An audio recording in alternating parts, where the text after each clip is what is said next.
Chapter 4. Pelle was like a man returning home after years of exile, and trying to bring himself into personal relations with everything.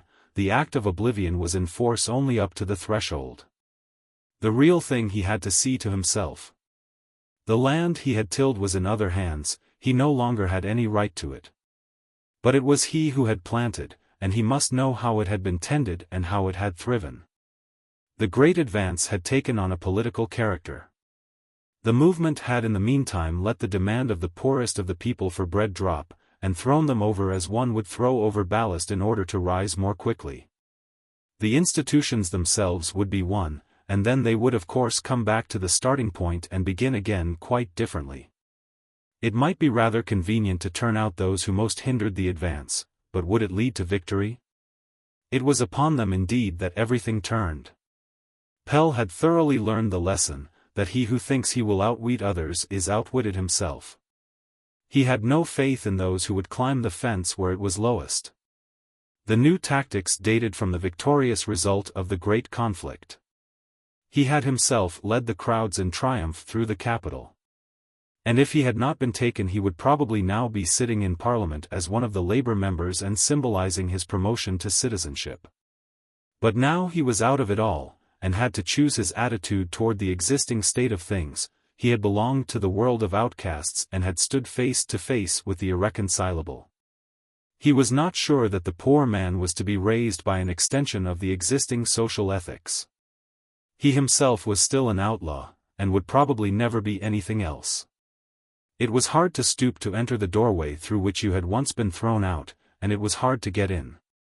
He did not intend to take any steps toward gaining admission to the company of respectable men. He was strong enough to stand alone now. Perhaps Ellen expected something in that way as reparation for all the wrong she had suffered. She must have patience. Pelle had promised himself that he would make her and the children happy, and he persuaded himself that this would be best attained by following his own impulses. He was not exactly happy. Pecuniarily things were in a bad way, and notwithstanding all his planning, the future continued to look uncertain. He needed to be the man, the breadwinner, so that Ellen could come to him for safety and shelter, take her food with an untroubled mind from his hand, and yield herself to him unresistingly. He was not their God, that was where the defect lay. This was noticeable at any rate in Lasse Frederick. There was good stuff in the boy, although it had a tang of the street. He was an energetic fellow, bright and pushing, keenly alert with regard to everything in the way of business. Pelle saw in him the image of himself, and was only proud of him. But the boy did not look upon him with unconditional reliance in return. He was quick and willing, but nothing more. His attitude was one of trial, as if he wanted to see how things would turn out before he recognized the paternal relationship. Pelle suffered under this impalpable distrust, which classed him with the new fathers of certain children. And he had a feeling that was at the same time painful and ridiculous, that he was on trial. In olden days the matter might have been settled by a good thrashing, but now things had to be arranged so that they would be lasting. He could no longer buy cheaply. When helping Lasse Frederick in organizing the milk boys, he pocketed his pride and introduced features from the great conflict in order to show that he was good for something too. He could see from the boy's expression that he did not believe much of it, and intended to investigate the matter more closely. It wounded his sensitive mind and drove him into himself. One day, however, when he was sitting at his work, Lasse Frederick rushed in. "Father, tell me what you did to get the men that were locked into the factory out," he cried breathlessly.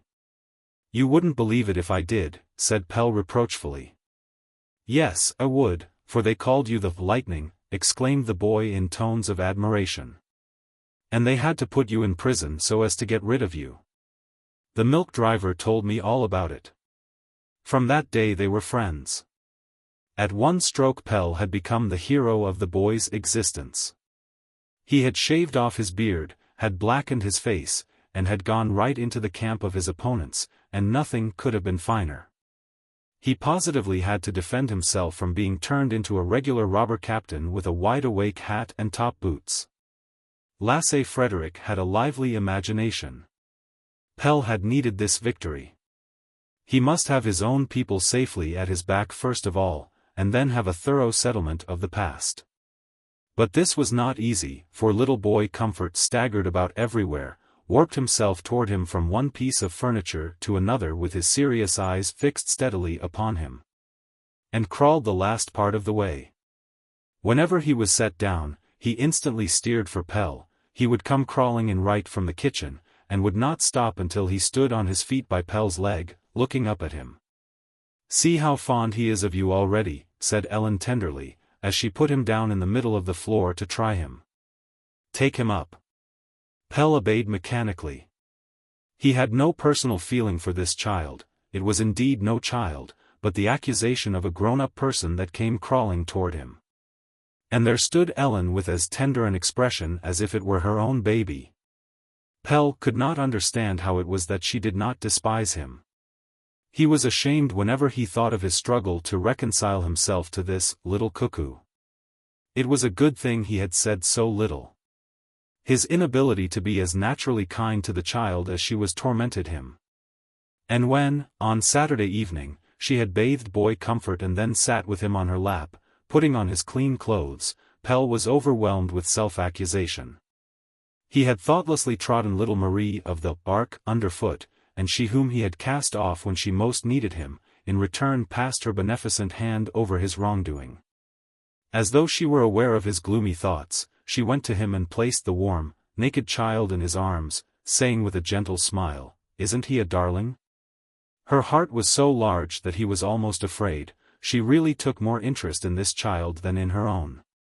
"I'm his mother, of course," she said naturally. "You don't suppose he can do without a real mother, do you?" Marie's fate lay like a shadow over Pell's mind. He had to talk to Ellen about it in order to try to dispel it, but she did not see the fateful connection. She looked upon it as something that had to be. "You were so hunted and persecuted," she said quietly, "and you had no one to look to. So it had to happen like that. Marie told me all about it. It was no one's fault that she was not strong enough to bear children. The doctor said there was a defect in her frame, she had an internal deformity. Alas! Ellen did not know how much a human being should be able to help, and she herself took much more upon her than she need. There was, nevertheless, something soothing in these sober facts, although they told him nothing about the real thing. It is impossible to bear for long the burden of the irreparable, and Pell was glad that Ellen dwelt so constantly and naturally on Marie's fate. It brought it within the range of ordinary things for him too. Marie had come to her when she could no longer hide her condition, and Ellen had taken her in and kept her until she went to the lying-in hospital. Marie knew quite well that she was going to die. She could feel it, as it were, and would sit and talk about it while she helped Ellen with her boot sewing. She arranged everything as sensibly as an experienced mother. How old-fashioned she was, and yet so childlike. Ellen would exclaim with emotion. Pell could not help thinking of his life in the bark, when little Marie kept house for him and her two brothers, a careful housekeeper of 11 years. She was deformed and yet had abundant possibilities within her. She resembled poverty itself. Infected by his young strength, she had shot up and unfolded into a fair maiden, at whom the young dandies turned to look when she went along the street to make her purchases. He had been anxious about her, alone and unprotected as she was, and yet it was he himself who had become the plunderer of the poor, defenseless girl. Why had he not carried his cross alone, instead of accepting the love of a being who gave herself to him in gratitude for his gift to her of the joy of life? Why had he been obliged, in a difficult moment, to take his gift back? Boy Comfort, she had called her boy in her innocent goodness of heart, in order that Pell should be really fond of him. But it was a dearly bought comfort that cost the life of another. For Pell the child was almost an accusation. There was much to settle up and some things that could not be arranged. Pell sometimes found it burdensome enough to be responsible for himself. About this time Morton was often in his thoughts. Morton has disappointed me at any rate, he thought. He could not bear my prosperity. This was a point on which Pell had right upon his side. Morton must come to him if they were to have anything more to do with one another. Pell bore no malice, but it was reasonable and just that the one who was on the top should first hold out his hand. In this way he thought he had obtained rest from that question in any case, but it returned. He had taken the responsibility upon himself now, and was going to begin by sacrificing his only friend on a question of etiquette. He would have to go to him and hold out a hand of reconciliation. This at last seemed to be a noble thought. But Pell was not allowed to feel satisfied with himself in this either. He was a prey to the same tormenting unrest that he had suffered in his cell. When he stole away from his work and sat reading secretly, he felt as if there were always an eye at the peephole, which saw everything that he did. He would have to go into the question once more. That unselfish Morton envious? It was true he had not celebrated Pell's victory with a flourish of trumpets, but had preferred to be his conscience. That was really at the bottom of it. He had intoxicated himself in the noise, and wanted to find something with which to drown Morton's quiet warning voice, and the accusation was not far to seek, envy. It was he himself, in fact, who had been the one to disappoint. One day he hunted him up. Morton's dwelling was not difficult to find out. He had acquired a name as an author, and was often mentioned in the papers in connection with the lower classes. He lived on the South Boulevard, up in an attic as usual, with a view over Calvbod Strand and Amager. "Why, is that you?" he said, taking Pell's hands in his and gazing into his stern, furrowed face until the tears filled his eyes. "I say, how you have changed," he whispered half tearfully, and led him into his room. "I suppose I have," Pell answered gloomily. "I've had good reason to, anyhow." "And how have you been? Are you married?" "No, I'm as solitary as ever. The one I want still doesn't care about me, and the others I don't want. I thought you'd thrown me over too, but you've come after all. I had too much prosperity, and that makes you self-important." "Oh, well, it does. But in prison, why did you send my letters back?" "It was almost too hard." Pell looked up in astonishment. It would never have occurred to the prisoner that he could hurt anybody, "So you do me an injustice there," he said. "It was myself I wanted to punish." "You've been ill then, Pell?" "Yes, ill. You should only know what one gets like when they stifle your right to be a human being and shut you in between four bare walls. At one time I hated blindly the whole world. My brain reeled with trying to find out a really crushing revenge, and when I couldn't hit others I helped to carry out the punishment upon myself. There was always a satisfaction in feeling that the more I suffered, the greater devils did it make the others appear. And I really did get a hit at them. They hated with all their hearts having to give me a transfer. Wasn't there anyone there who could speak a comforting word, the chaplain, the teachers?" Pell smiled a bitter smile. "Oh, yes, the lash. The jailer couldn't keep me under discipline. I was what they call a difficult prisoner. It wasn't that I didn't want to, but I had quite lost my balance. You might just as well expect a man to walk steadily when everything is whirling round him. They saw, I suppose, that I couldn't come right by myself, so one day they tied me to a post, pulled my shirt up over my head and gave me a thrashing. It sounds strange, but that did it. The manner of procedure was so brutal that everything in me was struck dumb. When such a thing as that could happen, there was nothing more to protest against. They put a wet sheet round me and I was lifted onto my pallet, so that was all right. For a week I had to lie on my face and couldn't move for the pain. The slightest movement made me growl like an animal. The strokes had gone right through me and could be counted on my chest. And there I lay like a lump of lead, struck down to the earth in open-mouthed astonishment. This is what they do to human beings.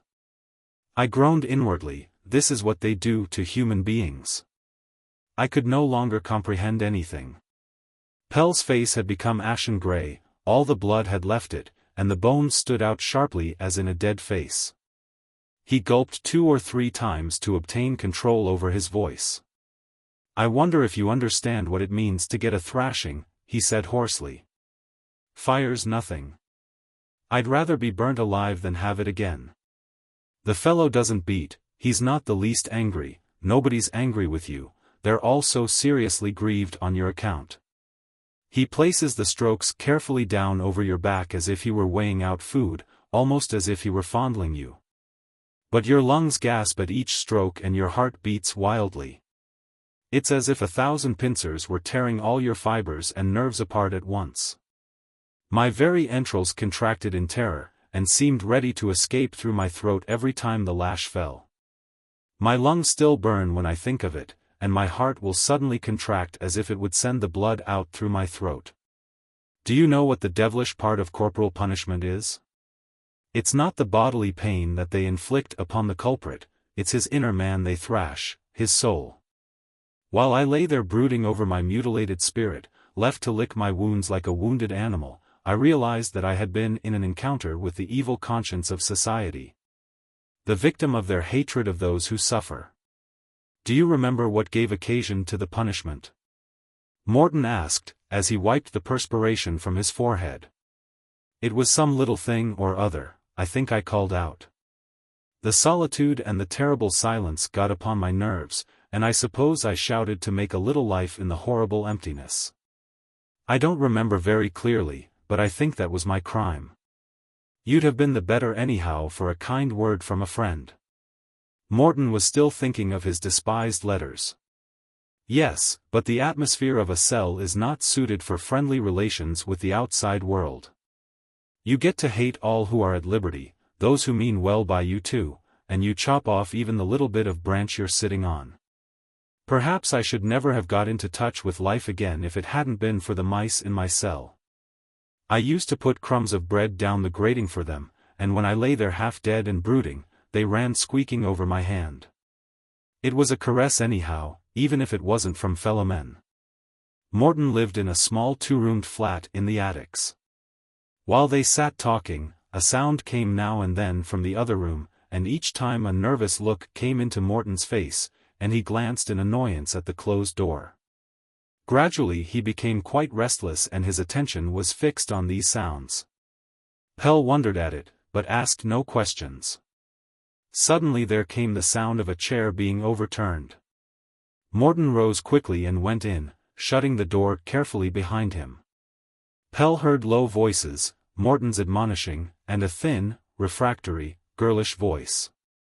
He's got a girl hidden in there, thought Pell. I'd better be off. He rose and looked out of the large attic window. How everything had changed since he first came to the capital and looked out over it from Morton's old lodging. In those days he had had dreams of conquering it, and had carried out his plan too. And now he could begin from the beginning. An entirely new city lay spread out beneath him. Where he had once run about among wharves and coal bunkers, there now stood a row of palatial buildings with a fine boulevard. And everything outside was new. A large workingmen's district had sprung up where there had once been timber yards or water. Below him engines were drawing rows of trucks filled with ballast across the site for the new goods station yard. And on the opposite side of the harbor a new residential and business quarter had grown up on the Iceland quay. And behind it all lay the water and the green land of Amager. Morton had had the sense to select a high branch for himself like the nightingales. He had got together a good number of books again, and on his writing table stood photographs of well-known men with autograph inscriptions.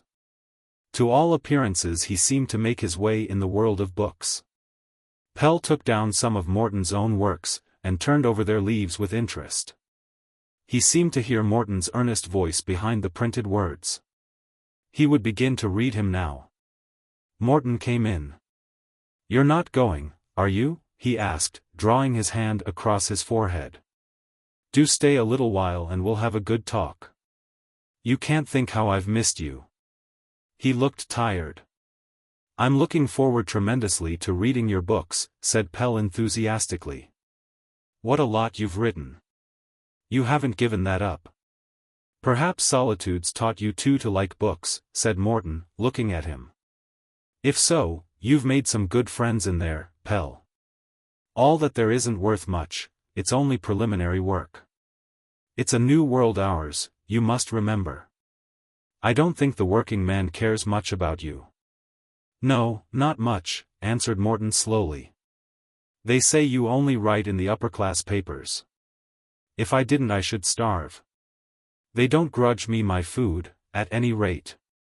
Our own press still has no use for skirmishers, but only for men who march to order. And it's very difficult for you to subordinate yourself to anyone, said Pell, smiling. I have a responsibility to those above me, answered Morton proudly. If I give the blind man eyes to see into the future, I can't let myself be led by him. Now and then the working man gets hold of one of my contributions to the upper-class press, that's all the connection I have with my own side. My food I have to get from the other side of the boundary, and lay my eggs there, they're pretty hard conditions. You can't think how often I've worried over not being able to speak to my own people except in roundabout ways. Well, it doesn't matter. I can afford to wait.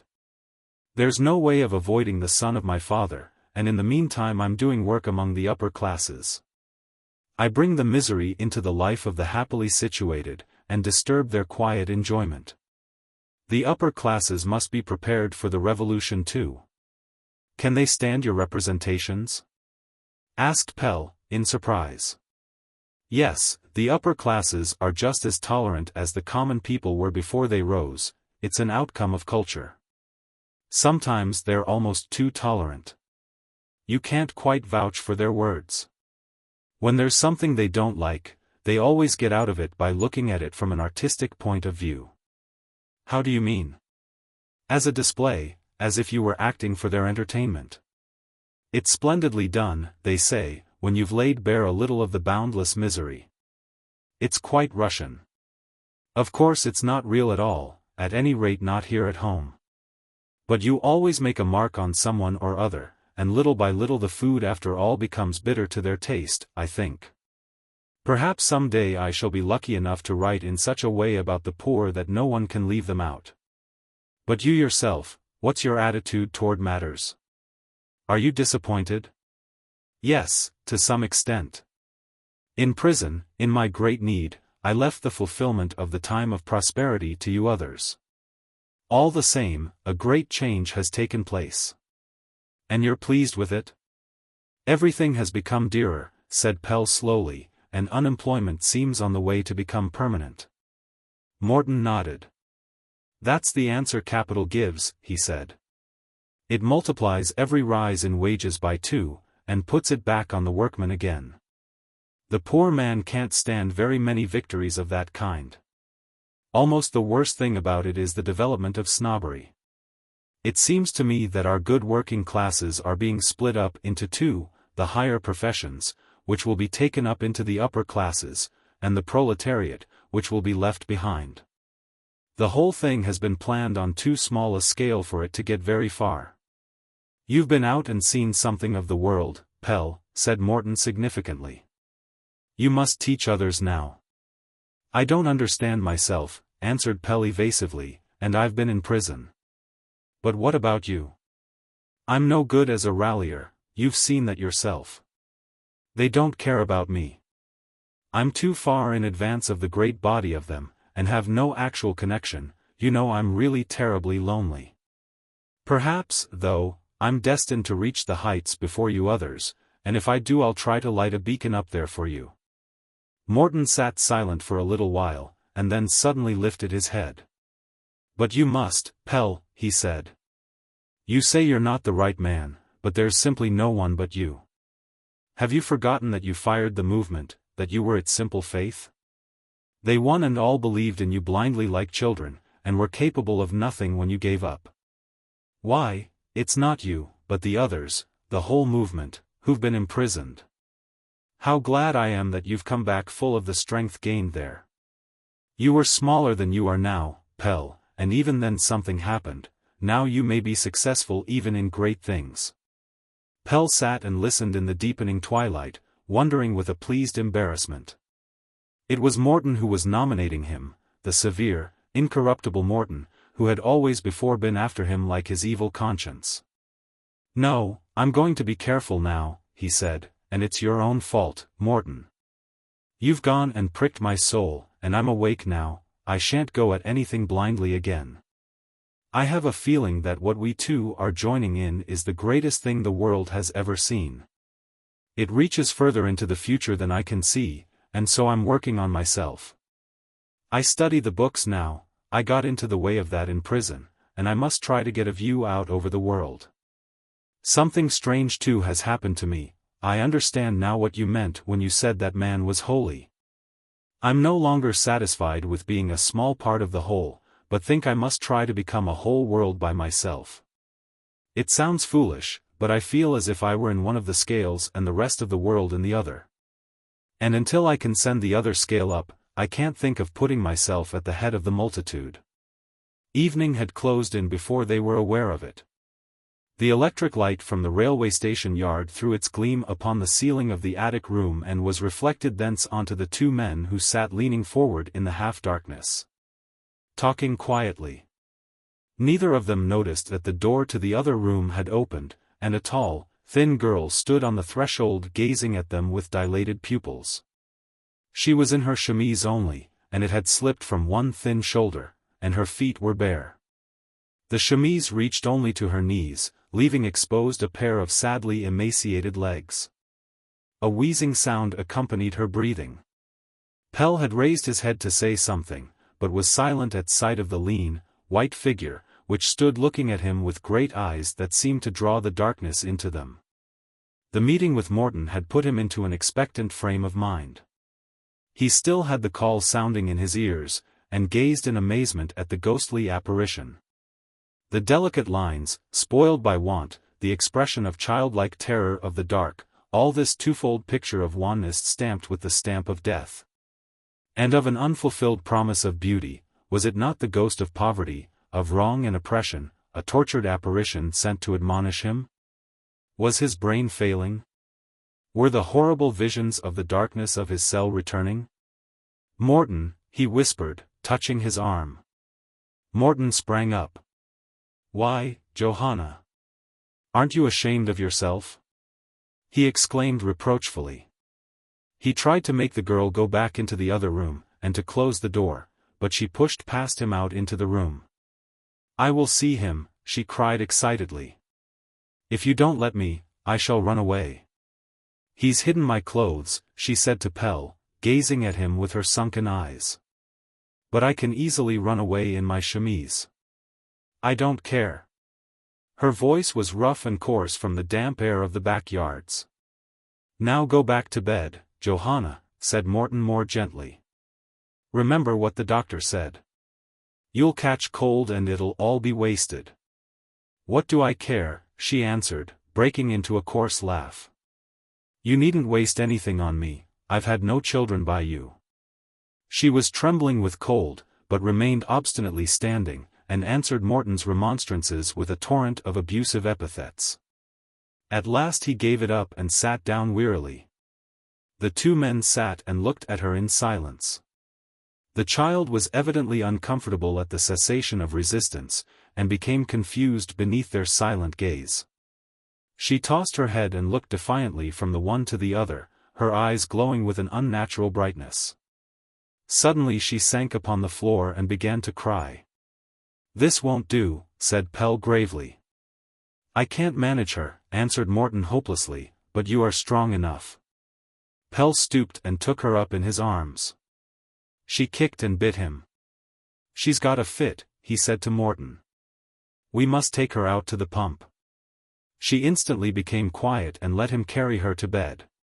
The fever was raging in her, and he noticed how her body was racked with every breath she drew. It sounded like a leaky pump. When Morton, with a few kind words, covered her up, she began to weep convulsively, but turned her face to the wall and stuffed the quilt into her mouth in order to hide it.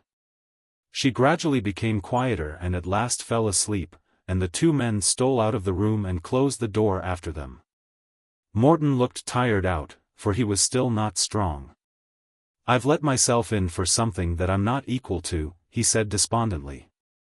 Who is the poor child? Asked Pell softly. I don't know. She came to me this spring, almost dead drunk and in a fearful state, and the next day she regretted it and went off, but I got hold of her again.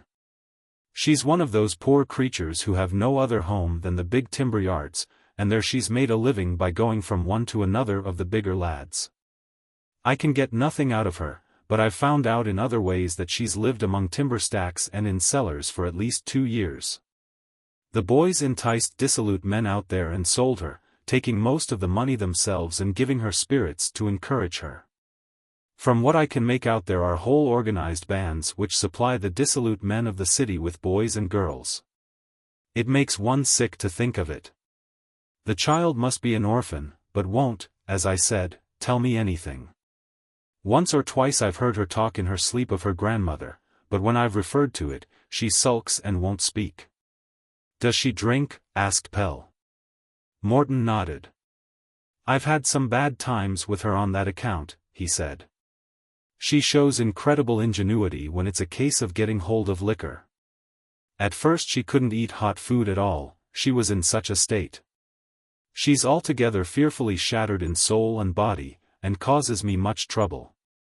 Why don't you get her into some home?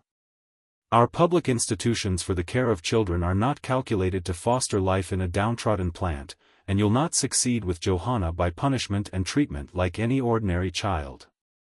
At times she's quite abnormally defiant and unmanageable, and makes me altogether despair, and then when I'm not looking, she lies and cries over herself. There's much good in her in spite of everything, but she can't let it come out. I've tried getting her into a private family, where I knew they would be kind to her. But not many days had passed before they came and said she'd run away. For a couple of weeks she wandered about, and then came back again to me. Late one evening when I came home, I found her sitting wet and shivering in the dark corner outside my door. I was quite touched, but she was angry because I saw her, and bit and kicked as she did just now. I had to carry her in by force. Her unhappy circumstances have thrown her quite off her balance, and I at any rate can't make her out. So that's how matters stand. I sleep on the sofa in here, but of course a bachelor's quarters are not exactly arranged for this. There's a lot of gossip too among the other lodgers. Does that trouble you? Asked Pell in surprise. No, but the child, you see, she's terribly alive to that sort of thing. And then she doesn't comprehend the circumstances herself. She's only about 11 or 12, and yet she's already accustomed to pay for every kindness with her weak body. Can't you imagine how dreadful it is to look into her wondering eyes? The doctor says she's been injured internally and is probably tuberculous too. He thinks she'll never get right. And her soul. What an abyss for a child. For even one child to have such a fate is too much, and how many there are in the hell in which we live. They were both silent for a little while, and then Morton rose. You mustn't mind if I ask you to go, he said, but I must get to work, there's something I've got to finish this evening. You won't mind, will you? Come and see me again as soon as you can, and thanks for coming this time, he said as he pressed Pell's hand. I'd like you to keep your eyes open, he said as he followed him to the door. Perhaps you could help me to find out the history of the poor thing. You know a lot of poor people, and must have come in some way or other into her life, for I can see it in her. Didn't you notice how eager she was to have a look at you?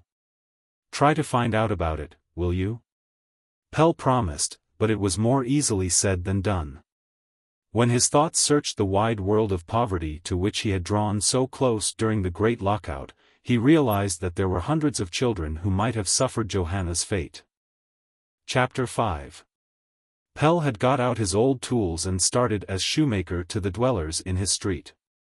He no longer went about seeking for employment, and to Ellen it appeared as if he had given up all hope of getting any. But he was only waiting and arming himself, he was as sanguine as ever. The promise of the inconceivable was still unfulfilled in his mind. There was no room for him up in the small flat with Ellen doing her washing there, so he took a room in the high basement, and hung up a large placard in the window, on which he wrote with shoemaker's ink, "Come to me with your shoes, and we will help one another to stand on our feet." When Lasse Frederick was not at work or at school, he was generally to be found downstairs with his father. He was a clever fellow and could give a hand in many ways. While they worked they talked about all sorts of things, and the boy related his experiences to his father. He was changing very rapidly and talked sensibly about everything. Pelle was afraid he was getting too little out of his childhood. "Aren't you going up to play with them?" he asked, when the boys of the neighborhood rushed shouting past the basement window. But Lasse Frederick shook his head. He had played at being everything, from a criminal to a king, so there was nothing more to be had in that direction. He wanted something real now, and in the meantime had dreams of going to sea. Although they all three worked, they could only just make ends meet. There was never anything over for extras. This was a sorrow to Ellen especially. Pelle did not seem to think much about it. If they only put something eatable before him, he was contented and did not mind what it was. It was Ellen's dream that they should still, by toiling early and late, be able to work themselves up into another stratum, but Pelle was angry when she worked on after the time for leaving off. He would rather they were a little poor, if only they could afford to be human beings. Ellen did not understand it, but she saw that his mind was turned in another direction. He who had hitherto always fallen asleep over books would now become so absorbed in them that he did not hear the children playing round him. She had actually to rouse him when there was anything she wanted, and she began to fear this new power which had come in place of the old. It seemed like a curse that something should always work upon him to take him beyond her. And she dared not oppose it. She had bitter experience from former times. "What are you looking for in those books?" she asked, sitting down beside him. Pelle looked up absently. His thoughts were in far-off regions where she had never been. What was he looking for? He tried to tell her, but could not explain it. "I'm looking for myself," he said suddenly, striking boldly through everything. Ellen gazed at him, wondering and disappointed. But she tried again. This time nothing should come between them and destroy her world. She no longer directly opposed anything, she meant to go with him and be where he was. "Tell me what you are doing and let me take part in it," she said. Pelle had been prepared to some extent to go into this by himself, and was glad to meet with a desire for development in her too. For the present the intellectual world resembled more or less a wilderness, and it was good to have a companion with him in traversing it. He explained to her the thoughts that occupied him, and discussed them with her, and Ellen observed wonderingly that it was all about things that did not concern their own little well-being. She took great pains to comprehend this flight away from the things that mattered most. It was like children who always wanted what they ought not to have. In the evening, when boy Comfort and sister had been put to bed, Pelle would take a book and read aloud. Ellen was occupied with some mending or other, and Lasse Frederick, his ears standing out from his head, hung over a chair back with his eyes fixed upon his father. Although he did not understand the half of it, he followed it attentively until nature asserted herself, and he fell asleep. Ellen understood this very well, for she had great difficulty herself in keeping her eyes open. They were not stories that Pelle read. Sometimes he would stop to write something down or to discuss some question or other.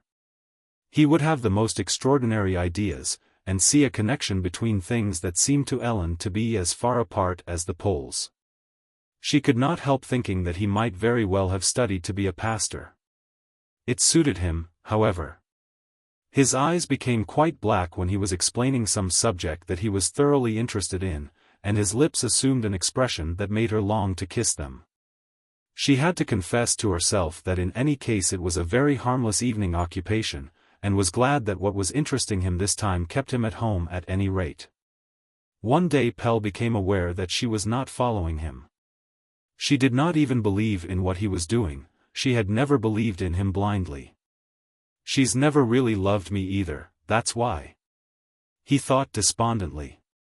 Perhaps that explained why she took boy Comfort as calmly as if he were her own child. She was not jealous. Pelle would willingly have submitted to a shower of reproaches if afterward she had given him a kiss wetted with hot tears, but Ellen was never thrown off her balance. Happy though they were, he noticed that she, to a certain extent, reckoned without him, as if he had a weakness of which it was always well to take account. Her earlier experiences had left their mark upon her. Ellen had been making plans with regard to the old room and the 2 small anterooms at the end of it. She was tired of washing. It paid wretchedly and gave a great deal of work, and she received very little consideration. She now wanted to let lodgings to artistes. She knew of more than one woman in their street who made a nice living by taking in artistes. "If I'd only got a couple of 100 krones to start it with, I'm sure I should make it pay," she said. "And then you'd have more time and quiet for reading your books," she added coaxingly. Pelle was against the plan. The better class of artistes took rooms at the artiste hotels, and the people they might expect to get had not much to pay with. He had seen a good deal of them from his basement window, and had mended shoes for some of them. They were rather a soulless tribe. She said no more about it, but he could see that she was not convinced. She only dropped the subject because he was against it, and it was he who would have to procure the money.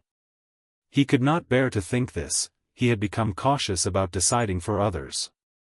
The money might be obtained, if in no other way, by giving security in his furniture and tools. If the plan did not succeed, it would be certain ruin, but perhaps Ellen thought him a wet blanket.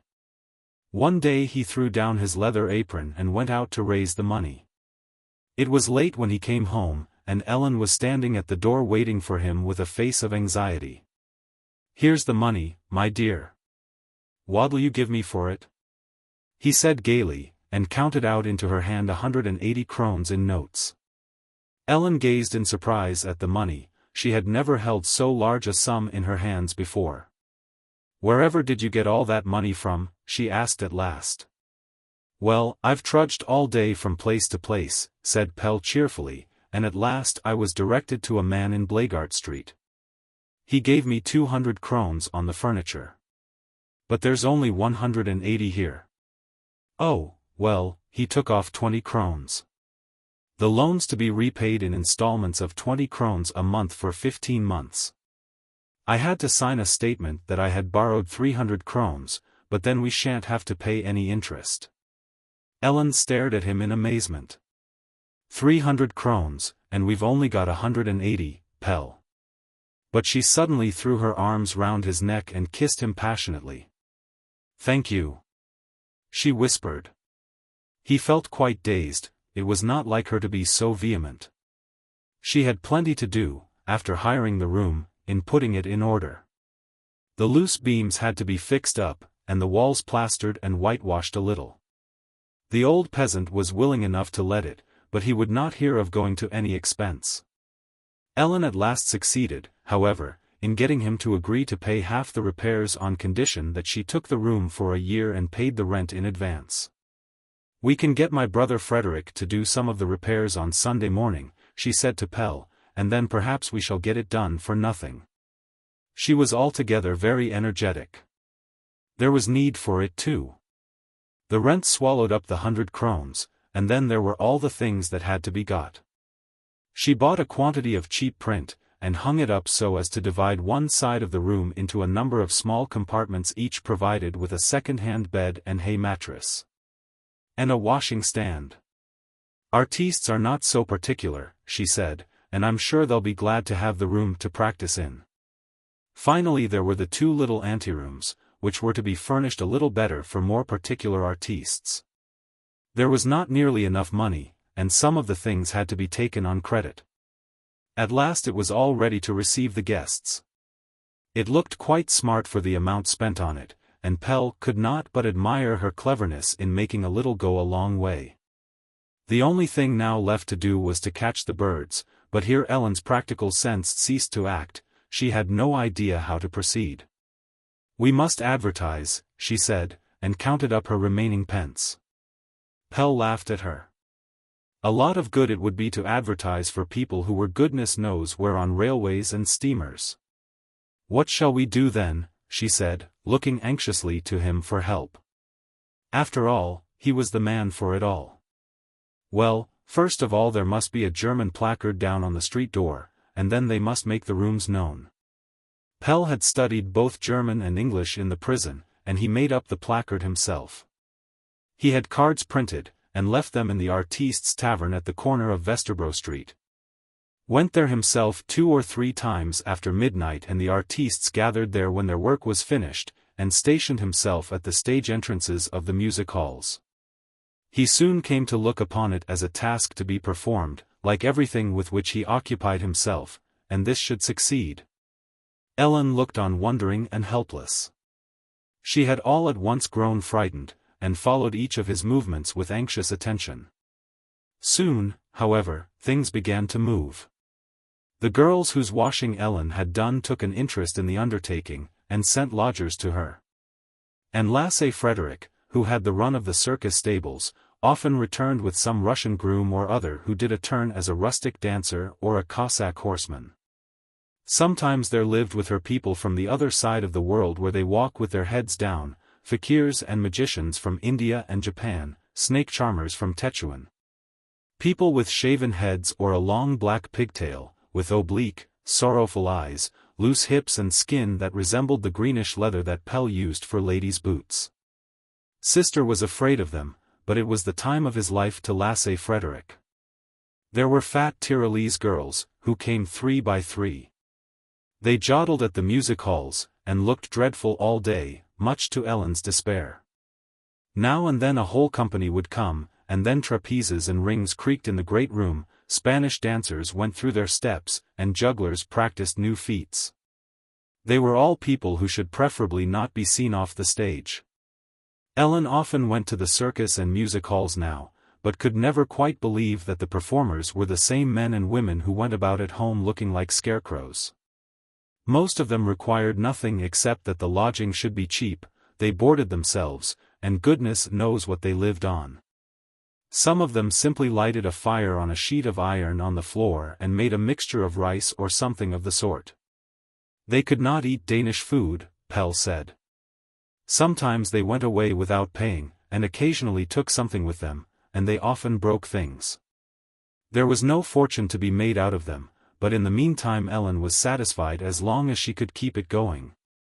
So that it paid the rent and installments on the loan and left her a little for her trouble. It was her intention to weed out the more worthless subjects, and raise the whole tone of the business when it had got into good order.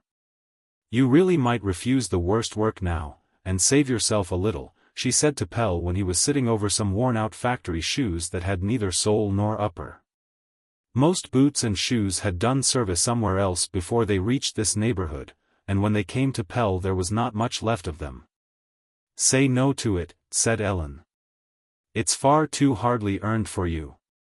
And we shall get on now without having to take everything. In the kindness of her heart she wanted him to be able to read his books, since he had a weakness for them. Her intention was good, but Pelle had no thought of becoming an aesthetic idler, who let his wife keep him while he posed as a learned man. There were enough of them in the neighborhood, and the inhabitants looked up to them, but they were not interesting. They were more or less another form of drunkard. To Pelle books were a new power, grown slowly out of his sojourn in prison. He had sat there alone with his work, thrown on himself for occupation, and he had examined himself in every detail. It was like having companionship when he brought to light anything new and strange in himself. And one day he chanced upon the mistiness of his own being, and discovered that it consisted of experience that others had gone through before him. The Bible, which always lay on the prisoner's table for company, helped him. Its words had the sound of a well-known voice that reminded him strongly of Father Lasse's in his childhood. From the Bible he went on further and discovered that the serious books were men who sat in solitude like himself, and spoke out. Was solitude so dreadful then when you had such company? Pelle was no longer able to comprehend his own fear of it. As a child he had been a creature in the widest sense, and found companionship in everything. He could converse with trees, animals, and stones. Those fibers had withered, and no longer conveyed nourishment, but then he became one with the masses, and thought and felt exactly as they did. That was crumbling away too now, he was being isolated distinctly, bit by bit, and he was interested in discovering a plan in it. He had made nature subject to him even as a child, and had afterward won the masses. It was solitude now that had to be taken, and he himself was going about in the midst of it, large and wonderful. It was already leaving indelible traces in his mind, although he had seen nothing of it yet. He felt strangely excited, very much as he had felt when, in his childhood, he arrived in Bornholm with his father and could see nothing, but heard the movement of thronging life behind the mist. A new and unknown world, full of wonders and throbbing with anticipation, would meet him in there. Pell's action was not due to his own volition. He might as well try to lift himself up by his hair as determine that now he would be a human being by himself. It was an awakening of new powers. He no longer let sunshine and rain pass unnoticed over his head. A strange thing happened to him. He looked wonderingly at everything that he had formerly passed by as commonplace, and saw it all in a new, brilliant light. He had to go all over it from the beginning, look at every detail. How wonderfully everything was connected, sorrow and joy and apparent trifles, to make him, Pell, who had ruled over hundreds of thousands and yet had to go to prison in order to feel himself rich. Something had been ignited in him that could never be extinguished, a sacred fire to which everything must bear fuel, whether it would or not. He could not be conquered now. He drew strength from infinity itself. The bare cell, 3 paces one way and 6 the other, with its tiny window and the mysterious peephole in the door which was like a watchful eye upon one always, how much it had held. It had always been the lot of the poor man to create worlds out of the void, beautiful mirages which suddenly broke and threw him back even poorer and more desolate. But this lasted. All the threads of life seemed to be joined together in the bare cell. It was like the dark, underground place in large buildings where the machinery is kept that admits and excludes light and heat to the whole block. There he discovered how rich and varied life is. Pell went about in a peculiarly elevated frame of mind. He felt that something greater and finer than himself had taken up its abode within him and would grow on to perfection there. It was a new being that yet was himself, it remained there and drew nourishment from everything that he did. He went about circumspectly and quietly, with an introspective expression as though he were weighing everything. There was so much that was not permissible because it might injure it. There were always 2 of them now, Pell and this wonderful, invisible ego, which lay securely and weightily within him like a living thing, with its roots in the darkness. Pell's relations to books were deeply grounded. He had to find out what the world meant now. He was a little distrustful of works of fiction. You got at their subject matter too easily, and that could not be right. They were made up, too. He needed real stuff, facts. There were great spaces in his brain that longed to be filled with a tangible knowledge of things. His favorite reading was historical works, especially social history. And at present he read everything that came in his way, raw and unsweetened. It would have to sort itself out. It was a longing that had never been satisfied, and now seemed insatiable. He minded his work punctiliously, however. He had made it a principle never to touch a book as long as any work lay waiting unfinished on the floor. In prison he had dreamt of a reasonable working day of, for instance, 8 hours, so that he would have time and strength to occupy himself with intellectual matters. But now he took it off his night's sleep instead. This was at any rate a field out of which they need not try to keep him. He would have his share in the knowledge of the times. He felt it was a weapon. The poor man had long enough retired willingly into the corner for want of enlightenment, and whenever he put out his head he was laughed back again. Why did he not simply wrest the prerogative from the upper classes? It cost only toil, and in that coin he was accustomed to pay. He was scarcely deficient in ability. As far as Pell could see at present, almost all the pioneers of the new state of things came from the lower classes. He discovered with pleasure that his inward searching did not carry him away from the world, for far in there he came out again into the light itself. He followed the secret laws for his own inward being, and found himself once more deep in the question of the welfare of the multitude. His practical sense required this confirmation of the conditions. There were also outward results. Even now history could no longer be used to light him and his ideas home. He knew too much. And his vision grew from day to day, and embraced an ever-widening horizon. Some day he would simply take the magic word from the trolls and wake the giant with it. He worked hard and was as a rule full of confidence. When the last of the artistes came home from their café, he was often sitting working by the light of his shoemaker's lamp. They would stop before the open basement window and have a chat with him in their broken Danish. His domestic circumstances were somewhat straitened. The installments in repayment of the loan, and the debt on the furniture still swallowed all that they were able to scrape together, and Pelle had no prospect of getting better work. But work is the bearer of faith, and he felt sure that a way would open out if only he kept on with it unweariedly. He took Ellen's unspoken mistrust of his projects quietly. He felt himself to be greater than she in this. She could not reach up to the level of his head. Chapter 6. Pelle was awake as early as 4 o'clock, although he had gone to bed late. He slept lightly at this time, when the summer night lay lightly upon his eyelids. He stole out into the kitchen and washed himself under the tap, and then went down to his work. The grey spirit of the night was still visible down in the street, but a tinge of red was appearing above the roofs. The sun's rising now over the country, he thought, recalling the mornings of his childhood, the fields with their sheen of silvery dew. And the sun suddenly coming and changing them into thousands of sparkling diamond drops. Ah, if one could once more run barefooted, if a little shrinkingly, out into the dewy grass, and shout a greeting to the dawning day, "Get up, son! Pelle is here already." The night watchman came slowly past the open window on his way home. "Up already?" he exclaimed in a voice hoarse with the night air, as he nodded down to Pelle. "Well, it's the early bird that catches the worm. You'll be rich one of these days, shoemaker." Pelle laughed. He was rich. He thought of his wife and children while he worked. It was nice to think of them sleeping so securely while he sat here at work. It emphasized the fact that he was their breadwinner. With every blow of his hammer the home grew, so he hammered away cheerfully. They were poor, but that was nothing in comparison with the fact that if he were taken away now, things would go to pieces. He was the children's providence. It was always, "Father's going to," or "Father said so." In their eyes he was infallible. Ellen too began to come to him with her troubles. She no longer kept them to herself, but recognized that he had the broader back.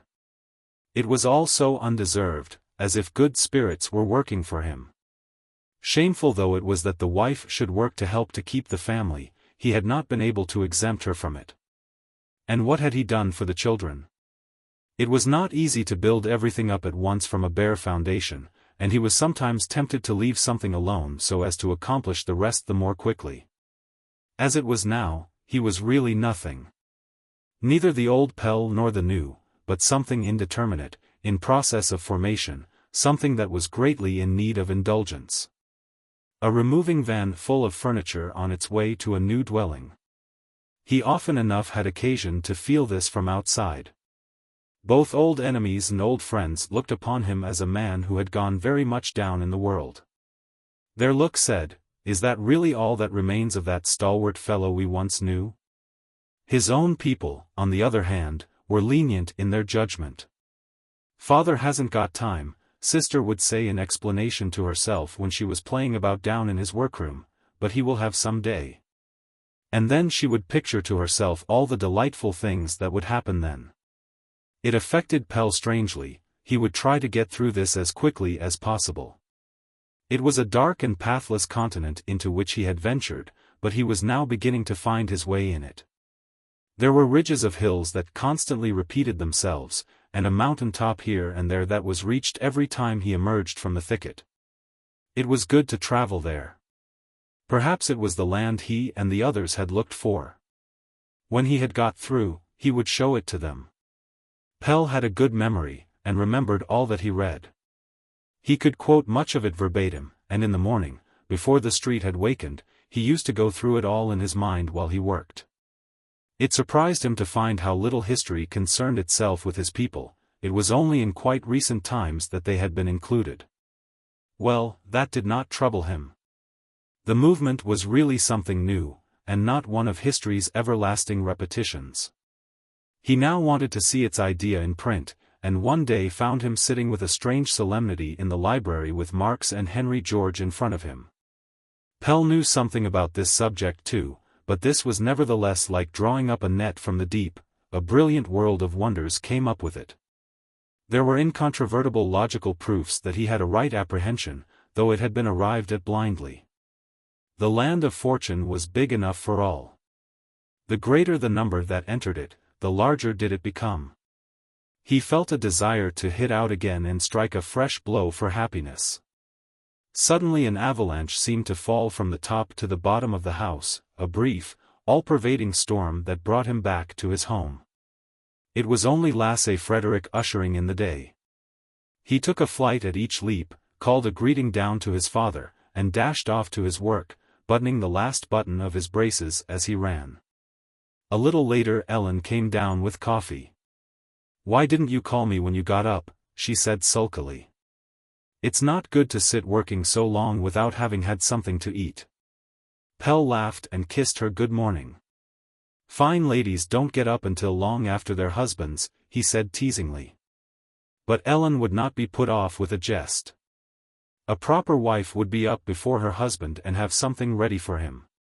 "I will have you call me," she said decidedly, her cheeks very red. It suited her to get roused now and then.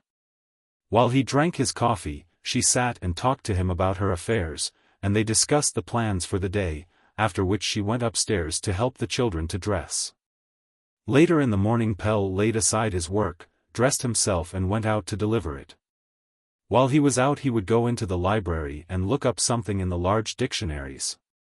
The street lived its own quiet life here close up to the greater thoroughfares, the same life day after day. The fat second-hand dealer from Jutland was standing as usual at his door, smoking his wooden pipe. "Good morning, shoemaker," he cried. A yellow, oblique-eyed Oriental in slippers and long black kaftan was balancing himself carelessly on the steps of the basement milk shop with a bowl of cream in one hand and a loaf of bread in the other. Above on the pavement 2 boys were playing hopscotch, just below the large red lamp which all night long advertised its corn operator right up to the main thoroughfare. 2 girls in cycling costume came out of a gateway with their machines. They were going to the woods. "Good day, Pell. How is Ellen's business getting on?" they asked familiarly. They were girls for whom she had washed. Pell was fond of this busy part of the town where new shops with large plate-glass windows stood side by side with low-roofed cottages where retail business was carried on behind ordinary windows, with wallflowers and dahlias in them as they might be in any provincial town. A string was stretched above the flower-pots, with a paper of safety pins or a bundle of shoelaces hanging from it. There were poor people enough here, but life did not run in such hard grooves as out at Norrebro. People took existence more easily, he thought them less honorable, but also less self-righteous. They seemed to be endowed with a more cheerful temperament, did not go so steadily and methodically to and from their fixed work, but, on the other hand, had several ways of making a living. There was everywhere a feeling of breaking up, which corresponded well with Pell's own condition. The uncertainty of life enveloped everything in a peculiarly tense atmosphere. Poverty did not come marching in close columns of workmen, its clothing was plentiful and varied. It might appear in the last woolen material from the big houses of old Copenhagen, or in gold-rimmed spectacles and high hat. Pell thought he knew all the trades, but here there were hundreds of businesses that could not be organized. Every day he discovered new and remarkable trades. He remembered how difficult it had been to organize out here. Life was too incalculable. There was room here for everything. Next door to one another lived people whom the movement had not yet gathered in, and people who had been pushed up out of it in obstinate defiance. There was room here for him too. The shadow he had dreaded did not follow him. The people had seen too much of life to interfere in one another's affairs. Respectable citizenship had not been able to take possession of the poor man. There was something of the bark about this part of the town, only not its hopelessness. On the contrary, all possibilities were to be found here. The poor man had conquered this ground from the rich citizens, and it seemed as if the development had got its direction from them. Here it was the proletariat whose varied nature forced its way upward, and leavened, so to speak, the whole. In the long side streets, which were full of second-hand dealers and pawnbrokers, existence had not resolved itself into its various constituents. Girls and gamblers were next-door neighbors to old, peaceable townsfolk, who lived soberly on the interest of their money, and went to church every Sunday with their hymn-books in their hands. The ironmonger had gold watches and antique articles among the lumber in his cellar. Pell went along Vesterbro Street. The summer holidays were just over, and the pavement on the Figaro side was crowded with sunburnt people, businessmen, students and college girls, who were conspicuous in the throng by their high spirits. They had just returned to town, and still had the scent of fresh breeze and shore about them. It was almost as good as a walk in the country. And if he wanted to go farther out into the world, he could do that too. There were figures enough in the Vesterbro neighborhood to arrest his fancy and carry him forth. It was like a quay on which people from all parts of the world had agreed to meet, artists, seamen and international agents. Strange women came sailing through the crowd, large, exotic, like hothouse fruits. Pell recognized them from the picture of the second-hand dealer's daughter in the park, and knew that they belonged to the International Nursing Corps. They wore striped costumes, and their thick, fair hair emitted a perfume of foreign lands, of many ports and routes, like the interior of steamers. And their strong, placid faces were big with massage. They floated majestically down the current like full-rigged vessels. In their wake followed some energetic little beings who also belonged to the show, and had decked themselves out to look like children, with puffed sleeves, short skirts, and hair tied up with ribbons. Feeble old men, whom the sun had enticed out, stood in silent wonder, following the lovely children with their eyes. Pell felt a peculiar pleasure in being carried along with this stream which flowed like life itself, broad and calm. The world was greater than he had thought, and he took no side for or against anything, but merely wondered over its variety. He came home from the library at 2, with a large volume of statistics under his arm. Ellen received him with red eyes. "Have your lodgers been making things unpleasant for you again?" he asked, looking into her face. She turned her head away. "Did you get the money for your work?" she asked instead of answering. "No, the man wasn't in the shop himself. They're coming here to pay." "Then we haven't got a farthing, and I've got no dinner for you." She tried to smile as she spoke, but her heavy eyelids quivered. "Is that all?" said Pell, putting his arm round her. "Why didn't you make me some porridge? I should have liked a good plateful of that." "I have made it, but you'll get hardly anything else, and that's no food for a man." He took her round the waist with both hands, lifted her up and put her carefully down upon the kitchen table. "That's porridge, my dear," he said merrily. "I can hardly walk, I'm so strong." But there was no smile to be coaxed out of Ellen. Something had happened that she did not want to tell him. At last he got out of her that the 2 musical clowns had gone off without paying. They had spoiled her good bedclothes by lying in them with their clothes on, and had made them so filthy that nothing could be done with them. She was unwilling to tell Pell, because he had once advised her against it, but all at once she gave in completely. "You mustn't laugh at me," she sobbed, hiding her face on his shoulder. Pell attempted to comfort her, but it was not so easily done. It was not the one misfortune but the whole fiasco that had upset her so. She had promised herself so much from her great plan. "It isn't all lost yet," he said to comfort her. "We'll just keep on and you'll see it'll be all right." Ellen was not to be hoodwinked, however. "You know you don't mean it," she said angrily. "You only say it because of me. And the second-hand dealer sent up word this morning that if he didn't soon get the rest of his money, he'd take all the furniture back again." "Then let him take it, and that'll be an end of the matter." "But then we shall lose all that we've paid," she exclaimed quickly, drying her eyes. Pell shrugged his shoulders. "That can't be helped. Wouldn't it be better to get the things sold little by little? We only owe a third on them. We can't do that, it's punishable. We've got a contract for the hire of the furniture, and as long as we owe a farthing on it, it's his. But we're well and strong all of us, what does it matter? That's true enough, answered Ellen, trying to smile, but the stronger we are, the more food we need. A girl came running up with a pair of boots that were to be sold as quickly as possible. They were Queen Teresa's, and she was going to wear them in the evening. That'll bring us in a few pence, said Ellen, brightening. I'll help you to get them done quickly. They seated themselves one on each side of the counter, and set to work. It reminded them of the early days of their married life. Now and then they stopped to laugh, when Ellen had forgotten some knack. In an hour and a half the boots were ready, and Pell went himself with them to make sure of the money. You'll most likely find her in the tavern, said Ellen. The artistes generally have their dinner at this hour, and she's probably there. It was a busy time in the artistes' restaurant. At the small tables sat bony, close-cropped men of a peculiar Rubicon type, having dinner with some girl or other from the neighborhood. They were acrobats, clowns, and wrestlers, people of a homogeneous type, dressed in loud checks, with enormous cuffs and boots with almost armor-plated toes. They chewed well and looked up stupidly at the call of the girls. They wore a hard, brutal mask for a face, and big diamond rings on their fingers. Some of them had such a powerful lower jaw that they looked as if they had developed it for the purpose of taking blows in a boxing match. In the adjoining room some elegant young men were playing billiards while they secretly kept an eye on what was going on at the tables.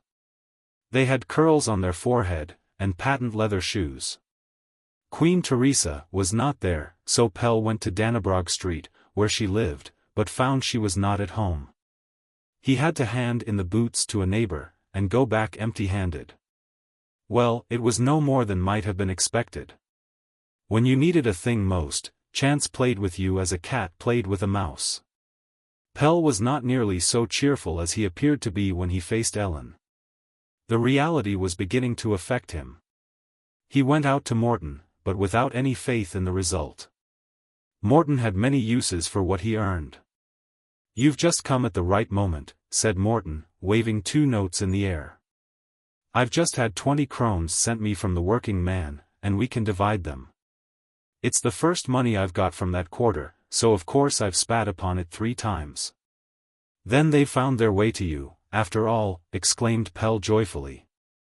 Morton laughed. I got tired of seeing my work repeated in their paper, he said, when they'll have nothing to do with me up there, and I went up to them and drew their attention to the paragraph about piracy. You should have seen their expression. Goodness knows it's not pleasant to have to earn your bread on wretchedness, so to speak, but it's still more painful when afterward you have to beg for your hard-earned pence. You mustn't think I should do it either under other circumstances, I'd sooner starve, but at any rate I won't be sweated, by my own side. It's a long time since you were here. I've been so busy. How's Johanna? The last words were spoken in a whisper. Not well just now, she's keeping her bed. She's always asking after you. I've been very busy lately, and unfortunately I can't find out anything about her. Is she just as cross? When she's in a bad temper she lets me understand that she could easily help to put us on the right track if she wanted to. I think it amuses her to see us fooled. A child can't be so knowing. Don't be so sure of that. Remember she's not a child, her experiences have been too terrible. I have an idea that she hates me and only meditates on the mischief she can do me.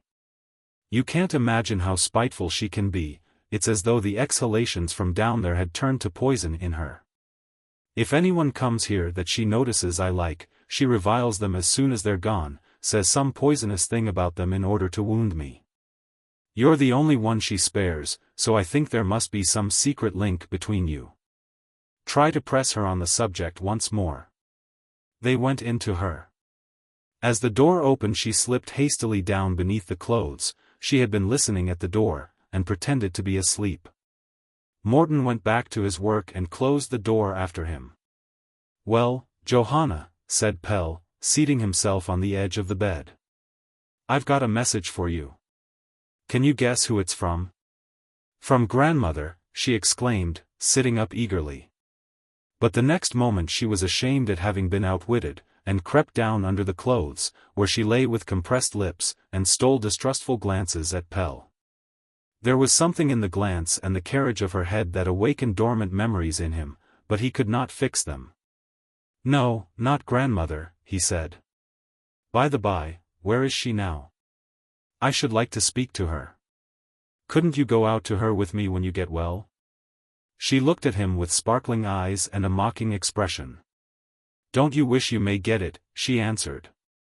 Tell me where she lives, Johanna, Pelle went on, taking her thin hand in his. There's a good girl. Oh, yes, at night. Pelle frowned. You must be very heartless, when you can leave your old grandmother and not even like others to help her. I'm certain she's in want somewhere or other. Johanna looked at him angrily. I whipped her too, she exclaimed malignantly, and then burst into a laugh at Pelle's expression. No, I didn't really, she said reassuringly. I only took away her stick and hid her spectacles so that she couldn't go out and fetch the cream. So she was obliged to send me, and I drank up all the cream and put water in the can. She couldn't see it, so she scolded the milk people because they cheated. You're making all this up, I think, said Pelle uncertainly. I picked the crumb out of the loaf too, and let her eat the crust, Johanna continued with a nod. Now stop that, said Pelle, stroking her damp forehead. I know quite well that I've offended you. She pushed away his hand angrily. Do you know what I wish? She said suddenly. I wish you were my father. Would you like me to be? Yes, for when you became quite poor and ill, I'd treat you just as well as I've treated grandmother. She laughed a harsh laugh. I'm certain you've only been kind to grandmother, said Pelle gravely. She looked hard at him to see whether he meant this too, and then turned her face to the wall. He could see from the curve of her body that she was struggling to keep back her tears, and he tried to turn her round to him, but she stiffened herself. I won't live with grandmother. She whispered emphatically, I won't. And yet you're fond of her. No, I'm not. I can't bear her. She told the woman next door that I was only in the way. It was that confounded child's fault that she couldn't get into the home, she said, I heard her myself. And yet I went about and begged all the food for her. But then I left her. She jerked the sentences out in a voice that was quite hoarse, and crumpled the sheet up in her hands. But do tell me where she is, said Pelle earnestly. I promise you shan't go to her if you don't want to. The child kept a stubborn silence. She did not believe in promises. Well, then, I must go to the police to find her, but I don't want to do that. No, because you've been in prison, she exclaimed, with a short laugh. A pained expression passed over Pelle's face. Do you think that's so funny? He said, winking his eyes fast. I'm sure grandmother didn't laugh at it. Johanna turned half round. No, she cried. She said. There was no one to give us food then, and so she cried. It began to dawn upon him who she was. What became of you two that day on the common? We were going to have dinner together, he said. When you were taken up? Oh, we couldn't find you, so we just went home. Her face was now quite uncovered, and she lay looking at him with her large grey eyes. It was Hannah's look, behind it was the same wondering over life, but here was added to it a terrible knowledge. Suddenly her face changed, she discovered that she had been outwitted, and glared at him. Is it true that you and mother were once sweethearts? She suddenly asked mischievously. Pelle's face flushed. The question had taken him by surprise. I'll tell you everything about your mother if you'll tell me what you know, he said, looking straight at her. What is it you want to know? She asked in a cross-questioning tone. Are you going to write about me in the papers? My dear child, we must find your grandmother. She may be starving. I think she's at the Generality, said the child quietly. I went there on Thursday when the old things had leave to go out and beg for a little coffee, and one day I saw her. Didn't you go up to her then? No, I was tired of listening to her lamentations. Johanna was no longer stiff and defiant. She lay with her face turned away and answered, a little sullenly, Pell's questions, while she played nervously with his fingers. Her brief answers made up for him one connected, sad story. Widow Johnson was not worth much when once the bark was burnt down. She felt old and helpless everywhere else, and when Pell went to prison, she collapsed entirely. She and the little girl suffered want, and when Johanna felt herself in the way, she ran away to a place where she could be comfortable. Her grandmother had also been in her way. She had her mother's whimsical, dreamy nature, and now she gave up everything and ran away to meet the wonderful. An older playfellow seduced her and took her out to the boys of the timber yard. There she was left to take care of herself, often slept out in the open, and stole now and then, but soon learned to earn money for herself. When it became cold she went as scullery maid to the inns or maid-of-all-work to the women in Dannebrog Street. Strange to say, she always eluded the police. At first there were 2 or 3 times when she started to return to her grandmother, but went no farther than the stairs. She was afraid of being punished, and could not endure the thought of having to listen to the old lady's complaints. Later on she became accustomed to her new way of living, and no longer felt any desire to leave it, probably because she had begun to take strong drink. Now and again, however, she stole into the home and caught a glimpse of her grandmother. She could not explain why she did it, and firmly maintained that she could not endure her. The old woman's unreasonable complaint that she was an encumbrance to her had eaten deeply into the child's mind. During the last year she had been a waitress for some time at a sailor's tavern down in Nyhavn with an innkeeper Ellaby, the confidence man who had fleeced Pell on his first arrival in the city. It was Ellaby's custom to adopt young girls so as to evade the law and have women servants for his sailors. And they generally died in the course of a year or 2, he always wore a crape band round his sleeve. Johanna was also to have been adopted, but ran away in time. She slowly confessed it all to Pell, coarse and horrible as it was, with the instinctive confidence that the inhabitants of the bark had placed in him, and which had been inherited by her from her mother and grandmother. What an abyss of horrors! And he had been thinking that there was no hurry, that life was richer than that. But the children. Were they to wait too, while he surveyed the varied forms of existence, wait and go to ruin? Was there on the whole any need of knowledge and comprehensiveness of survey in order to fight for juster conditions? Was anything necessary beyond the state of being good? While he sat and read books, children were perhaps being trodden down by thousands. Did this also belong to life and require caution? For the first time he doubted himself. Now you must lie down and go to sleep, he said gently, and stroked her forehead. It was burning hot and throbbed, and alarmed he felt her pulse. Her hand dropped into his, thin and worn, and her pulse was irregular. Alas, Hannah's fever was raging within her. She held his hand tight when he rose to go. "Were you and Mother sweethearts, then?" she asked in a whisper, with a look of expectation in the bright eyes that she fixed upon him. And suddenly he understood the reiterated question and all her strange compliance with his wishes. For a moment he looked waveringly into her expectant eyes. Then he nodded slowly. "Yes, Johanna, you're my little daughter," he said, bending down over her. Her pale face was lighted with a faint smile, and she shyly touched his stubbly chin and then turned over to go to sleep. In a few words Pell told Morton the child's previous history, Madame Johnson and her husband's vain fight to get on, his horrible death in the sewer. How Hannah had grown up as the beautiful princess of the bark, Hannah who meant to have happiness, and had instead this poor child. "You've never told me anything about Hannah," said Morton, looking at him. "No," said Pell slowly. "She was always so strangely unreal to me, like an all too beautiful dream. Do you know she danced herself to death? But you must pretend to the child that I'm her father. Morton nodded. You might go out to the home for me, and hear about the old lady. It's a pity she should have to spend her old age there. He looked round the room. You can't have her here, however, said Pell. It might perhaps be arranged. She and the child belong to one another. Pell first went home to Ellen with the money and then out to the home. Madame Johnson was in the infirmary, and could not live many days. It was a little while before she recognized Pell, and she seemed to have forgotten the past. It made no impression whatever on her when he told her that her grandchild had been found.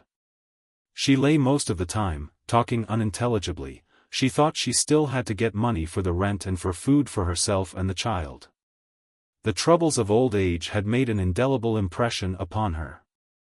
She gets no pleasure out of lying here and being comfortable, said an old woman who lay in the next bed to hers. She's always trying to get things, and when she's free of that, she goes to Jutland. At the sound of the last word, Madame Johnson fixed her eyes upon Pell. I should so like to see Jutland again before I die, she said. Ever since I came over here in my young days, I've always meant to use the first money I had over on an excursion home. But I never managed it. Hannah's child had to live too, and they eat a lot at her age. And so she was back in her troubles again.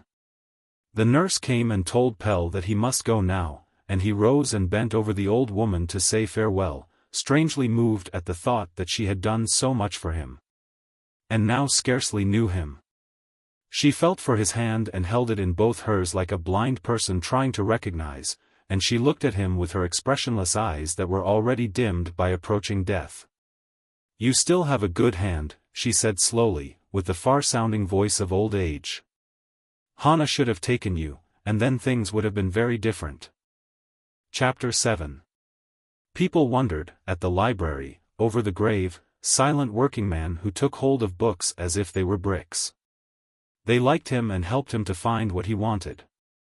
Among the staff there was an old librarian who often came and asked Pell if there were anything he could help him with. He was a little wizened man with gold spectacles and thin white hair and beard that gave a smiling expression to his pale face. He had spent his time among the stacks of books during the greater part of his life.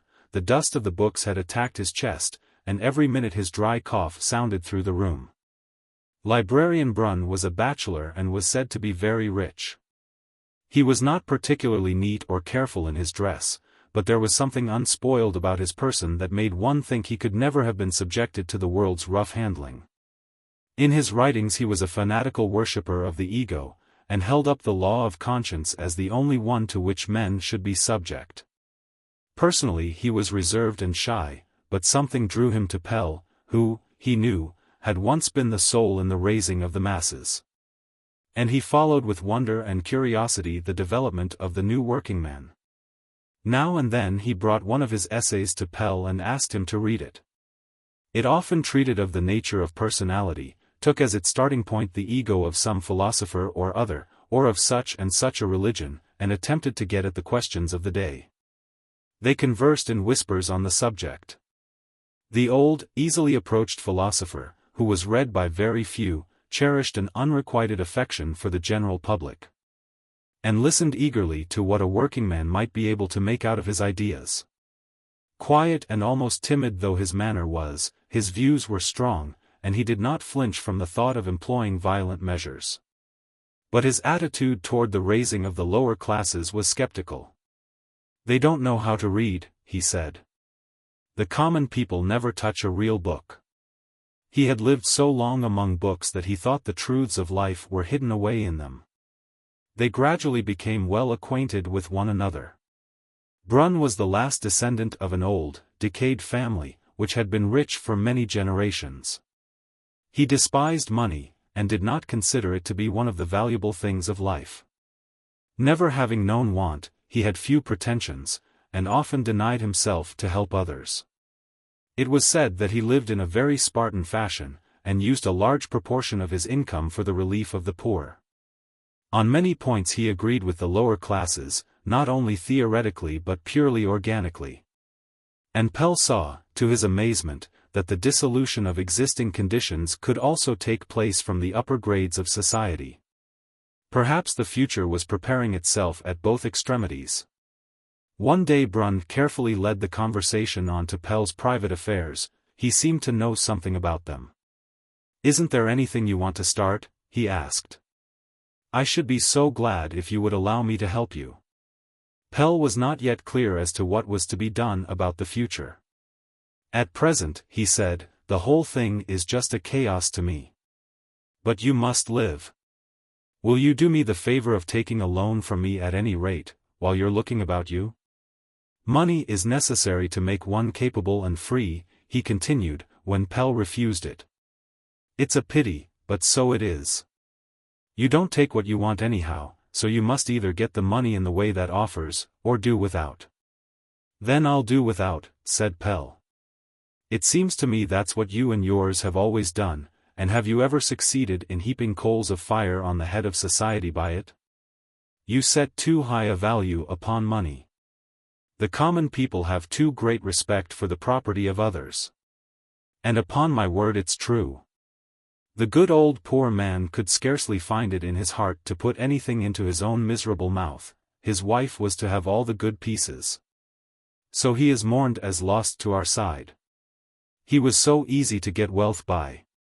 His progeny still go about with a good deal of it." "Money makes you dependent," Pell objected. "Not always," answered Brun, laughing. "In my world people borrow and take on credit without a thought. The greater the debt, the better it is. They never treat a man worse than when they owe him money. On that point we are very much more emancipated than you are. Indeed, that's where the dividing line goes between the upper classes and the common people.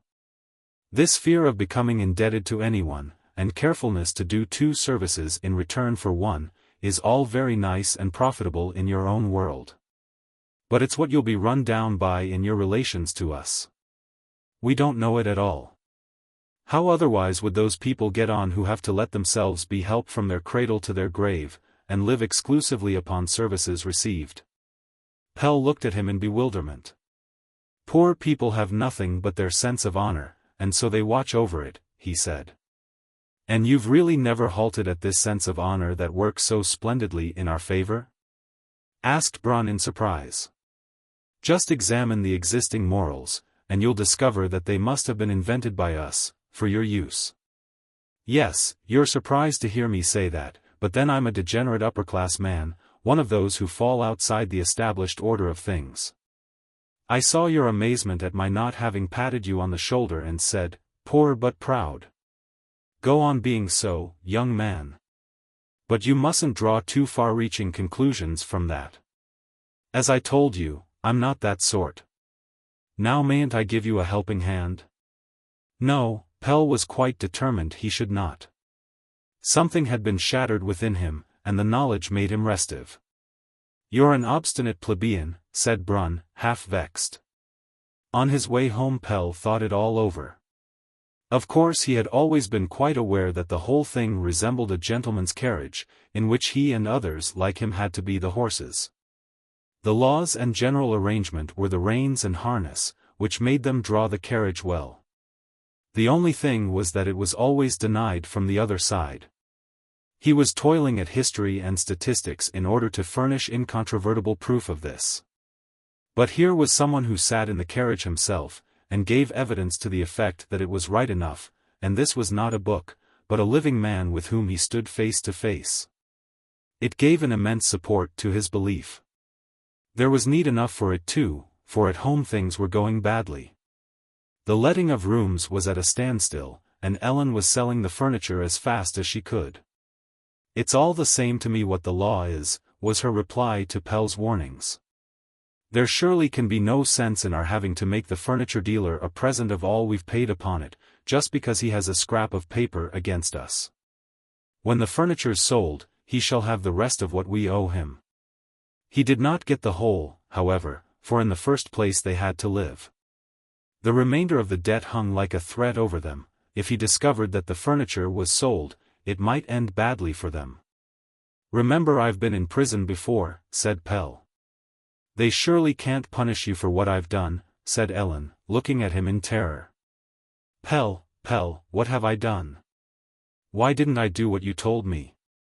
For a time she collapsed, but then suddenly rose energetically, saying, then we must get it paid at once.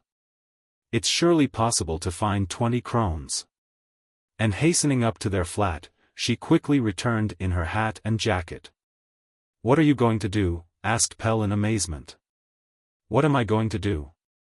I'm going to Queen Teresa. She can get it. Don't be afraid, she said, bending down and kissing him. She soon returned with the money. I may pay it back by washing, she said cheerfully. So that matter was settled, and they would have been glad if the loan had been the same. It scarcely moved, however, the installments ate themselves up in some wonderful way. 2 or 3 times they had to ask for a postponement, and each time the usurer added the amount of the installment to the sum still owing. He called it punishment interest. Pelle read seldom.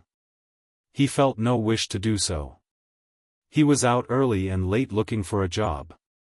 He fetched and took back furniture in the town for the second-hand dealer, and did anything else that came to hand.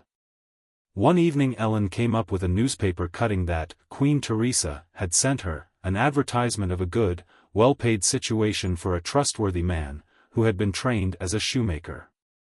It's this morning's, said Ellen anxiously, so I only hope it isn't too late.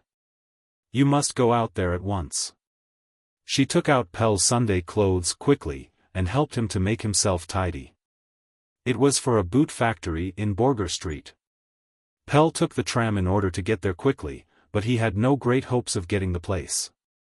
The manufacturer was one of his most bitter opponents among the employers at the time when he was organizing the trade, a young master shoemaker who had had the good sense to follow the development and take the leap over to manufacturer. Oh, it's you, is it? He said. Well, old differences shan't stand between us if we can come to an agreement in other ways. What I want is a man who'll look a little after everything, a kind of right-hand man who can take something off my shoulders in a general way, and superintend the whole thing when I'm traveling. I think you'll do capitally for that, for you've got influence with the men, and I'd like things to go nicely and smoothly with them, without giving in to them too much, you understand. One may just as well do things pleasantly, it doesn't cost an atom more, according to my experience, and now one belongs to the party oneself. Do you? Said Pelle, hardly able to believe his ears. Yes. Why shouldn't an employer be a fellow partisan? There's nothing to be afraid of when once you've peeped in behind the scenes. And it has its advantages, of course. In 10 years' time every sensible man will be a social democrat. That's not at all unlikely, said Pelle, laughing. No, is it? So one evening I said to my wife, I say, you know it won't do soon to own that you don't belong to the party. In other countries millionaires and counts and barons already belong to it. She didn't quite like it, but now she's quite satisfied. They're quite nice people, as she said herself.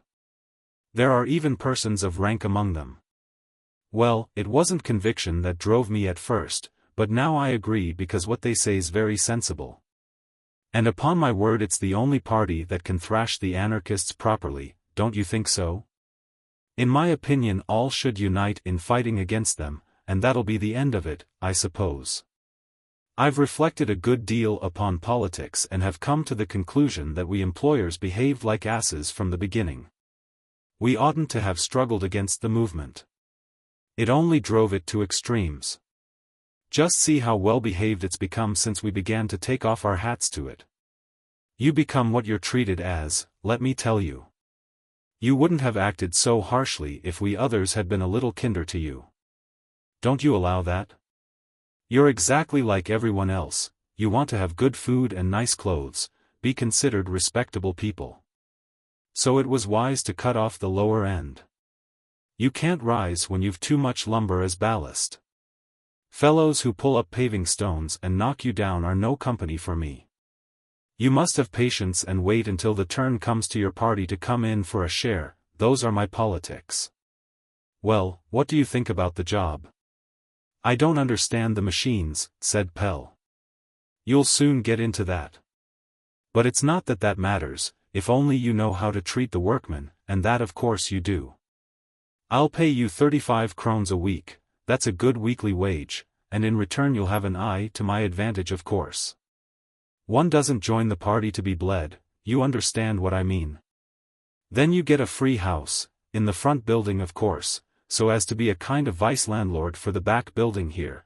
There are 3 stairs with one-roomed flats. I can't be bothered having anything to do with that, there's so much nonsense about the mob. They do damage and don't pay if they can help it, and when you're a little firm with them they fly to the papers and write spiteful letters. Of course I don't run much risk of that, but all the same I like things to go smoothly, partly because I aspire to become a member of the management. So you get 1800 krones a year and a flat at 400, which makes 2200 krones, a good wage, though perhaps I oughtn't to say so myself. But good pay makes good work. Well, is it a bargain? Pelle wanted to have till the next day to think it over. What do you want to think over? One ought never to think over things too much. Our age requires action. As I said before, an expert knowledge is not the main thing, it's your authority that I chiefly want. In other words, you'll be my confidential man. Well, then you'll give me your answer tomorrow. Pelle went slowly homeward. He did not know why he had asked time to think it over, the matter was settled. If you wanted to make a home, you must take the consequences of it and not sneak away the first time a prospect offered of making it a little comfortable for your wife and children. So now he was the dog set to watch his companions. He went down the King's New Market and into the fashionable quarter. It was bright and gay here, with the arc lamps hanging like a row of light birds above the asphalt, now and then beating their wings to keep themselves poised. They seemed to sweep down the darkness of night, and great shadows flickered through the street and disappeared. In the narrow side streets darkness lay, and insistent sounds forced their way out of it, a girl's laugh, the crying of a lonely child, the ceaseless bickering of a cowed woman. But people strolled, quietly conversing, along the pavement in couples and heard nothing. They had got out their winter coats, and were luxuriating in the first cold weather. Music sounded from the large cafés, which were filled to overflowing. People were sitting close together in small select companies, and looked gay and happy. On the tables round which they sat, stood the wine cooler with the champagne bottle pointing obliquely upward as though it were going to shoot down heaven itself to them. How secure they appeared to feel. Had they no suspicion that they were sitting upon a thin crust, with the hell of poverty right beneath them? Or was that perhaps why they were enjoying themselves, today your turn, tomorrow mine? Perhaps they had become reconciled to the idea, and took what they could get without listening too carefully to the hoarse protests of the back streets. Under one of the electric lampposts on the town hall square a man was standing selling papers. He held one out to Pelle, saying, "A halfpenny if you can afford it, if not you can have it for nothing." He was pale, with dark shadows under his eyes, and he had a dark beard. He looked as if he were suffering from some internal complaint which was slowly consuming him. Pelle looked at him, and saw to his surprise that it was Peter Dreyer, his comrade of long ago. "Do you go about selling newspapers?" he exclaimed in astonishment, holding out his hand. Peter Dreyer quietly returned his greeting. He had the same heavy, introspective look that he had had when Pelle met him in the garret in Jaeger Street, but looked even more perplexed. "Yes, I've become a newspaper man," he said, "but only after working hours. It's a little paper that I write and print myself. It may perhaps do you good to read it." "What's it about?" "About you and me." "It's anarchistic, I suppose," said Pelle, looking at the title of the paper. "You were so strange last time I met you." "Well, you can read it." "A halfpenny if you can afford it, if not gratis," he cried, holding out a copy to the passers-by. A policeman was standing a little way off observing him. He gradually drew nearer. "I see you're under observation," said Pelle, drawing his attention to the policeman. "I'm used to that. Once or twice they've seized my inoffensive little paper." Then it can't have been altogether inoffensive, said Pell, smiling. I only advise people to think for themselves. That advice may be dangerous enough too, if it's followed. Oh, yes. The mean thing is that the police pursue me financially. As soon as I've got work with any master, a policeman appears and advises him to discharge me. It's their usual tactics. They aim at the stomach, for that's where they themselves have their heart. Then it must be very hard for you to get on, said Pell sympathetically. Oh, I get along somehow. Now and then they put me in prison for no lawful reason, and when a certain time has passed they let me out again, the one with just as little reason as the other. They've lost their heads. It doesn't say much for machinery that's exclusively kept going to look after us. I've a feeling that they'd like to put me out of the way, if it could be done. But the country's not large enough to let anyone disappear in. But I'm not going to play the hunted animal any longer. Although I despise our laws, which are only a mask for brute force, I'm very careful to be on the right side, and if they use violence against me again, I'll not submit to it. The conditions are so unequal, said Pell, looking seriously at him. No one need put up with more than he himself likes. But there's something wanting in us here at home, our own extreme consequence, self-respect, and so they treat us as ignominiously as they please. They went on together. On the pavement outside one of the large cafes stood an anemic woman with a child upon her arm, offering for sale some miserable stalks which were supposed to represent flowers. Peter Dreyer pointed silently from her to the people in the cafe. His face was distorted. I've no objection to people enjoying life, said Pell. On the contrary, I'm glad to see that there are some who are happy. I hate the system, but not the people, you see, unless it were those who grudge us all anything, and are only really happy in the thought that others are in want. And do you believe there's anyone in there who seriously doesn't grudge others anything? Do you believe any of them would say, I'm fortunate enough to earn 25,000 krones a year and am not allowed to use more than 5,000, so the rest belongs to the poor? No, they're sitting there abusing the poor man while they drink up the surplus of his existence.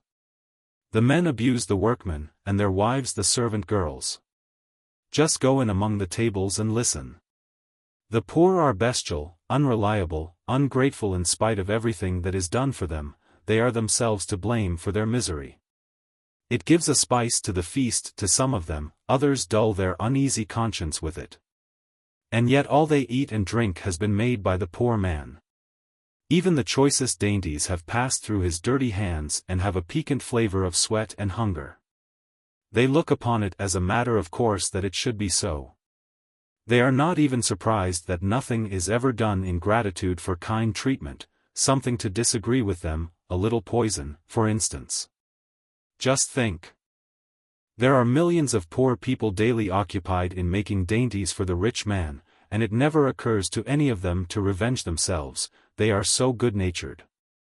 Capital literally sleeps with its head in our lap, and abuses us in its sleep, and yet we don't cut its throat. At Victoria Street they stopped. The policeman had followed them and stopped on the other side of the street when they stopped. Pell drew the other's attention to the fact.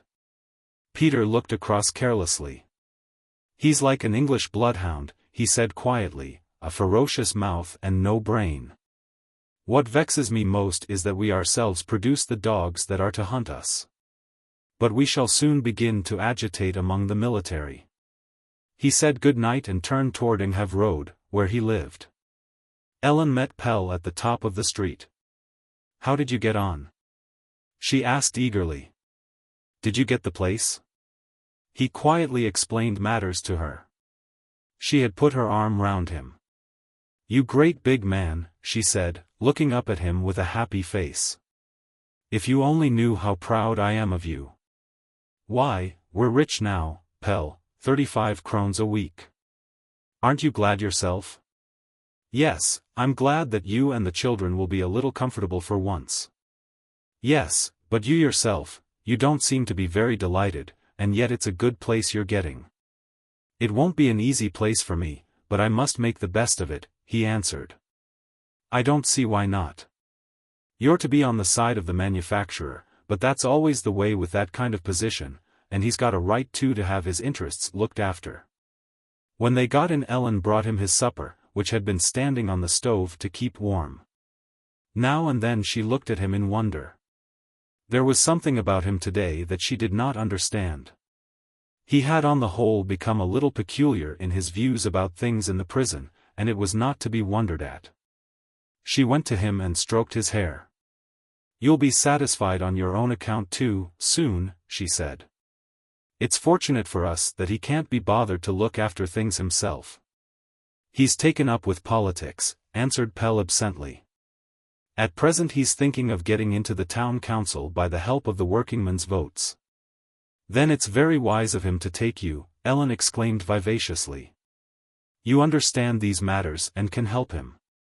If we save, we may perhaps have so much over that we could buy the business from him some day." She looked happy, and treated him to a little petting, now in one way and now in another. Her joy increased her beauty, and when he looked at her it was impossible for him to regret anything. She had sacrificed everything for him, and he could do nothing without considering her. He must see her perfectly happy once more, let it cost what it might, for he owed her everything. How beautiful she was in her unaffectedness! She still had a fondness for dressing in black, and with her dark hair about her pale face, she resembled one of those sisters who have suffered much and do everything out of compassion. It struck him that he had never heard her really laugh, she only smiled. He had not awakened the strongest feeling in her yet, he had not succeeded in making her happy. And therefore, though she had shared his bed and board, she had kept the most beautiful part to herself, like an unapproachable virgin. But now her cheeks glowed with happy expectation, and her eyes rested upon him eagerly. He no longer represented for her the everyday dullness, he was the fairy story that might take her by surprise when the need was greatest. He felt he could hardly pay too dearly for this change. Women were not made for adversity and solitude, they were flowers that only opened fully when happiness kissed them. Ellen might shift the responsibility over onto his shoulders.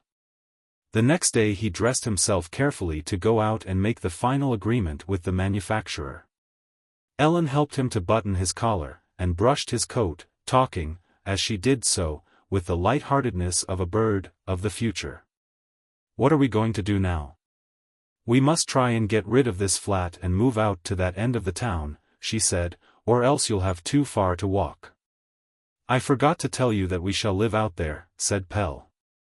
"He has 3 stairs with 1-roomed apartments, and we're to be the vice-landlord of them. He can't manage the tenants himself."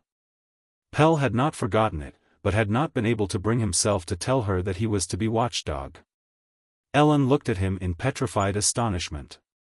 "Does that go with the post?" she gasped. Pelle nodded. "You mustn't do it," she cried, suddenly seizing him by the arms. "Do you hear, Pelle? You mustn't do it." She was greatly disturbed and gazed beseechingly at him. "I don't understand you at all." He looked at her in bewilderment and murmured something in self-defense. "Don't you see that he only wants to make use of you?" she continued excitedly. "It's a Judas post he's offered you, but we won't earn our bread by turning poor people into the street. I've seen my own bits of furniture lying in the gutter. Oh, if you'd gone there." She gazed shudderingly straight before her. "I can't understand what you can have been thinking about, you who are generally so sensible," she said when she had once more calmed down, looking reproachfully at him. But the next instant she understood it all, and sank down weeping. "Oh, Pelle, Pelle," she exclaimed, and hid her face. Chapter VIII. Pelle read no more and no longer went to the library. He had enough to do to keep things going. There was no question now of trying to get a place. Winter was at the door, and the army of the unemployed grew larger every day. He stayed at home, worked when there was anything to do, and for the rest minded the children for Ellen while she washed. He talked to Lasse Frederick as he would to a comrade, but it was nice to have to look after the little ones too. They were grateful for it, and he discovered that it gave him much pleasure. Boy comfort he was very fond of now, his only sorrow being that the boy could not talk yet. His dumbness was always a silent accusation. "Why don't you bring books home?" Ellen would say when she came up from the wash-house to look after them, with her arms bare and tiny drops in her hair from the steam down there. "You've plenty of time now." No, what did he want with books? They did perhaps widen his horizon a little, but what lay behind it became so very much greater again, and he himself only grew smaller by reading. It was impossible in any case to obtain any reassuring view of the whole. The world followed its own crooked course in defiance of all wisdom. There was little pleasure in absorbing knowledge about things that one could not remedy. Poor people had better be dull. He and Morton had just been to Madame Johnson's funeral. She had not succeeded in seeing Jutland. Out of a whole life of toil there had never been 10 krones over for a ticket home, and the trains ran day after day with hundreds of empty places. With chilling punctuality they whirled away from station to station. Heaven knows how many thousand empty seats the trains had run with to Jutland during the years in which the old woman longed to see her home. And if she had trudged to the railway station and got into the train, remorseless hands would have removed her at the first station. What had she to do with Jutland? She longed to go there, it was true, but she had no money. Was it malice or heartless indifference? A more fiendish sport can at any rate hardly be imagined than this running with empty places. It was they that made the journey so terribly vivid, as though the devil himself were harnessed to the train and, panting with wantonness, dragging it along through the country to places that people were longing to see. It must be dreadful to be the guard and call the names of the stations into those seats for the people left behind.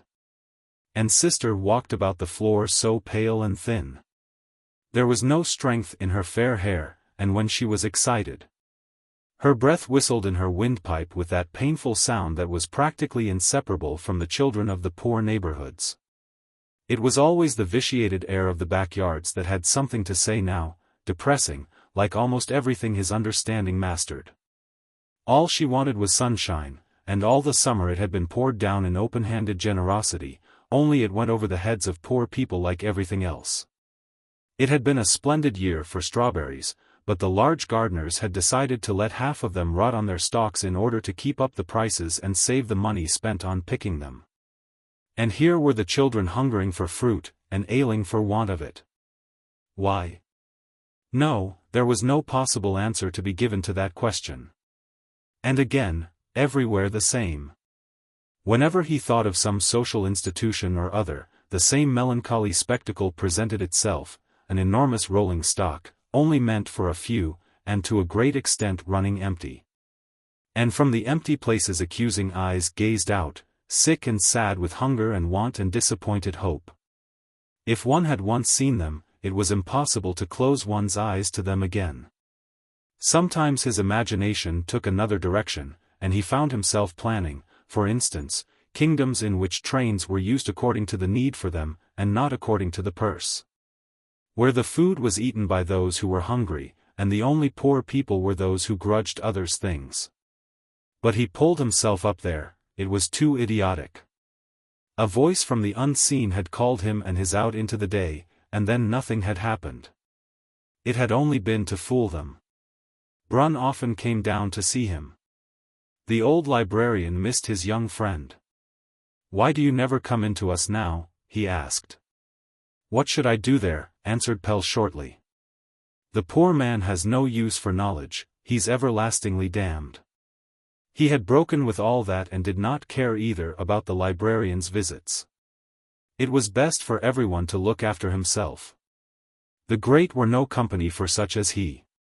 He made no attempt to conceal his ill humor, but Brunn took no notice. The latter had moved out into Fredericksburg Avenue in October, and dropped in almost every afternoon on his way home from the library. The children took care to be down there at that time, for he always brought something for them.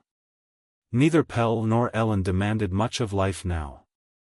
They had settled down in resignation side by side like a pair of cart horses that were accustomed to share manger and toil. It would have been a great thing now to have done with that confounded loan, so that they need not go about with their lives in their hands continually, but even that was requiring too much. All that could be scraped together went every month to the moneylender, and they were no nearer the end. On the 180 krones that Pelle had received they had now in all paid off 120, and yet they still owed 240. It was the punishment interest that made it mount up whenever they came only a day or two too late with the installments or whatever it might be.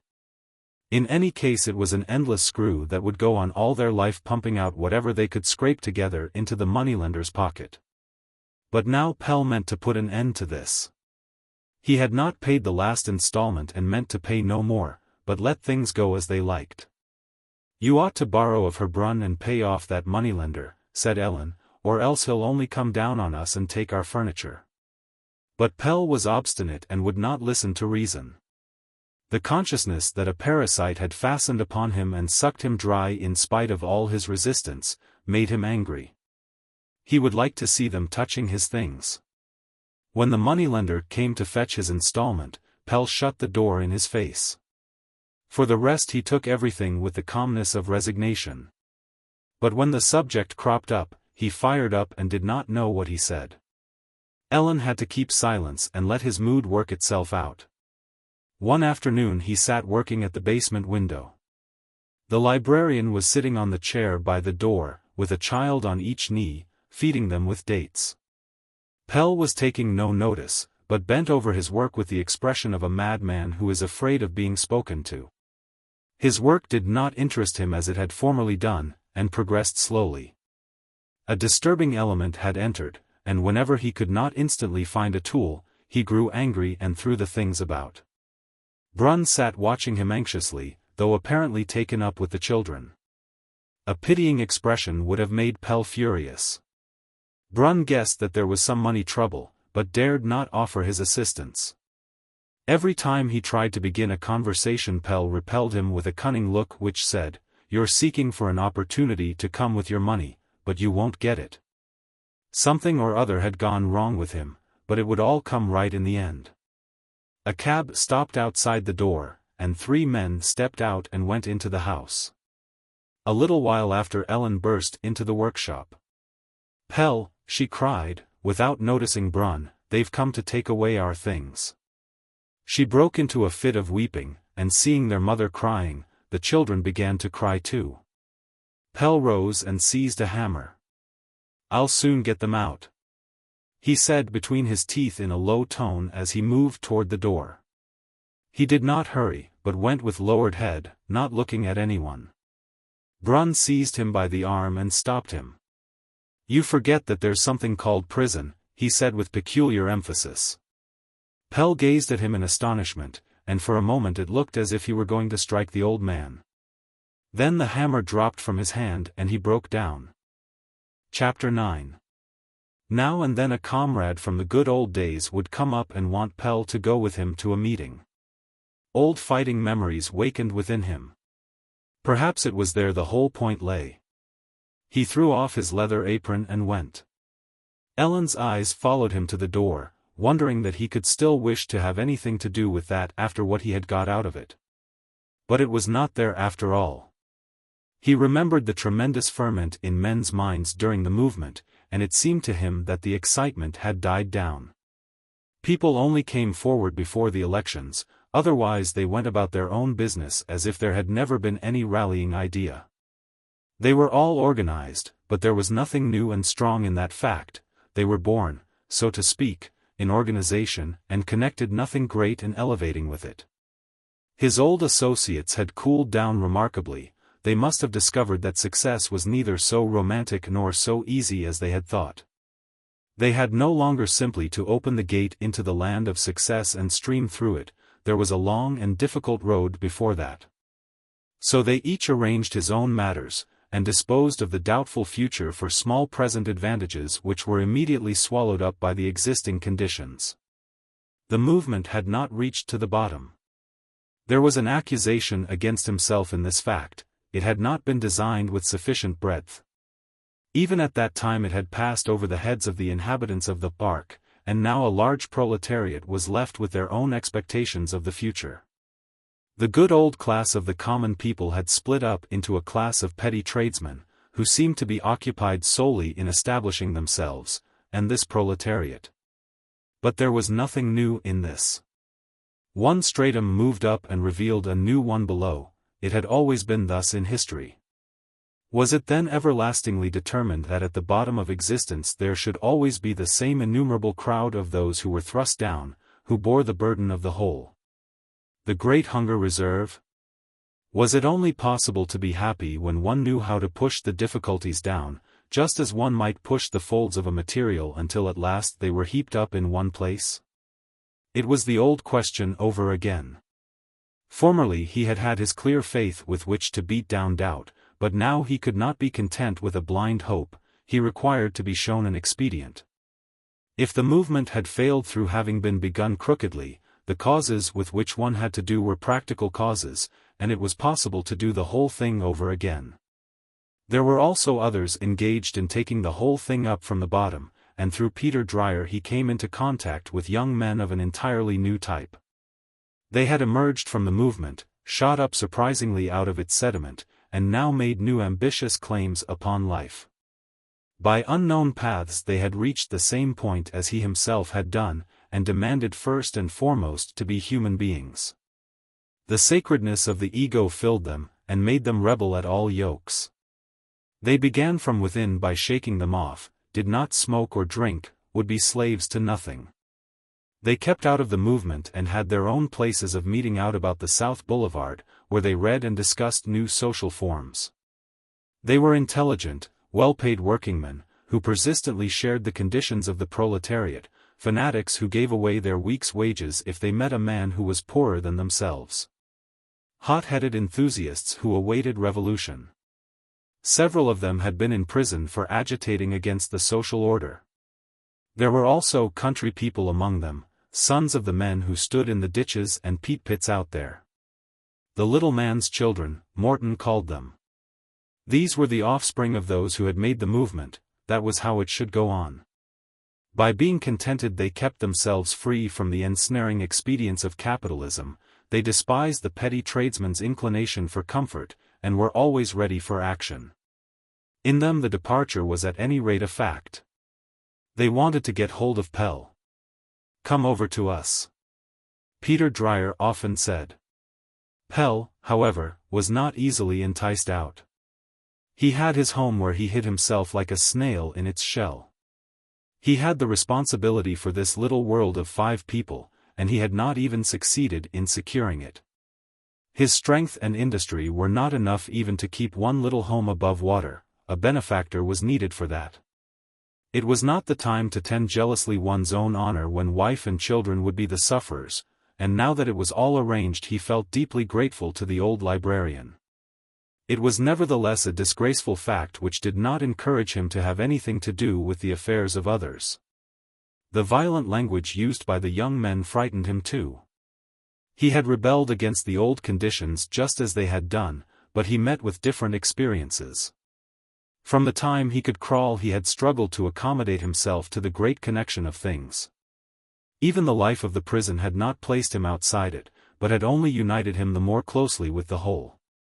He had no inclination to cut the knot, but demanded that it should be untied. "You're no good," said Morton and the others when they tried to rouse him, "for you can't hate." No, the cold in his mind was like the night frost, it melted at the first sunbeam. When he looked back there were redeeming ties that held the whole together in spite of all the evil, and now the old librarian had brought him close up to the good in the other side of the cleft too. He had settled down to his shoemaking again and refused to be roused by the other's impatience, but he looked as if he had an eternity in which to unravel his affairs. Sister was often down with him and filled the workshop with her chatter. At about 8, when it began to grow light, he heard her staggering step on the stair, and she remained with him until Ellen took her up in the evening by main force to put her to bed. She dragged all the tools together and piled them up in front of Pell on the bench so that he could hardly move, and called it helping. Then she rested, standing with her hands upon the edge of the bench and talking to him. "Sister's clever," she said appreciatively, pointing with satisfaction to her work. "Big girl.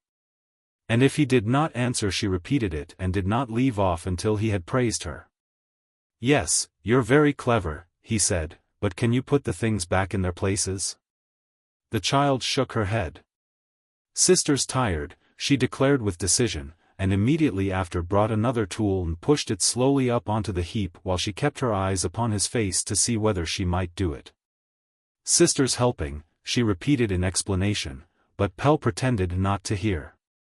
For a time she was quiet, but then came to him with her pinafore full of old boots and shoes that she had pulled out from behind the stove. He tried to look stern, but had to bend down over his work. It made the little girl feel uncertain. She emptied her pinafore onto the platform, and sitting on her heels with her hands on her little knees, she tried to see what his expression was. It was not satisfactory, so she got up and, putting her hands on his knee, said, with an ingratiating look into his face, "You're so clever, Father. You can do everything. You're the cleverest in the whole world." And after a little pause, "We're both clever, aren't we, Father?" "Oh, that's it, is it?" exclaimed Pell. "One of us is very conceited at any rate." "It's not me," answered the child confidently, shaking her head. "You seem to be very happy together," said Ellen when she came down with Boy Comfort on her arm to fetch Anna. The child did not want to go up with her, and pushed round into the corner behind Pell's chair, and Boy Comfort struggled to be put down onto the floor to play with the lasts. "Well, then," said Ellen, sitting down, "we'll all stay here together." She looked quiet and resigned. Her defeat had told upon her. She no longer spoke of the future, but was glad that they had escaped from the clutches of the moneylender. The thought of it filled her with a quiet but not altogether unspoiled happiness. She no longer dreamed of anything better, but was grateful for what she possessed, and it seemed to Pell that something had died within her together with the dissatisfaction. It was as though she had at last given everything she had. Her resignation to the grey everyday life made her dull and ordinary. She needs sunshine, he thought. And again his thoughts wandered in their search for a way out into the future, his one idea, in the same track that they had followed 100 times before. He did not even enter it fully, but merely recognized that the problem was being worn threadbare. In his trade there was no compromise. There was only room for extortioners and extortionized, and he was not suited for either part. When he took up other possibilities, however, his thoughts returned of themselves to his work, like a roving dog that always comes back and snuffs at the same scent. There was something in him that with fatalistic obstinacy made him one with his trade. In spite of its hopelessness, he had staked everything there, and there the question should be solved. Behind the fatalism of the common people lies the recognition that there is plan and perspective in their life too. Such and such a thing is so because it must be so. And this recognition Pell had no reason to do away with.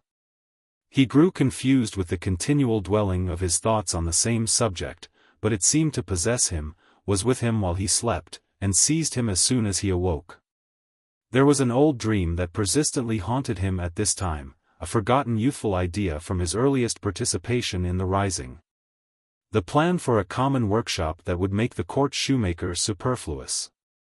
The plan had been laid aside at the time as impossible, but now he took it up again and went over it step by step.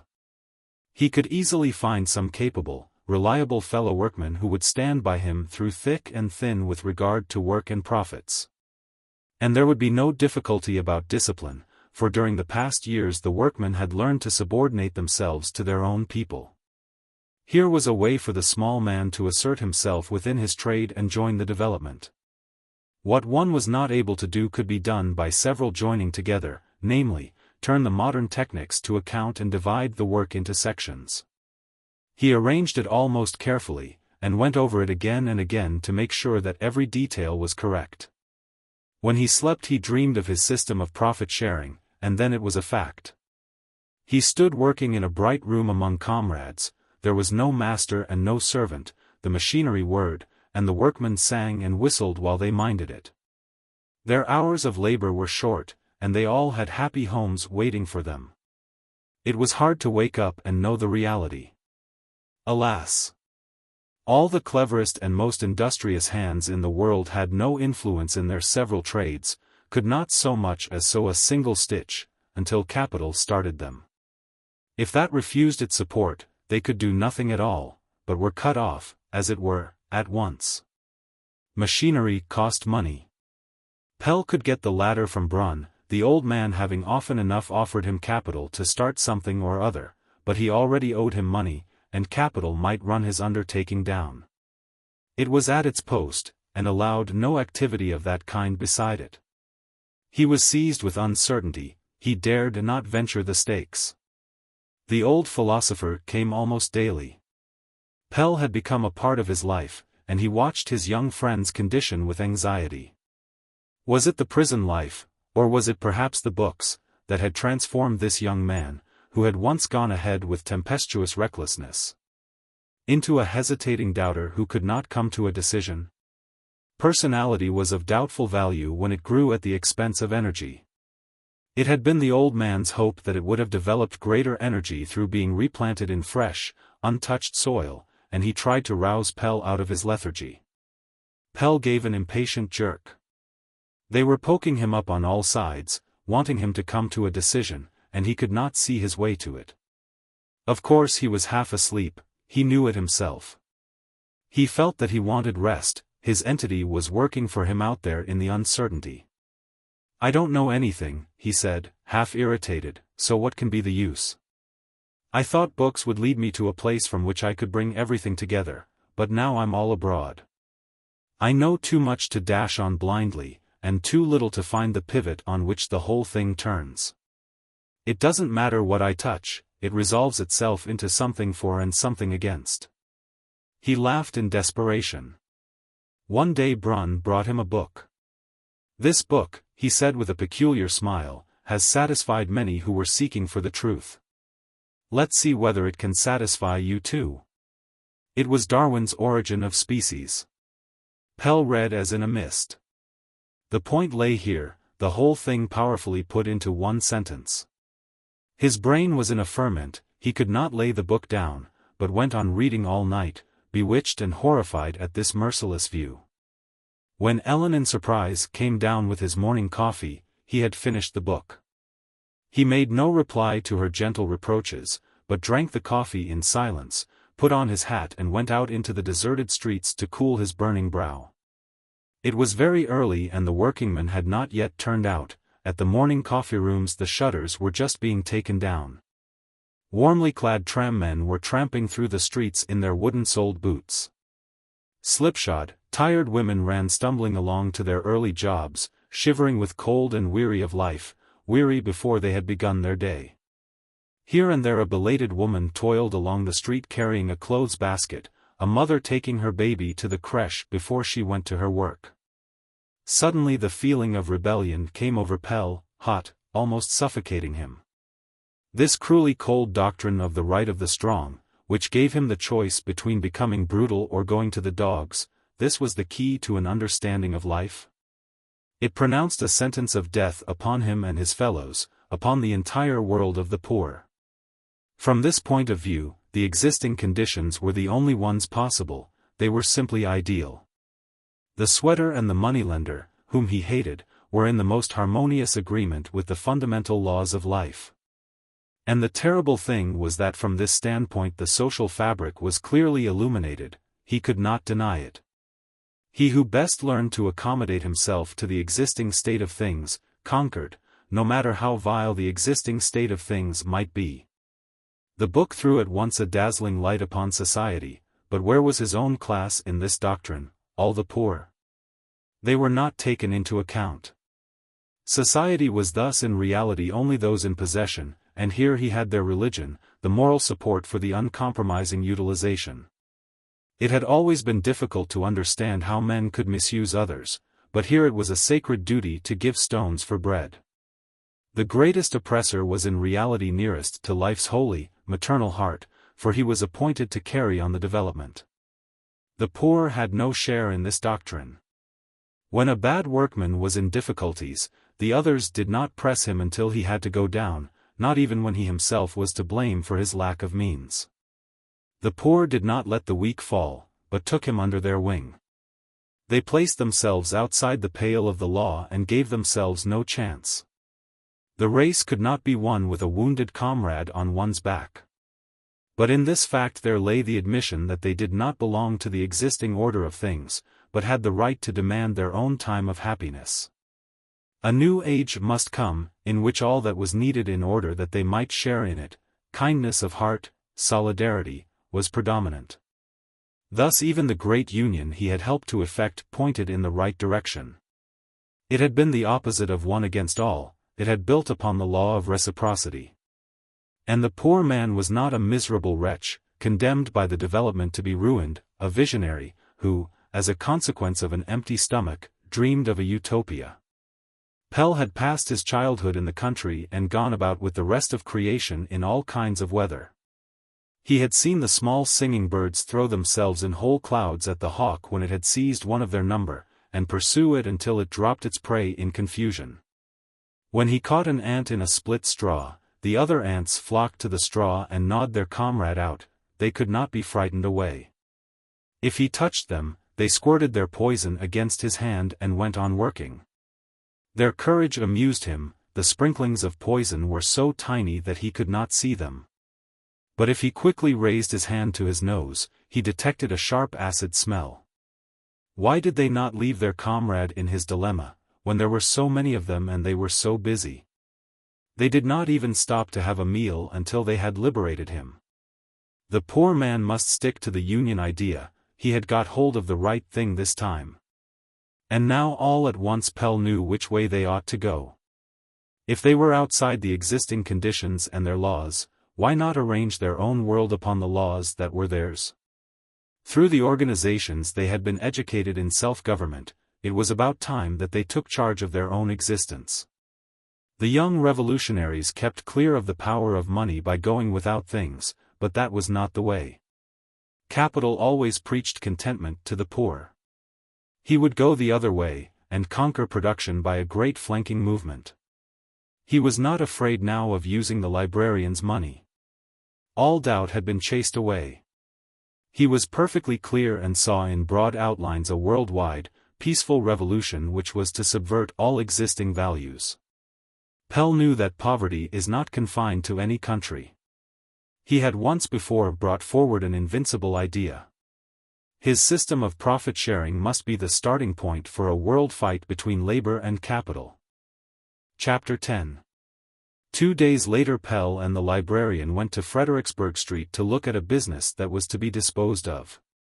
It was a small matter of half a score of workmen, with an electrical workshop in the basement and a shop above. The whole could be had by taking over the stock and machinery at a valuation. The rent was rather high, but with that exception the conditions were favorable.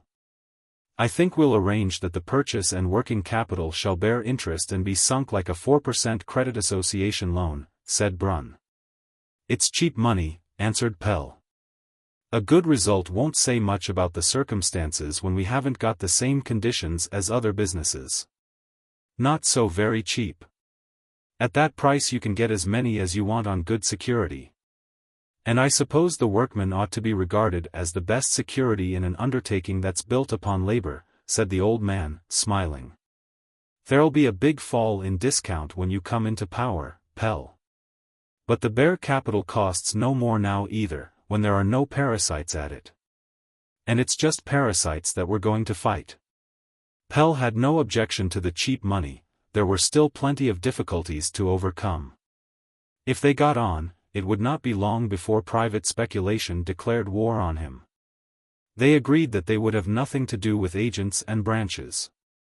The business was to rest entirely upon itself and communicate directly with the consumers. What was made in the workshop should merely cover the expenses of the shop above, the rest of the surplus being divided among the workmen. According to what rules?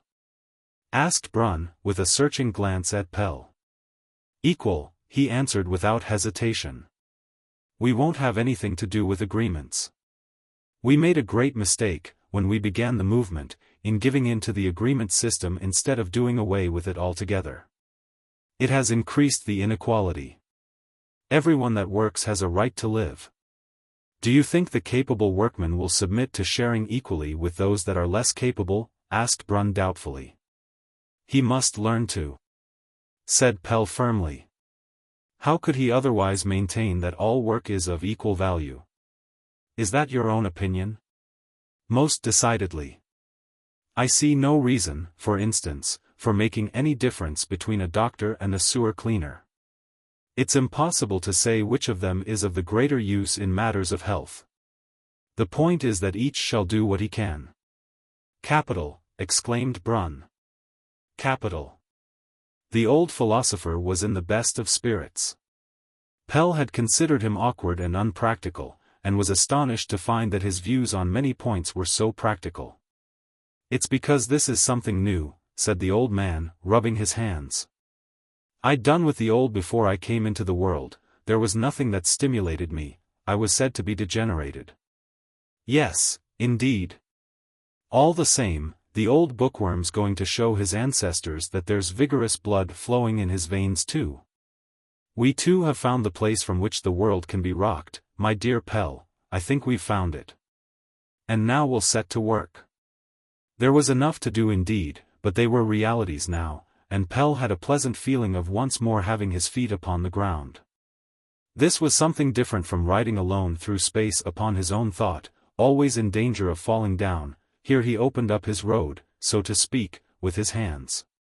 It had been arranged that the present owner of the business should carry it on a little longer, while Pell made himself at home in it all, learned to understand the machinery, and took lessons in bookkeeping. He was always busy, used his day and at night slept like a log. His brain was no longer in a perpetual ferment like a cauldron, for sleep put out the fire beneath it. The essential thing was that they should be a party that could entirely rely upon one another, and Pell unhesitatingly discharged those of his comrades who were not suited for work under new forms, and admitted others. The first man he applied to was Peter Dreyer. Ellen advised him not to do so. You know he's on bad terms with the police, she said. You may have difficulties enough without that. But Pell needed someone beside him who was able to look at things from a new point of view, and quite understood what was essential. Egoists were of no good, and this must be the very thing for a man who had grown restive at the old state of things. Pell had come home from his bookkeeping course to have his dinner. Ellen was out with Boy Comfort, but she had left the meal ready for him. It was more convenient to eat it in the kitchen, so he sat upon the kitchen table, reading a book on the keeping of accounts while he ate. In the front room sat Lasse Frederick, learning his lessons with fingers in both ears in order to shut out the world completely. This was not so easy, however, for Sister had a loose tooth, and his fingers were itching to get at it. Every other minute he broke off his reading to offer her something or other for leave to pull it out, but the little girl always made the same answer, "No, father's going to." He then gave up setting about it honorably, and tried to take her unawares, and at last he persuaded her to let him tie a piece of cotton round the tooth and fasten it to the door handle. There. Now we've only got to burn through the cotton, he said, lighting a piece of candle, or else father'll never be able to get the tooth out. It loosens it tremendously. He talked on about all kinds of things to divert her attention, like a conjurer, and then suddenly brought the candle close to her nose, so that she quickly drew back. Look, here's the tooth, he cried triumphantly, showing it to Sister, who, however, screamed at the top of her voice. Pell heard it all, but quietly went on eating. They would have to make it up by themselves.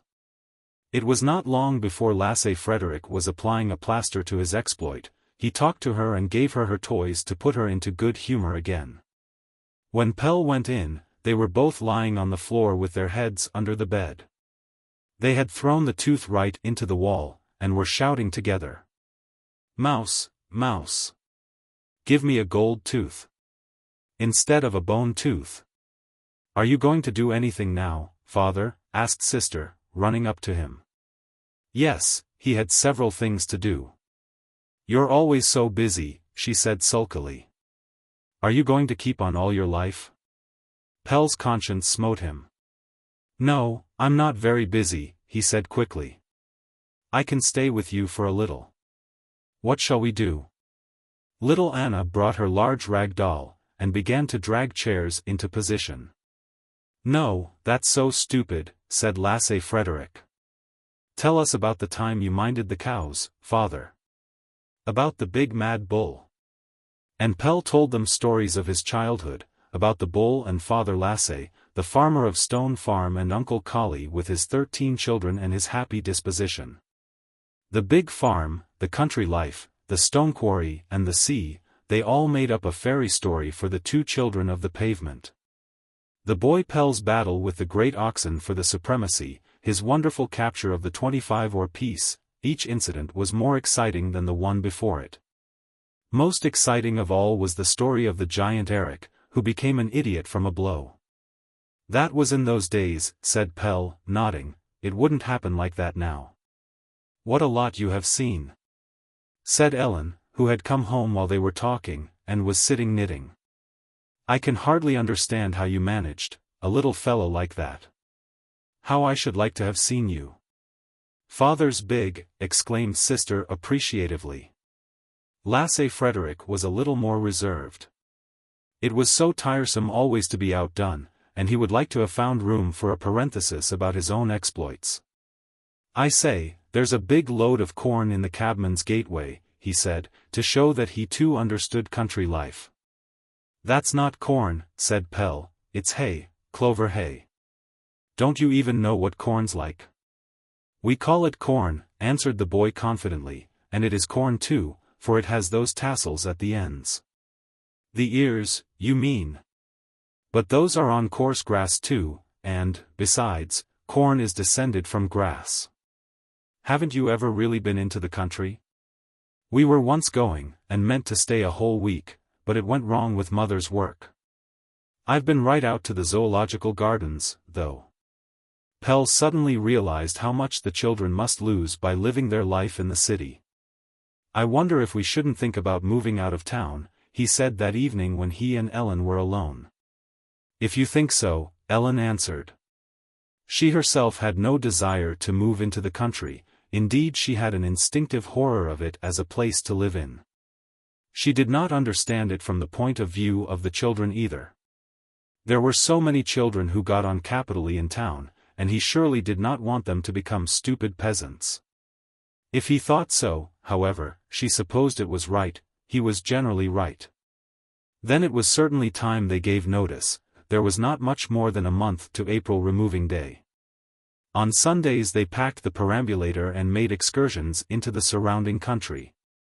Just as in the old days when Lasse Frederick was the only child and sat in his carriage like a little crown prince. Now he wheeled the carriage in which Boy Comfort sat in state, and when sister grew tired she was placed upon the apron with her legs hanging down. They went in a different direction each time, and came to places that even Lasse Frederick did not know.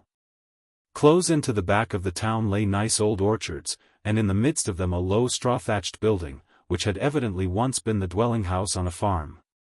They came upon it quite by chance from a side road, and discovered that the town was busy building barracks beyond this little idyll too, and shutting it in. When the sun shone they sat down on a bank and ate their dinner. Pelle and Lasse Frederick vied with one another in performing feats of strength on the withered grass. And Ellen hunted for winter boughs to decorate the house with. On one of their excursions they crossed a boggy piece of ground on which grew willow copse, behind it rose cultivated land. They followed the field roads with no definite aim, and chanced upon an uninhabited, somewhat dilapidated house, which stood in the middle of the rising ground with a view over Copenhagen, and surrounded by a large, overgrown garden. On an old, rotten board stood the words, "To let," but nothing was said as to where application was to be made. "That's just the sort of house you'd like," said Ellen, for Pelle had stopped.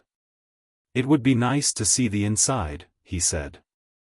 "I expect the keys to be got at the farm up there." Lasse Frederick ran up to the old farmhouse that lay a little farther in at the top of the hill, to ask. A little while after he came back accompanied by the farmer himself, a pale, languid, youngish man, who wore a stand-up collar and was smoking a cigar. The house belonged to the hill farm, and had been built for the parents of the present owner. The old people had had the odd idea of calling it Daybreak, and the name was painted in large letters on the east gable. The house had stood empty since they died some years ago, and looked strangely lifeless. The window panes were broken and looked like dead eyes, and the floors were covered with filth. "No, I don't like it," said Ellen. Pell showed her, however, that the house was good enough, the doors and windows fitted well, and the whole needed only to be overhauled. There were 4 rooms and a kitchen on the ground floor, and some rooms above, one of these being a large attic facing south. The garden was more than an acre in extent, and in the yard was an outhouse fitted up for fowls and rabbits. The rent was 400 krones. Pell and Lasse Frederick went all over it again and again, and made the most wonderful discoveries, but when Pell heard the price, he grew serious. "Then we may as well give it up," he said. Ellen did not answer, but on the way home she reckoned it out to herself. She could see how disappointed he was. "It'll be 15 krones more a month than we now pay," she suddenly exclaimed. "But supposing we could get something out of the garden, and kept fowls? Perhaps, too, we might let the upper floor furnished." Pell looked gratefully at her. "I'll undertake to get several hundred krones worth out of the garden," he said. They were tired out when they got home, for after all it was a long way out. "It's far away from everything," said Ellen. "You'd have to try to buy a second-hand bicycle." Pell suddenly understood from the tone of her voice that she herself would be lonely out there. "We'd better put it out of our thoughts," he said, "and look for a 3-roomed flat in town. The other is unpractical after all." When he returned from his work the following evening, Ellen had a surprise for him. "I've been out and taken the house," she said. "It's not so far from the tram after all, and we get it for 300 krones the first year. The man promised to put it all into good order by removing day. Aren't you glad?" "Yes, if only you'll be happy there," said Pell, putting his arms round her. The children were delighted. They were to live out there in the bright world into which they had peeped, as a rule, only on very festive occasions, to wander about there every day. And always eat the food they brought with them in the open air. A week later they moved out. Pell did not think they could afford to hire men to do the removing. He borrowed a 4-wheeled handcart, the same that had carried Ellen's furniture from Chapel Road, and in the course of Saturday evening and Sunday morning he and Lasse Frederick took out the things. Queen Teresa gave Ellen a helping hand with the packing. The last load was done very quickly, as they had to be out of the town before church time. They half ran with it, Boy Comfort having been placed in a tub on the top of the load. Behind came Ellen with little Anna, and last of all fat Queen Teresa, with some pot plants that had to be taken with special care. It was quite a procession. They were in a tremendous bustle all day. The cleaning had been very badly done and Ellen and Queen Teresa had to do it all over again. Well, it was only what they might have expected. When you moved you always had to clean 2 flats, the one you left and the one you went into. There had not been much done in the way of repairs either, but that too was what one was accustomed to. Landlords were the same all the world over. There was little use in making a fuss, they were there, and the agreement was signed. Pell would have to see to it by degrees. By evening the house was so far in order that it could be slept in. "Now we'll stop for today," said Ellen. "We mustn't forget that it's Sunday." They carried chairs out into the garden and had their supper there, Pell having laid an old door upon a barrel for a table. Every time Queen Teresa leaned forward with her elbows on the table, the whole thing threatened to upset, and then she screamed. She was a pastor's daughter, and her surroundings now made her melancholy. "I haven't sat like this and had supper out of doors since I ran away from home as a 15-year-old girl," she said, wiping her eyes. "Poor soul," said Ellen, when they had gone with her along the road to the tram. "She's certainly gone through a good deal. She's got no one to care about her except us." "Is she really a pastor's daughter?" asked Pell. "Women of that kind always pretend to be somebody of a better class who has been unfortunate." "Oh, yes, it's true enough. She ran away from home because she couldn't stand it. She wasn't allowed to laugh, but had to be always praying and thinking about God. Her parents have cursed her. They went for a little walk behind the farm to see the evening sky. Ellen was very talkative, and already had 1,000 plans in her head. She was going to plant a great many fruit bushes and make a kitchen garden, and they would keep a number of fowls and rabbits. Next summer she would have early vegetables that could be sold in town. Pelle was only half attending as he walked beside her and gazed at the glowing evening sky, which, with its long fiery lines, resembled a distant prairie fire. There was quiet happiness within him and around him. He was in a solemn mood, and felt as though, after an absence of many years, he had once more entered the land of his childhood. There was a familiar feeling in the soft pressure of the earth beneath his feet. It was like a caress that made him strong and gave him new life. Here, with his feet on the soil, he felt himself invincible. "You're so silent," said Ellen, taking his arm so as to walk beside him upon the dike. "I feel as if you had just become my bride," he said, taking her into his arms. Chapter 11. Brunn came in every morning before he went to the library to see how the work was progressing. He was greatly interested in it, and began to look younger. He was always urging Pelle on, and suggesting plans for extensions. "If money's wanted, just let me know," he said. He longed to see the effect of this new system, and was always asking Pelle whether he noticed anything. When he heard that the boot and shoe manufacturers had held a meeting to decide what should be their attitude to the undertaking, he laughed and wanted to turn on more steam. Quite indifferent to what it might cost. The old philosopher had become as impatient as a child. An interest had come into his old man's existence, and he was afraid of not getting the whole of it. "It's all very well for you to take your time," he said, "but remember that I'm old and sickly into the bargain." He treated Pelle as a son, and generally said "thou" to him. Pelle held back. So much depended upon the success of this venture, and he watched it anxiously. It was as though he had been chosen to question the future. Within the movement his undertaking was followed with attention. The workingmen's papers wrote about it, but awaited results.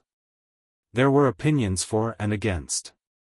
He wanted to give a good answer, and decided on his measures with much care. He immediately dismissed such workmen as were not suited to the plan. It made bad blood, but there was no help for that. He was busy everywhere, and where he could not go himself, Lasse Frederick went, for the boy had given up his other occupations and helped in the shop and ran errands. Ellen wanted to help too. "We can keep a servant, and then I'll learn bookkeeping and keep the accounts and mind the shop." Pelle would not agree to this, however. He was not going to have her working for their maintenance any more. A woman's place was with her children. "Nowadays the women take part in all kinds of work," Ellen urged. It did not matter. He had his own opinion on the subject. It was enough that the men should do the producing. Would she have them stand on the pavement and watch the women doing the work? It was very possible it did not sound liberal-minded, but he did not care. Women were like beautiful flowers, whatever people said about their being man's equal. They wore their happiness off when they had to work for their living. He had seen enough to know that. She did not like standing and looking on while the two men were so busy, so she attacked the garden, and sowed herbs and planted cabbage in the beds that lay like thick down quilts upon the earth. And when it happened that things came up, she was happy. She had bought a gardening book, and puzzled her head about the various kinds and their treatment. Pelle came to her assistance after working hours, and everything that he handled flourished. This made Ellen a little angry. She did exactly what he did, but it was just as if the plants made a difference between them. "I've got the countryman's hand," he said, laughing. All Sunday they were busy. The whole family was in the garden, Lasse Frederick digging, Pelle pruning the espalier round the garden door, and Ellen tying it up. The children were trying to help everybody and were mostly a hindrance. One or other of them was always doing something wrong, treading on the beds or pulling up the plants. How extraordinarily stupid they were. Regular town children. They could not even understand when they were told. Pelle could not comprehend it, and sometimes nearly lost patience. One day when little Anna came to him unsuspectingly to show him a flowering branch of an apple tree which she had broken off, he was angry and took her roughly by the arm. But when he saw the frightened expression in her face, he remembered the man with the strange eyes, who had taught him in his childhood to manage the cattle without using anything but his hands. And he was ashamed of himself. He took the little ones by the hand, went round the garden with them and told them about the trees and bushes, which were alive just like themselves. And only wanted to do all they could for the two children. The branches were their arms and legs, so they could imagine how dreadful it was to pull them off. Sister turned pale and said nothing, but Boy Comfort, who at last had decided to open his mouth and had become quite a chatterbox, jabbered away and stuck out his little stomach like a drummer. He was a sturdy little fellow, and Ellen's eyes followed him proudly as he went round the garden. The knowledge that everything was alive had a remarkable effect upon the two children. They always went about hand in hand, and kept carefully to the paths. All round them the earth was breaking and curious things coming up out of it. The beans had a bucket turned over them to protect them, and the lettuces put up folded hands as if they were praying for fine weather. Every morning when the children made their round of the garden, new things had come up. Okay, exclaimed Boy Comfort, pointing to the beds. They stood at a safe distance and talked to one another about the new wonders, bending over with their hands upon their backs as if afraid that the new thing would snatch at their fingers. Sometimes Boy Comfort's chubby hand would come out involuntarily and want to take hold of things, but he withdrew it in alarm as if he had burnt himself, saying, "Ow." And then the two children would run as fast as they could up to the house. For them the garden was a wonder-world full of delights, and full of terrors. They soon became familiar with the plants in their own way, and entered into a kind of mystic companionship with them. Met them in a friendly way and exchanged opinions, like beings from different worlds, meeting on the threshold. There was always something mysterious about their new friends, which kept them at a distance. They did not give much information about themselves. When they were asked, "Who called you?" they answered quickly, "Mother Ellen." But if they were asked what it looked like down in the earth, they made no answer whatever. The garden continued to be an inexhaustible world to the children, no matter how much they trotted about in it. Every day they went on new journeys of discovery in under elder and thorn bushes. There were even places which they had not yet got at, and others into which they did not venture at all. They went near to them many times in the course of the day, and peeped over the gooseberry bushes into the horrible darkness that sat in there like an evil being and had no name. Out in the brilliant sunshine on the path they stood and challenged it, Sister spitting until her chin and pinafore were wet, and Boy Comfort laboriously picking up stones and throwing them in. He was so fat that he could not bend down, but had to squat on his heels whenever he wanted to pick up anything. And then suddenly they would rush away to the house in a panic of fear. It was not necessary to be a child to follow the life in the garden. A wonderful power of growing filled everything, and in the night it crackled and rustled out in the moonlight, branches stretched themselves in fresh growths.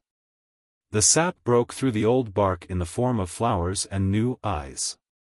It was as though Pelle and Ellen's happy zeal had been infectious. The half-stifled fruit trees that had not borne for many years revived and answered the gay voices by blossoming luxuriantly. It was a race between human beings and plants as to who should accomplish the most, and between the plants themselves as to which could make the best show. "The spring is lavishing its flowers and green things upon us," said Pelle. He had never seen a nest that was so beautiful as his. He had at last made a home. It was pleasant here. Virginia creeper and purple clematis covered the whole front of the house and hung down before the garden door, where Ellen liked to sit with her work. Keeping an eye on the little ones playing on the grass, where she liked best to sit with Pelle on Sundays, when the Copenhagen families came wandering past on their little country excursions. They often stopped outside the hedge and exclaimed, "Oh, what a lovely home." The work in Pelle's workshop began, as in all other places, at 6 in the morning. But it stopped at 4, so that those who cared about it could easily make something of the day. Pell had reduced the working hours to 9, and dared not venture any further for the present. Some of the hands liked this arrangement, and employed the afternoon in going out with their wives and children, but others would rather have had an hour longer in bed in the morning. One day the latter came and declared that now they were in the majority and would have it changed. "I can't agree to that," answered Pell. "Being early up is the workman's privilege, and I'm not going to give it up." "But we've taken the votes on it," they said. "This is a democratic institution, isn't it?"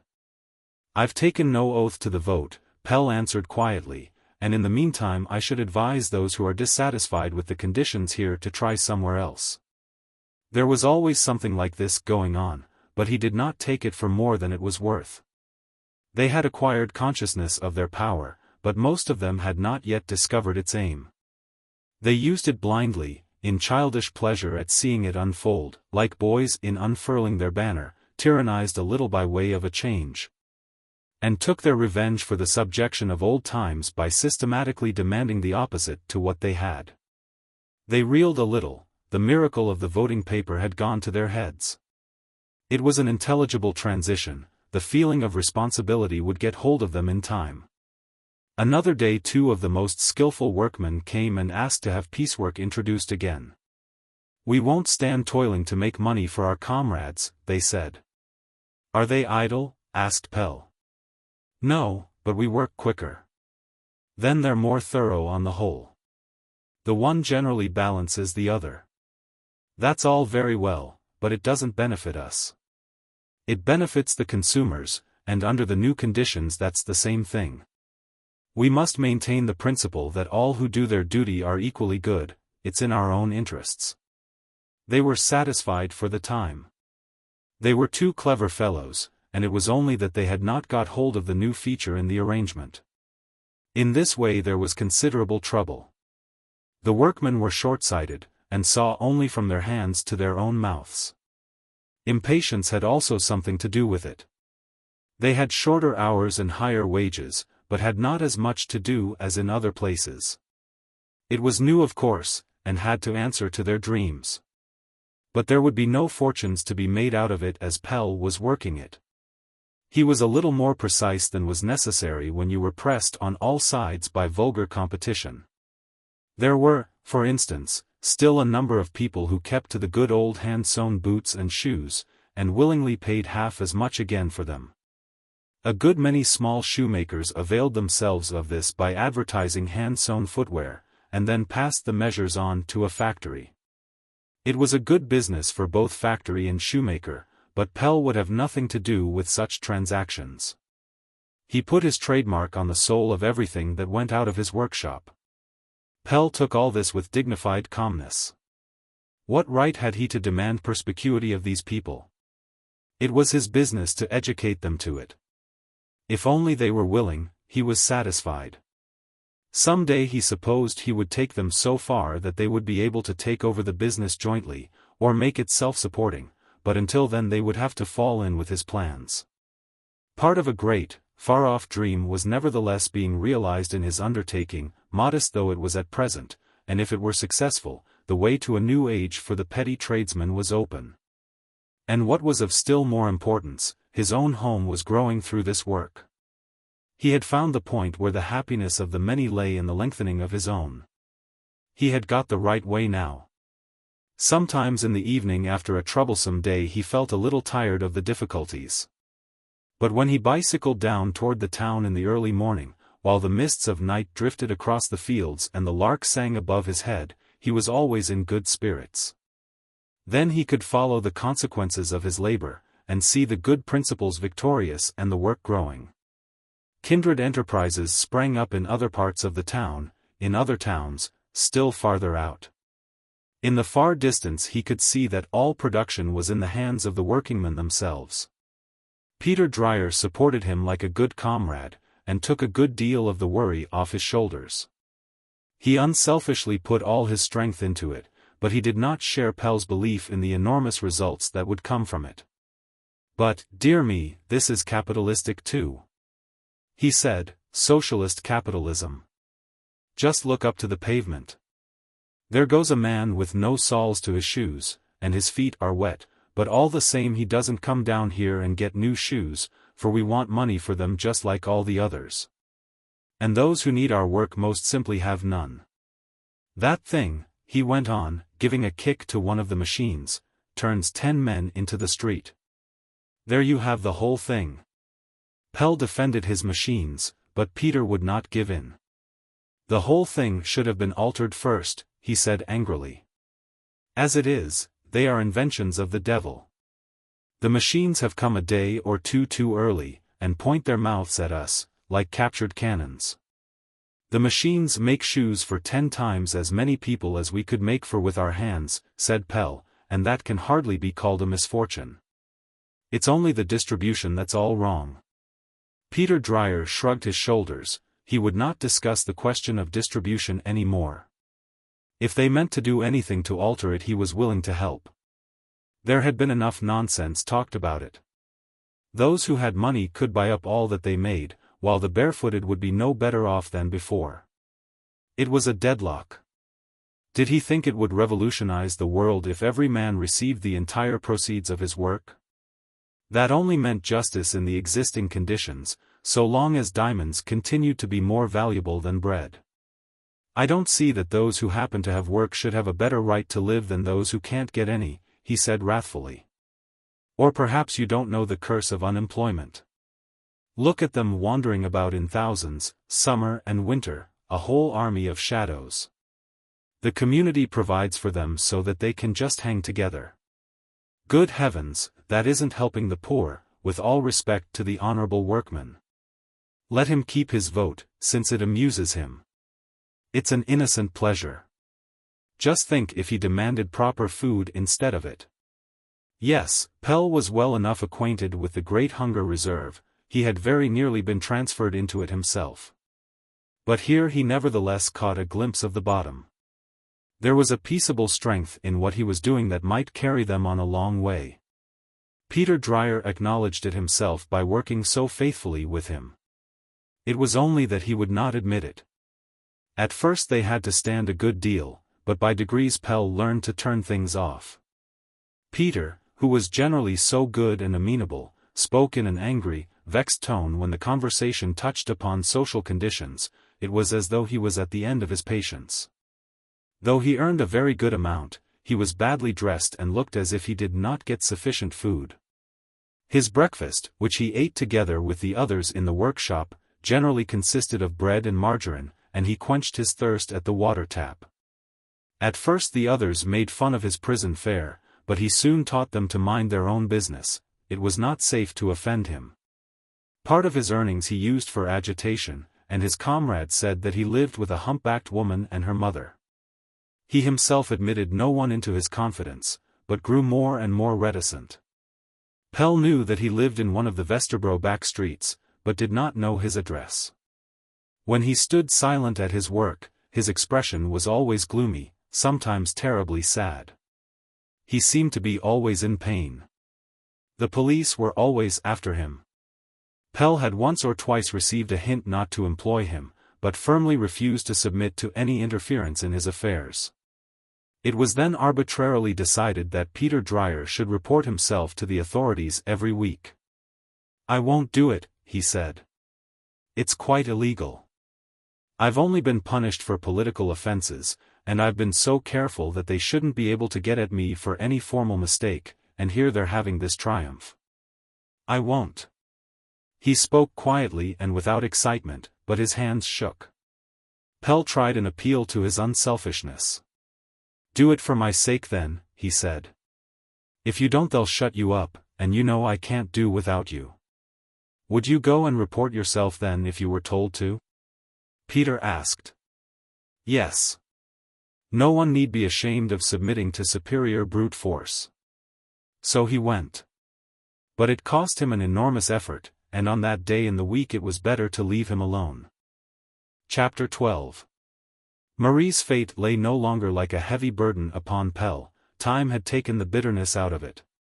He could recall without self-reproach his life with her and her 2 brothers in the park, and often wondered what had become of the latter. No one could give him any information about them. One day, during the midday rest, he went on his bicycle out to Morton with a message from Ellen. In Morton's sitting room, a hunched-up figure was sitting with its back to the window, staring down at the floor.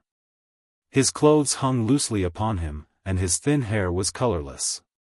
He slowly raised a wasted face as he looked toward the door. Pell had already recognized him from his maimed right hand, which had only the thumb and one joint of the forefinger. He no longer hid it away, but let it lie upon his thin knee. "Why, good day, Peter," exclaimed Pell in surprise, holding out his hand to take the other's left hand. Peter drew the hand out of his pocket and held it out. It was a dead, maimed lump with some small protuberances like rudiments of knuckles, that Pell found in his hand. Peter looked into his face without moving a muscle of his own, and there was only a little gleam in his eyes when Pell started. "What in the world are you starting for?" he said dryly. "I should think anyone might have known that a fellow couldn't mind a shearing machine with one hand. I knew it just as well as everybody else in the factory, and expected it every day. And at last I had to shut my eyes. Confound it, I often thought, won't there soon be an end to it? And then one day there it was." Pell shivered. "Didn't you get any accident insurance?" he asked in order to say something. "Of course I did. The whole council gathered on account of my humble self, and I was awarded 3,000 krones as entirely invalid. Well, the master possessed nothing and had never insured me, so it never got beyond the paper. But anyhow it's a great advance upon the last time, isn't it? Our party has accomplished something." He looked mockingly at Pell. "You ought to give a cheer for paper reforms." Peter was a messenger and a kind of secretary in a revolutionary association for young men. He had taught himself to read and sat with other young men studying anarchistic literature. The others took care of him like brothers, but it was a marvel that he had not gone to the dogs. He was nothing but skin and bone, and resembled a fanatic that is almost consumed by his own fire. His intelligence had never been much to boast of, but there were not many difficulties in the problem that life had set him. He hated with a logic that was quite convincing. The strong community had passed a sham law, which was not even liable for the obligations that it admitted that it had with regard to him. He had done with it now and belonged to the destructionists. He had come up to Morton to ask him to give a reading at the club. "It's not because we appreciate authors, you mustn't imagine that," he said with a gloomy look. "They live upon us and enjoy a meaningless respect for it. It's only manual labor that deserves to be honored, everything else sponges on us. I'm only telling you so that you shan't come imagining something different." "Thank you," said Morton, smiling. "It's always nice to know what you're valued at. And still you think you can make use of me?" "Yes, you're one of the comparatively better ones among those who work to maintain the capitalists. But we're agreed at the club that you're not a real proletariat writer, you're far too much elaborated. There have never been proletariat writers. And it's of no consequence either, for entertainment shouldn't be made out of misery. It's very likely you'll hear all about that up there." "That's all right. I'll be sure to come," answered Morton. "And if you'll write us a cantata for our anniversary festival, it's the day of the Great Russian Massacre, I'll see that it's accepted. But it mustn't be the usual hallelujah." "I'm glad I met you," he said to Pell with his unchanging expression of gloom. "Have you seen anything of Karl?" "No, where is he?" asked Pell eagerly. "He's a swell now. He's got a business in Adele Street, but he won't enjoy it long." "Why not? Is there anything wrong with his affairs?" "Nothing more than that some day we'll pull the whole thing down upon all your heads. There'll soon be quite a number of us. I say, you might speak one evening in our association, and tell us something about your prison life. I think it would interest them. We don't generally have outsiders, for we speak for ourselves. But I don't think there'd be any difficulty in getting you introduced." Pell promised. "He's a devil-may-care fellow, isn't he?" exclaimed Morton when he had shut the door on Peter, "but he's no fool. Did you notice that he never asked for anything? They never do. When they're hungry they go up to the first person they meet and say, "Let me have something to eat." It's all the same to them what's put into their mouths so long as it's satisfying, and they never thank gratefully. Nothing affects them. They're men who put the thief above the beggar. I don't dislike it really, there's a new tone in it. Perhaps our well-behaved ruminants busy doing away with one stomach and making up the spare material into teeth and claws. If only they'd come forward and do work, said Pell. Strong words don't accomplish much. How's it going with your peaceable revolution? Asked Morton with a twinkle in his eye. Do you see any progress in the work? Oh, yes, it's slow but sure. Rome wasn't built in a day. I didn't think though that you were interested in it. I think you're on the right tack, Pell, answered Morton seriously. But let the young ones light the fire underneath, and it'll go all the quicker.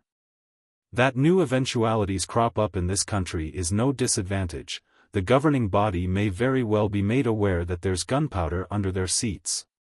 It'll immensely strengthen their sense of responsibility. Would you like to see Johanna? She's been wanting very much to see you. She's ill again unfortunately. Ellen sent me out to propose that she should come to stay with us in the country. She thinks the child must be a great trouble to you and cannot be properly looked after here either. It's very kind of your wife to think of it, but hasn't she enough to do already? Oh, Ellen can manage a great deal, said Pell heartily.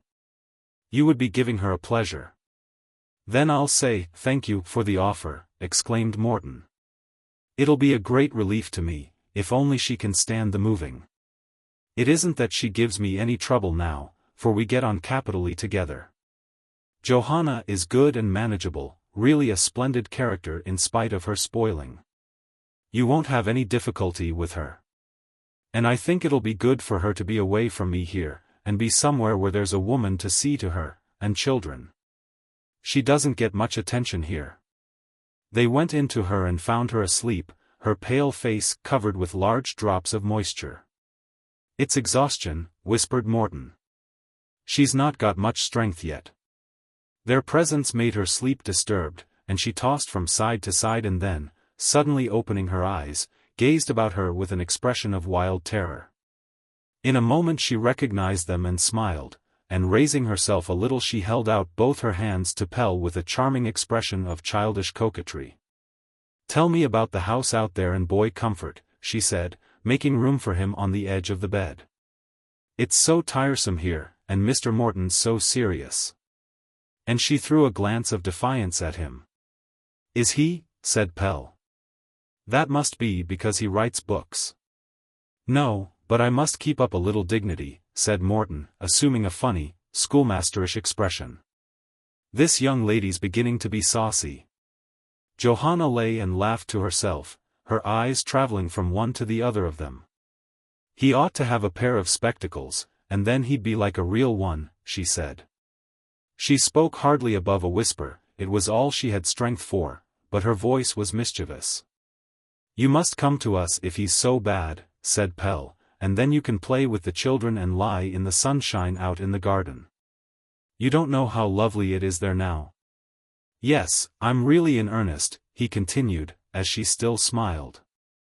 Ellen asked me to come and say so. She suddenly became grave and looked from the one to the other. Then looking down, and with her face turned away, she asked, Will Morton be there too? No, Johanna, I must stay here, of course, but I'll come out to see you. Every day? Her face was turned to the wall, and she scratched the paper with her nails. I shall come and see my little sweetheart just as often as I can, said Morton, stroking her hair. The red blood suffused her neck in a sudden wave, and was imperceptibly absorbed in the paleness of her skin, like a dying ember. Hannah's blood came and went in the same way for the merest trifle. Johanna had inherited her mother's bashfulness and unspeakable charm, and also her capricious temper. She lay with her back turned toward them and made no reply to their persuasions. It was not easy to say whether she even heard them, until suddenly she turned to Morton with an expression of hatred on her face. "You don't need to trouble," she said, with glowing eyes. "You can easily get rid of me." Morton only looked at her sorrowfully, but Pell was angry. "You ought to be ashamed of yourself for taking it like that," he said. "Is that all the thanks Morton gets for what he's done? I must say you're a grateful child." Johanna took the scolding without moving a muscle of her face, but when he ceased she quietly took his hand and laid it over her delicate, thin face, which it quite covered. There she lay peeping out at him and Morton between the large fingers, with a strangely resigned expression that was meant to be roguish. "I know it was horrid of me," she said dully, moving Pell's middle finger backward and forward in front of her eyes so that she squinted, "but I'll do what you tell me. El Pell, Morton Porton, I can talk the P language." And she laughed an embarrassed laugh. "You don't know how much better and happier you'll be when you get out to Pell's," said Morton. "I could easily get up and do the work of the house, so that you didn't need to have a woman," she whispered, gazing at him passionately with her big eyes. "I'm well enough now." "My dear child, that's not what I mean at all. It's for your sake. Don't you understand that?" said Morton earnestly, bending over her. Johanna's gaze wandered round hopelessly, as if she had given up all thought of being understood any more. "I don't think we'll move her against her will," said Morton, as he went down with Pell. "She is so capricious in her moods. I think, too, I should miss her, for she's a good little soul. When she's up she goes creeping about and is often quite touching in her desire to make me comfortable. And suddenly recollections of her former life awaken in her and darken her mind. She's still very mistrustful and afraid of being burdensome. But she needs the companionship of women, someone to whom she can talk confidentially. She has too much on her mind for a child. Couldn't you both move out to us? You can have the 2 upstairs rooms." "That's not a bad idea," exclaimed Morton. "May I have 2 or 3 days to think it over? And my love to Ellen and the children." Chapter 13. When the workshop closed, Pell often went on working for an hour or 2 in the shop, getting the accounts straight and arranging the work for the following day in the intervals of attending to customers. A little before 6 he closed the shop, mounted his bicycle and hastened home with longing for the nest in his heart. Everyone else seemed to feel as he did. There was a peculiar homeward current in the traffic of the streets. Cyclists overtook him in whole flocks, and raced in shoals in front of the trams, which looked as if they squirted them away from the lines as they worked their way along with incessant, deafening ringing, bounding up and down under the weight of the overfilled platforms. Crowds of men and women were on their way out, and met other crowds whose homes were in the opposite quarter. On the outskirts of the town the factory whistles were crowing like a choir of giant cocks, a single one beginning, the others all joining in. Sooty workmen poured out of the gates, with beer bottles sticking out of coat pockets and dinner handkerchiefs dangling from a finger. Women who had been at work or out making purchases, stood with their baskets on their arms, waiting for their husbands at the corner of the street. Little children tripping along hand in hand suddenly caught sight of a man far off in the crowd, and set off at a run to throw themselves at his legs. Sister often ran right across the fields to meet her father, and Ellen stood at the gate of daybreak and waited. "Good day, Mr. Manufacturer," she cried as he approached. She was making up for so much now, and was glowing with health and happiness. It was no use for Pell to protest, and declare that in his world there were only workmen. She would not give up the title. He was the one who directed the whole thing, and she did not mind about the fellowship. She was proud of him, and he might call himself an errand boy if he liked. Men must always have some crochet or other in their work, or else it would not satisfy them. The arrangement about the equal division she did not understand, but she was sure that her big, clever husband deserved to have twice as much as any of the others. She did not trouble her head about that, however. She lived her own life and was contented and happy. Pell had feared that she would tire of the country, and apparently she did not take to it. She weeded and worked in the garden with her customary energy, and by degrees acquired a fair knowledge of the work, but it did not seem to afford her any peculiar enjoyment. It was no pleasure to her to dig her fingers into the mold. Pelle and the children throve here, and that determined her relations to the place, but she did not strike root on her own account. She could thrive anywhere in the world if only they were there, and their welfare was hers. She grew out from them, and had her own wonderful growth inward. Within her there were strange hidden forces that had nothing to do with theories or systems, but produced the warmth that bore up the whole. Pelle no longer desired to force his way in there. What did he care about logical understanding between man and woman? It was her heart with which he needed to be irradiated. He required to be understood by his friends. His great satisfaction in being with, for instance, Morton, was that in perfect unanimity they talked until they came to a stopping place. And if they were then silent, their thoughts ran on parallel lines and were side by side when they emerged once more. But even if he and Ellen started from the same point, the shortest pause would take their thoughts in different directions. He never knew where she would appear again. No matter how well he thought he knew her, she always came up just as surprisingly and unexpectedly behind him. And was it not just that he loved?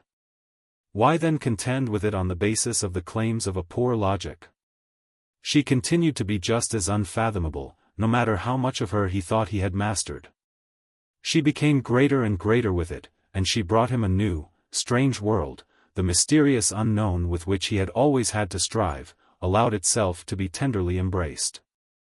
He no longer demanded the whole of her. In his inmost soul probably every human being was lonely. He guessed that she was going through her own development in concealment, and wondered where she would appear again. It had formerly been a grief to him that she did not join the movement. She was not interested in political questions and the suffrage. He now dimly realized that that was just her strength, and in any case he did not wish her otherwise. She seldom interfered definitely with what he did, and why should she? She exerted a silent influence upon everything he did, stamped each of his thoughts from the moment they began to shoot up. For the very reason that she did not know how to discuss, she could not be refuted. What to him was downright logic had no effect whatever upon her. He did not get his own thoughts again stale from her lips, and did not wish to either. Her wonderful power over him lay in the fact that she rested so securely on her own, and answered the most crushing arguments with a smile. Pelle was beginning to doubt as to the value of superiority of intellect. It seemed to have undisputed rule over the age, but did not accomplish chiefly good. As compared with Ellen's nature, it seemed to him poor. The warmth in a kiss convinced her better than 1,000 sensible reasons, and yet she seldom made a mistake. And she herself gave out warmth. They went to her, both he and the children, when there was anything wrong. She did not say much, but she warmed. She still always seemed to him like a pulse that beat, living and palpable, out from the invisible, with a strangely tranquil speech. When his head was hot and tired with adverse happenings, there was nothing more delightful than to rest it upon her bosom and listen, only half awake, to the dull, soothing murmur within like that of the earth springs when, in his childhood, he laid his ear to the grass. The spring was beautiful, and they were much out in it. When no one could see them they walked hand in hand along the dikes like two young lovers.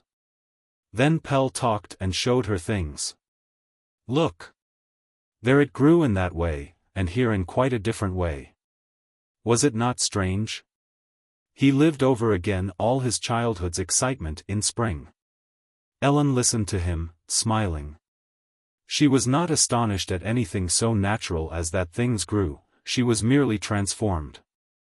The earth simply sent up its juices into her too. The fresh air and the work in the garden tanned her bare arms, and gave strength and beauty to her figure, while her easy circumstances freed her from care. One day a new being showed in her eyes, and looked at Pelle with the inquisitiveness of a kid. "Shall we play?" it said.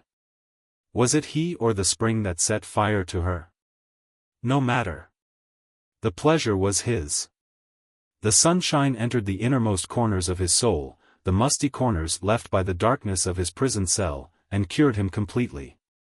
Her freedom from care infected him, and he was entirely happy. It was Ellen who had done it all. At last she had taken upon herself to be the messenger between joy and him. She became gentler and more vigorous in disposition every day. The sun and the wind across the open country called forth something in her that had never been there before. An innocent pleasure in her own body and a physical appetite that made her teeth white and gleaming. She was radiant with delight when Pelle brought her little things to adorn herself with. She did not use them for the children now. "Look," she said once, holding up a piece of dark velvet to her face which in the evening gave out again the warmth of the sun, as it sent. "You must give me a dress like this when we become rich." And her eyes sparkled as she looked at him, full of promises of abundant returns. He thought he belonged to the soil, and yet it was through her that he first really came into contact with it.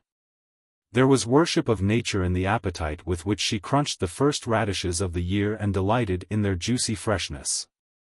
And when in the evening he sprang from his bicycle and took her in his arms, she herself exhaled the fresh perfume of all that had passed through the spring day, the wind and the products of the soil. He could smell in her breath the perfume of wild honey, mixed with the pollen and nectar of wild flowers, and she would close her eyes as though she herself were intoxicated with it. Their dawning affection became passionate first love out here. Ellen was always standing at the gate waiting for him.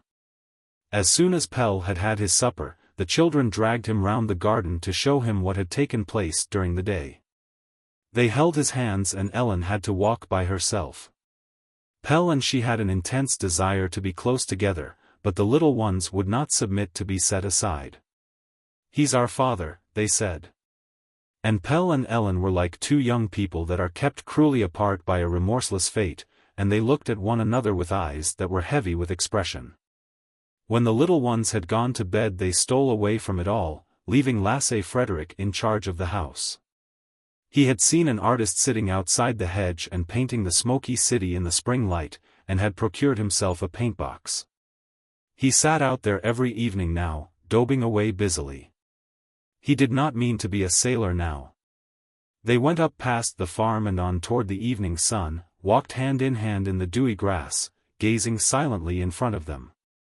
The ruddy evening light colored their faces and made their eyes glow. There was a little grove of trees not far off, to which they often went so as to be quite away from the world. With their arms round one another they passed into the deep twilight, whispering together. Now and then she bent her head back for him to kiss her, when an invisible ray would strike her eye and be refracted into a rainbow-colored star, in the darkness. A high dike of turfs ran along the edge of the wood, and low over it hung hazel and young beech trees. In under the branches there were little bowers where they hid themselves. The dead leaves had drifted together in under the dike and made a soft couch. The birds above their heads gave little sleepy chirps, turned on the branch and twittered softly as though they dreamed the day's melodies over again. Sometimes the moon peeped in at them with a broad smile. The heavy night exhalations of the leaves lulled them to sleep, and sometimes they were only wakened by the tremor that passes through everything when the sun rises. Pelle would be cold then, but Ellen's body was always warm although she had removed some of her clothing to make a pillow for their heads.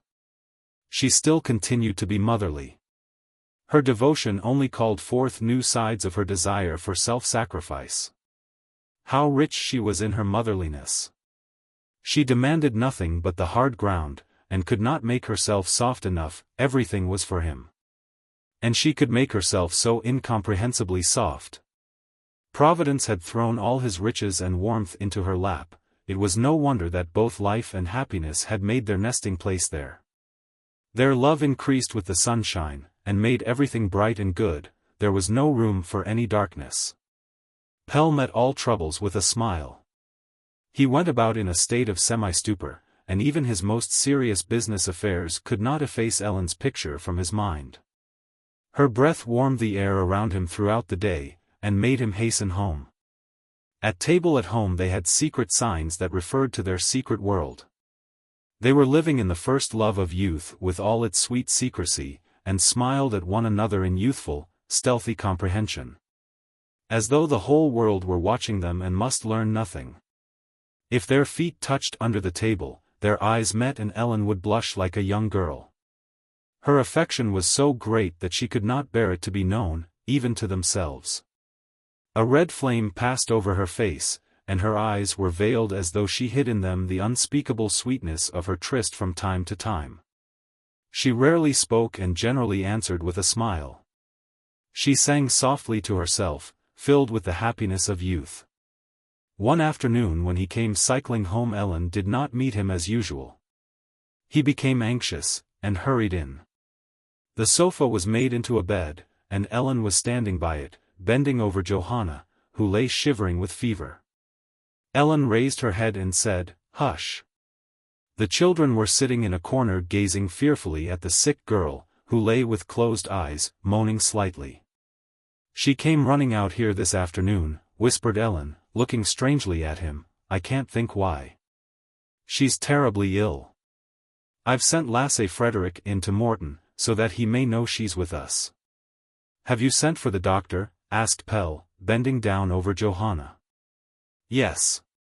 Lasse Frederick will tell Morton to bring his doctor with him. He must know her best. I should think they'll soon be here."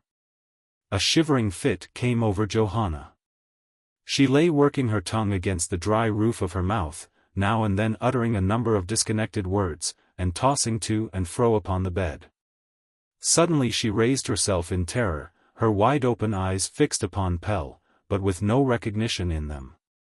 "Go away." "I won't," she screamed, pushing him away. His deep voice calmed her, however, and she allowed herself to be laid down once more, and then lay still with closed eyes. "Someone has been after her," said Ellen, weeping. "What can it be?" "It's the old story," Pelle whispered with emotion. "Morton says that it constantly reappears in her. Take the children out into the garden, Ellen. I'll stay here with her." Ellen went out with the little ones, who could hardly be persuaded to come out of their corner, but it was not long before their chattering voices could be heard out on the grass. Pelle sat with his hand on Johanna's forehead, staring straight before him. He had been rudely awakened to the horror of life once more. Convulsive tremors passed through her tortured brow. It was as if he held in his hand a fluttering soul that had been trodden in the mire beneath heavy heels, a poor crushed fledgling that could neither fly nor die. He was roused by the sound of a carriage driving quickly up to the garden gate, and went out to meet the men. The doctor was very doubtful about Johanna's condition. "I'm afraid that the fits will increase rather than decrease," he said in a whisper. "It would be better if she were sent to the hospital as soon as she's able to be moved." "Would it be better for her?" asked Ellen. "No, not exactly for her, but she'll be a difficult patient, you know." "Then she shall remain here," said Ellen. "She shall be well looked after." Lasse Frederick had to take his bicycle and ride to the chemist's, and immediately after the doctor drove away. They sat outside the garden door, so that they could hear any sound from the sick girl, and talked together in low tones. It was sad to see Morton. Johanna's flight from him had wounded him deeply. "I wonder why she did it," said Pelle. "She's been strange ever since you came up and proposed that she should come out to you," said Morton sadly. "She got it into her head that she was a burden to me and that I would like to get rid of her. 2 or 3 days ago she got up while I was out, and began working in the house, I suppose as a return for my keeping her. She's morbidly sensitive. When I distinctly forbade her, she declared that she wouldn't owe me anything and meant to go away. I knew that she might very likely do it in spite of her being ill, so I stayed at home. At midday today I just went down to fetch milk, and when I came up she was gone. It was a good thing she came out here. I think she'd do anything when once the idea's taken her that she's a burden." "She must be very fond of you," said Ellen, looking at him. "I don't think so," answered Morton, with a sad smile. "At any rate, she's hidden it well. My impression is that she's hated me ever since the day we spoke of her coming out here. May I stay here for the night?" "If you can put up with what we have," answered Ellen. "It won't be a luxurious bed, but it'll be something to lie down on." Morton did not want a bed, however. "I'll sit up and watch over Johanna," he said. Chapter 14. The house was thus transformed into a nursing home. It was a hard hit at their careless happiness, but they took it as it came. Neither of them demanded more of life than it was capable of. Ellen was with the sick girl day and night until the worst was over. She neglected both Pelle and the children to give all her care to Johanna. "You've got far too much to do," said Pelle anxiously. "It'll end in your being ill too. Do let us have help." And as Ellen would not hear of it, he took the matter into his own hands, and got Queen Teresa to be out there during the day. In the course of a few days Morton arranged his affairs, got rid of his flat, and moved out to them. "You won't be able to run away from me, after all," he said to Johanna, who was sitting up in bed listening to the carrying upstairs of his things. "When you're well enough you shall be moved up into the big attic, and then we two shall live upstairs and be jolly again, won't we?" She made no answer, but flushed with pleasure. Ellen now received from Morton the amount he usually spent in a month on food and house rent. She was quite disconcerted. What was she to do with all that money? It was far too much. Well, they need no longer be anxious about their rent. Johanna was soon so far recovered as to be able to get up for a little. The country air had a beneficial effect upon her nerves, and Ellen knew how to keep her in good spirits. Old Brun made her a present of a beautiful red and yellow reclining chair of basket work. And when the sun shone she was carried out onto the grass, where she lay and watched the children's play, sometimes joining in the game from her chair, and ordering them hither and thither. Boy Comfort submitted to it good-naturedly, but Sister was a little more reserved. She did not like this stranger to call Pelle father. And when she was in a teasing mood she would stand a little way off and repeat again and again, "He's not your father, for he's mine," until Ellen took her away. Johanna mostly lay, however, gazing into space with an expression of the utmost weariness. For a moment her attention would be attracted by anything new, but then her eyes wandered away again. She was never well enough to walk about, even when she felt well, her legs would not support her. Brun came out to daybreak every afternoon to see her. The old man was deeply affected by her sad fate, and had given up his usual holiday trip in order to keep himself acquainted with her condition. "We must do something for her," he said to the doctor, who paid a daily visit at his request. "Is there nothing that can be done?" The doctor shook his head. "She couldn't be better off anywhere than she is here," he said. They were all fond of her, and did what they could to please her. Brun always brought something with him, expensive things, such as beautiful silk blankets that she could have over her when she lay out in the garden, and a splendid coral necklace. He got her everything that he could imagine she would like. Her eyes sparkled whenever she received anything new, and she put everything on.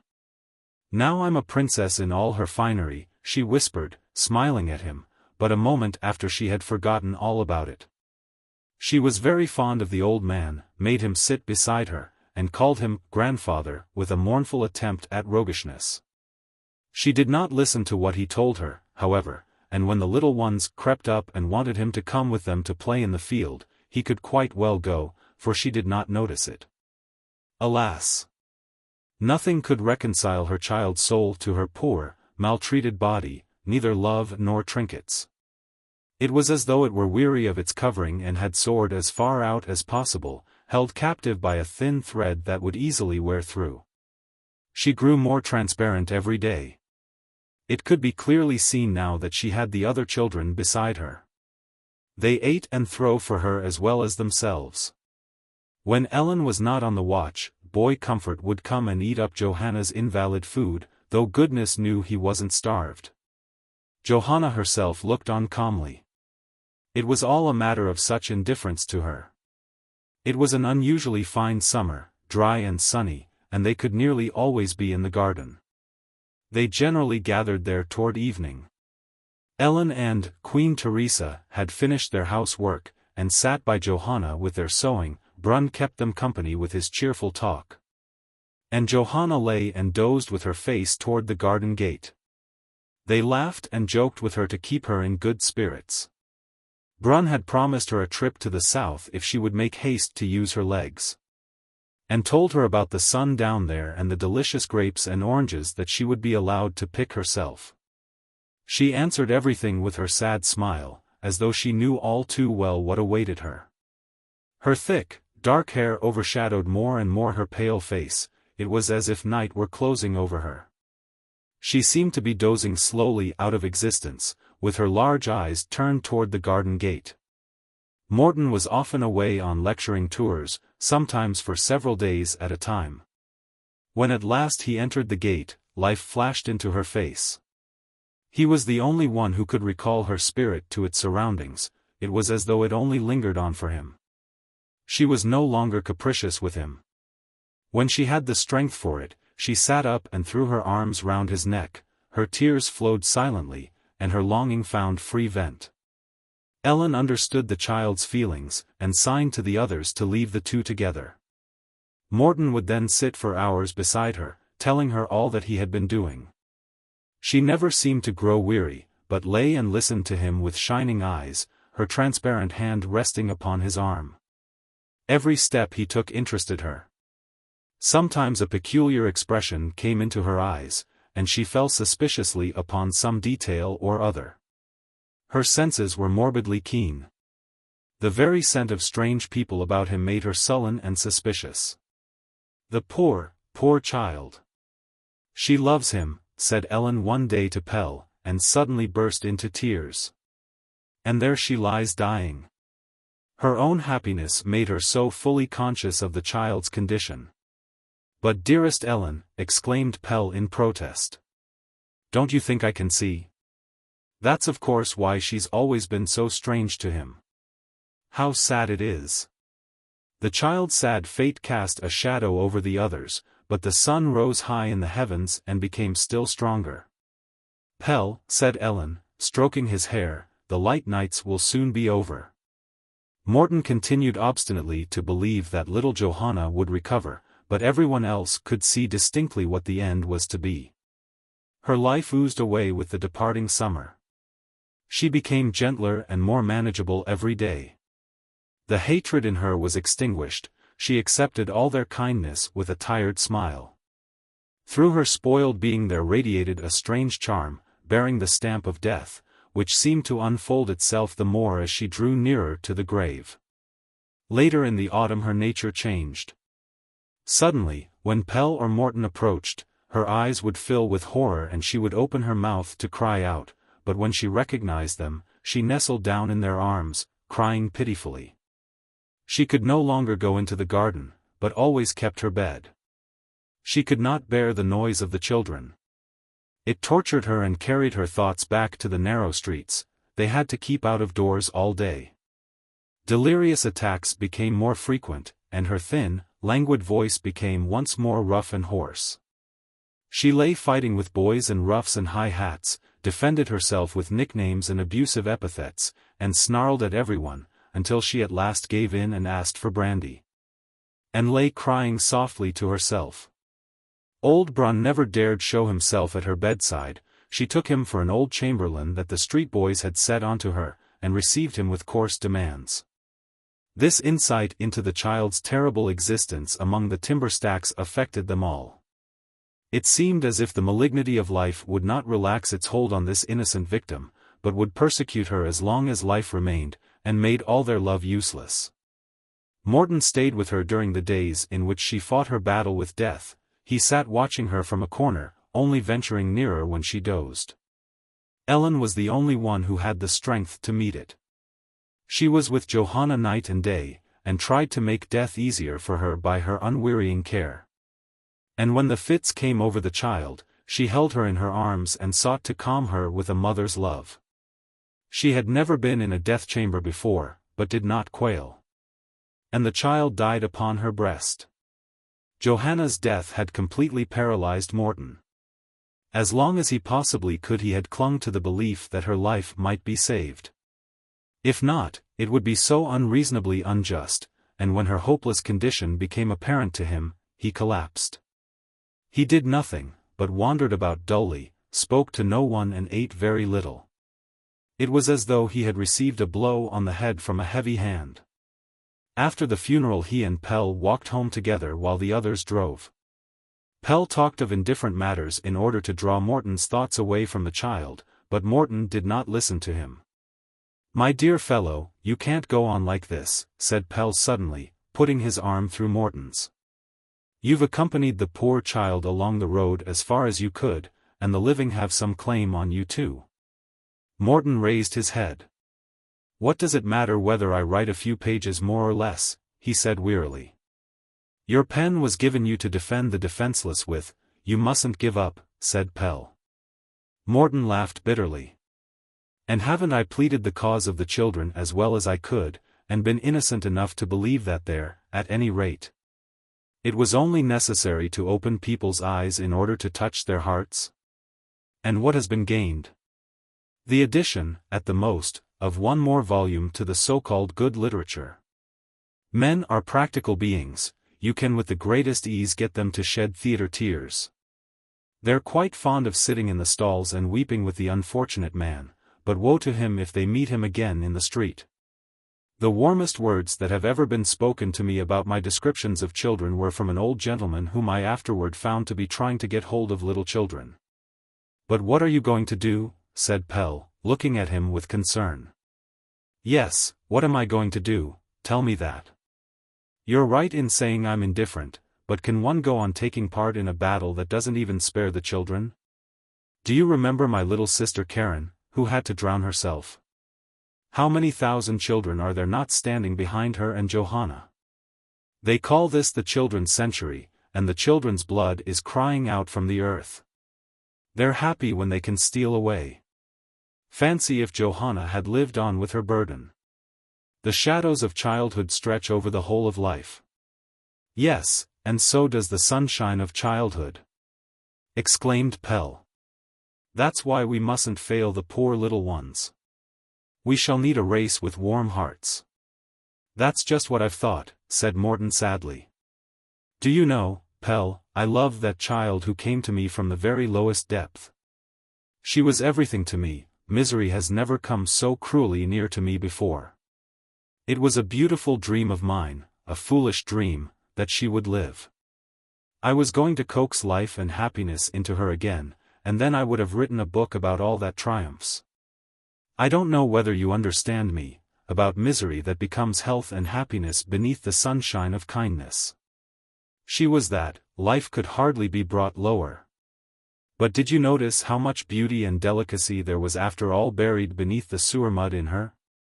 I had looked forward to bringing it out, freed from all want and ugliness, and showing the world how beautiful we are down here when the mud is scraped off us. Perhaps it might have induced them to act justly. That's what I dreamed, but it's a bitter lot to have the unfortunates appointed to be one's beloved. My only love is irretrievably dead, and now I cannot write about anything that triumphs. What have I to do with that? I think it's Victor Hugo who says that the heart is the only bird that carries its cage," said Pell, "but your heart refuses to take it when there is most use for it." "Oh, no," said Morton with a little more energy. "I shan't desert you, but this has been a hard blow for me. If only I had a little more of your clear faith. Well, I must be glad that I have you yourself," he added, holding out his hand to Pell with a bright smile. The librarian came across the fields to meet them. "It's taken you two Diosuri a long time," he said, looking at them attentively. "Ellen's waiting with the dinner." The three men walked together up the bare stubble field toward the house. "The best of the summer's over now," said Brun, looking about with a sigh. "The wheel has turned on one more cog." "Death isn't the worst thing that can happen to one," answered Morton, who was still in a morbid mood. "That's the sort of thing one says while one's young and prosperous, and doesn't mean seriously. Tomorrow life will have taken you and your sorrow into its service again. But I have never been young until now that I've learned to know you too, so I count every fleeting hour like a miser, and envy you who can walk so quickly," he added with a smile. They walked up more slowly, and as they followed the hedge up toward the house they heard a faint whimpering in the garden. In a hole in an empty bed, which the two children had dug with their spades, sat Boy Comfort, and sister was busy covering him with earth. It was already up to his neck. He was making no resistance, but only whimpered a little when the mold began to get near his mouth. Pell gave the alarm and leaped the hedge, and Ellen at the same moment came running out. "You might have suffocated little brother," she said with consternation, taking the boy in her arms. "I was only planting him," said Anna, offended at having her work destroyed. "He wanted to be, and of course he'd come up again in the spring." The two children wanted a little brother, and had agreed that Boy Comfort should sacrifice himself. "You mustn't do such things," said Ellen quietly. "You'll get a little brother in the spring anyhow." And she looked at Pell with a loving glance. Chapter 15. Work went on steadily in the cooperative works. It made no great stir. In the movement they had almost forgotten that it existed at all. It was a long and difficult road that Pell had set out on, but he did not for a moment doubt that it led to the end he had in view, and he set about it seriously. Never had his respiration been so slow. At present he was gaining experience. He and Peter Dreyer had trained a staff of good workmen, who knew what was at stake, and did not allow themselves to be upset even if a foreign element entered. The business increased steadily and required new men, but Pell had no difficulty with the new forces. The undertaking was so strong that it swallowed them and remodeled them. The manufacturers at any rate remembered his existence, and tried to injure him at every opportunity. This pleased him, for it established the fact that he was a danger to them. Through their connections they closed credit, and when this did not lead to anything, because he had Brun's fortune to back him up, they boycotted him with regard to materials by forcing the leather merchants not to sell to him. He then had to import his materials from abroad. It gave him a little extra trouble, and now it was necessary to have everything in order, so that they should not come to a standstill for want of anything. One day an article was lacking in a new consignment, and the whole thing was about to come to a standstill. He managed to obtain it by stratagem, but he was angry. "I should like to hit those leather merchants back," he said to Brun. "If we happen to be in want of anything, we're obliged to get it by cunning. Don't you think we might take the shop next door, and set up a leather business? It would be a blow to the others, and then we should always have what we want to use. We shouldn't get rich on it, so I think the small masters in out-of-the-way corners would be glad to have us." Brun had no objection to making a little more war to the knife. There was too little happening for his taste. The new business opened in October. Pell would have had Peter Dreyer to be at the head of it, but he refused. "I'm sure I'm not suited for buying and selling," he said gloomily, so Pell took one of the young workmen from the workshop into the business, and kept an eye upon it himself. It at once put a little more life into things. There was always plenty of material. They now produced much more than they were able to sell in the shop, and Pell's leather shop made the small masters independent of private capital. Many of them sold a little factory footwear in addition to doing repairs, and these now took their goods from him.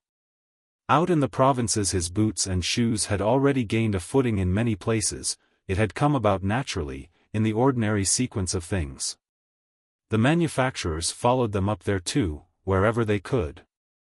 But the consequence was that the workmen patronized them and forced them in again to the shops of which they themselves were the customers. A battle began to rage over Pell's boots and shoes. He knew, however, that it was only the beginning. It would soon come to a great conflict, and were his foundations sufficiently strong for that? The manufacturers were establishing a shop opposite his, where the goods were to be sold cheap in order to ruin his sales, and one day they put the prices very much down on everything, so as to extinguish him altogether. "Let them," said Brun. "People will be able to get shoes cheap."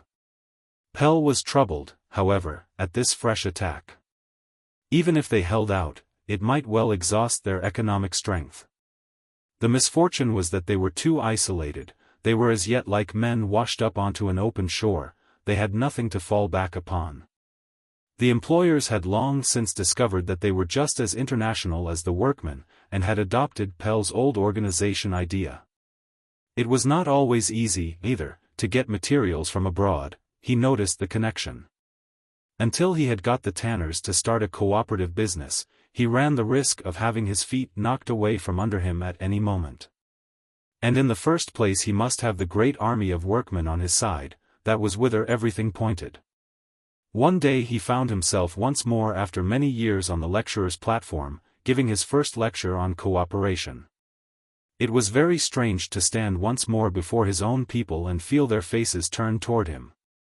At present they looked upon him as one who had come from abroad with new ideas, or perhaps only a new invention, but he meant to win them. Their very slowness promised well when once it was overcome. He knew them again. They were difficult to get started, but once started could hardly be stopped again. If his idea got proper hold of these men with their huge organizations and firm discipline, it would be insuperable. He entered with heart and soul into the agitation, and gave a lecture every week in a political or trade association. "Pell, how busy you are," said Ellen, when he came home. Her condition filled him with happiness. It was like a seal upon their new union. She had withdrawn a little more into herself, and over her face and figure there was thrown a touch of dreamy gentleness. She met him at the gate now a little helpless and remote, a young mother, to be touched with careful hands. He saw her thriving from day to day, and had a happy feeling that things were growing for him on all sides. They did not see much of Morton. He was passing through a crisis, and preferred to be by himself. He was always complaining that he could not get on with his work. Everything he began, no matter how small, stuck fast. "That's because you don't believe in it any longer," said Pell. "He who doubts in his work cuts through the branch upon which he is himself sitting." Morton listened to him with an expression of weariness. "It's much more than that," he said, "for it's the men themselves I doubt, Pell. I feel cold and haven't been able to find out why. But now I know. It's because men have no heart. Everything growing is dependent upon warmth, but the whole of our culture is built upon coldness, and that's why it's so cold here." "The poor people have a heart though," said Pell. "It's that and not common sense that keeps them up. If they hadn't they'd have gone to ruin long ago, simply become animals. Why haven't they, with all their misery? Why does the very sewer give birth to bright beings? Yes, the poor people warm one another, but they're blue with cold all the same. And shouldn't one rather wish that they had no heart to be burdened with in a community that's frozen to the very bottom? I envy those who can look at misery from a historical point of view and comfort themselves with the future. I think myself that the good will some day conquer, but it's nevertheless fearfully unreasonable that millions shall first go joyless to the grave in the battle to overcome a folly.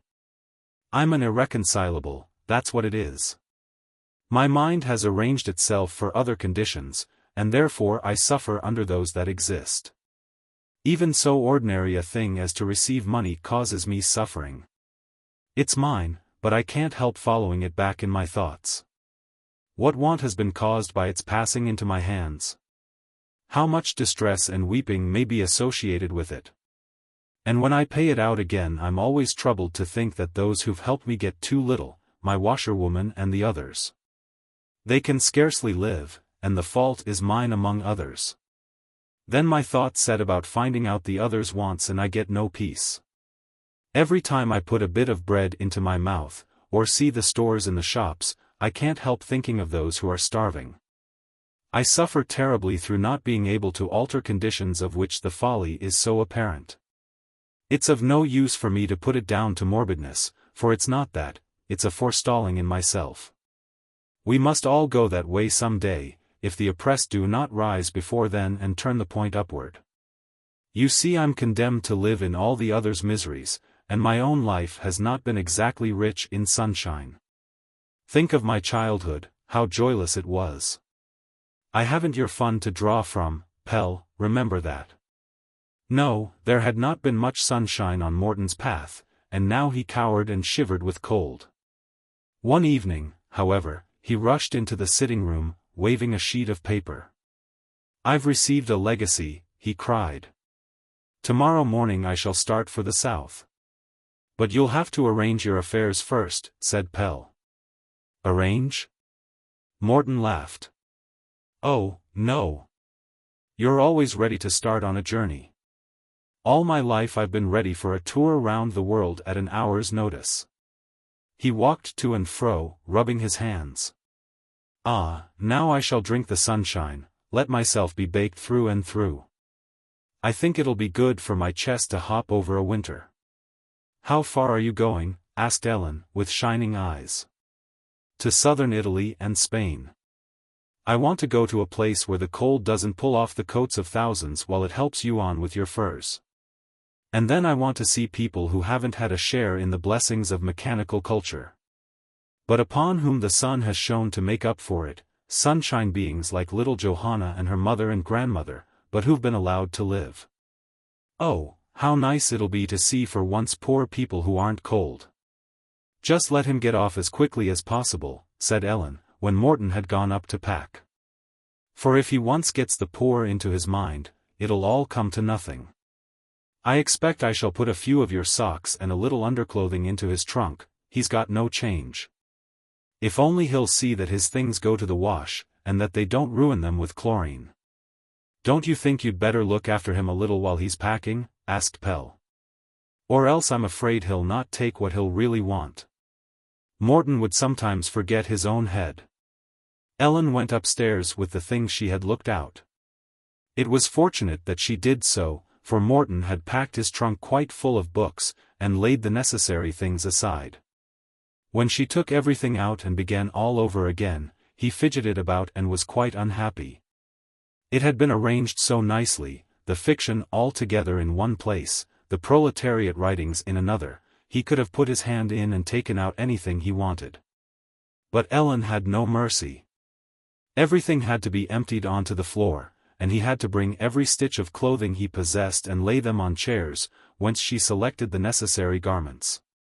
At each one that was placed in the trunk, Morton protested meekly, it really could not be worth while to take socks with him, nor yet several changes of linen. You simply bought them as you required them. Indeed? Could it not?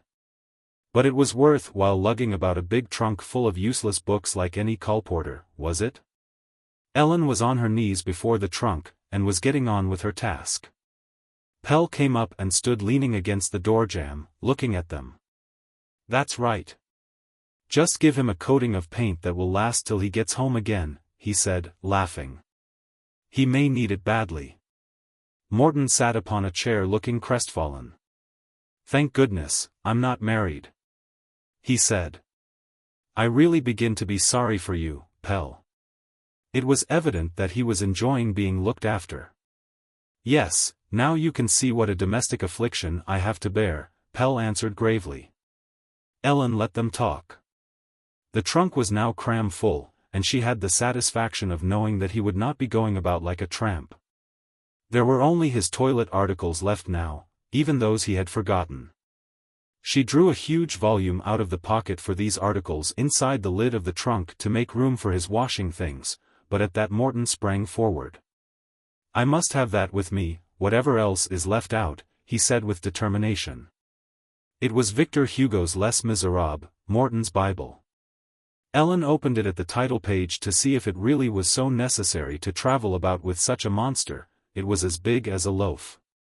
There's no room for it, she declared, and quietly laid it on one side, that's to say if you want things to wash yourself with. And you're sure to meet plenty of unhappy people wherever you go, for there's always enough of them everywhere.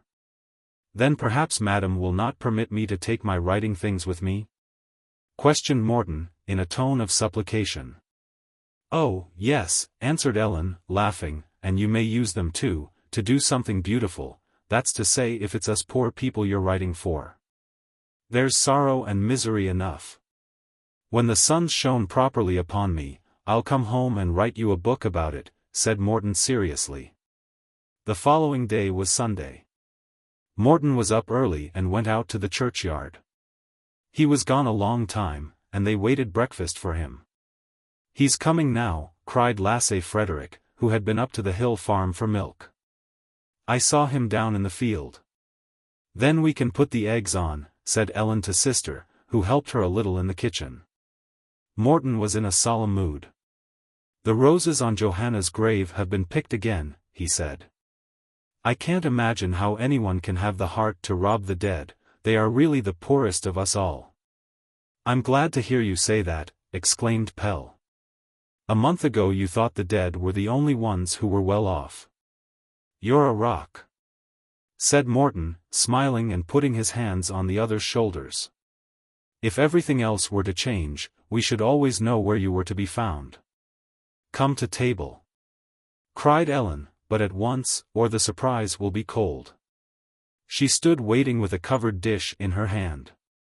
"Why, I believe you've got new-laid eggs there," exclaimed Pell, in astonishment. "Yes, the hens have begun to lay again the last few days." "It must be in Morton's honor." "No, it's in honor of the fine weather, and because they're allowed to run about anywhere now," said Lasse Frederick. Morton laughed. "Lasse Frederick's an incorrigible realist," he said. "Life needs no adornment for him." Ellen looked well after Morton. "Now you must make a good breakfast," she said. "You can't be sure you'll get proper food out there in foreign countries." She was thinking with horror of the messes her lodgers in the palace had put together. The carriage was at the door, the trunk was put up beside the driver, and Morton and Pell got into the carriage, not before it was time either. They started at a good pace, Lasse Frederick and sister each standing on a step all the way down to the main road. Up at the gable window Ellen stood and waved, holding Boy Comfort by the hand. "It must be strange to go away from everything," said Pell. "Yes, it might be strange for you," answered Morton, taking a last look at Pell's home. "But I'm not going away from anything. On the contrary, I'm going to meet things. It'll be strange at any rate not having you walking about overhead any more, especially for Ellen and the children. But I suppose we shall hear from you?" "Oh, yes. And you'll let me hear how your business gets on, won't you?" The train started. Pell felt his heart contract as he stood and gazed after it, feeling as though it were taking part of him with it. It had always been a dream of his to go out and see a little of the world. Ever since Garibaldi had appeared in the little workshop at home in the provincial town he had looked forward to it. Now Morton was going, but he himself would never get away. He must be content with the journey abroad he had had. For a moment Pell stood looking along the lines where the train had disappeared, with his thoughts far away in melancholy dreams. Then he woke up and discovered that without intending it he had been feeling his home a clog upon his feet. And there were Ellen and the children at home watching for his coming, while he stood here and dreamed himself away from them. They would do nothing until he came, for Sunday was his day, the only day they really had him. He hurried out and jumped onto a tram. As he leaped over the ditch into the field at the tramway terminus, he caught sight of Brun a little farther along the path. The old librarian was toiling up the hill, his asthma making him pause every now and then. "He's on his way to us," said Pell to himself, touched at the thought. It had not struck him before how toilsome this walk over plowed fields and along bad roads must be for the old man, and yet he did it several times in the week to come out and see them. "Well, here I am again," said Brun. "I only hope you're not getting tired of me." "There's no danger of that," answered Pell, taking his arm to help him up the hill. "The children are quite silly about you." "Yes, the children, I'm safe enough with them, and with you too, Pell, but your wife makes me a little uncertain." "Ellen's rather reserved, but it's only her manner, she's very fond of you," said Pell warmly. "Anyone who takes the children on his knee wins Ellen's heart." "Do you really think so?" "I've always despised woman because she lacks personality, until I got to know your wife. She's an exceptional wife you've got, Pell, hers is a strong nature, so strong that she makes me uncertain. Couldn't you get her to leave off calling me Mr. Brun?" "I'll tell her," said Pell, laughing, "but I'm not sure it'll be of any use. This Mr. Brun is beginning to be an intolerable person, let me tell you, and in your house I should like to get away from him. Just imagine what it means to be burdened all your life with a gentleman like that, who doesn't stand in close relationship to anybody at all. Others are called father, grandfather, something or other human, but all conditions of life dispose of me with a Mr. Brun. Thank you, Mr. Brun. Many thanks, Mr. Brun. The old man had worked himself up, and made the name a caricature. These are bad roads out here, he said suddenly, stopping to take breath. It's incomprehensible that these fields should be allowed to lie here just outside the town, that speculation hasn't got hold of them. I suppose it's because of the boggy ground down there, said Pell.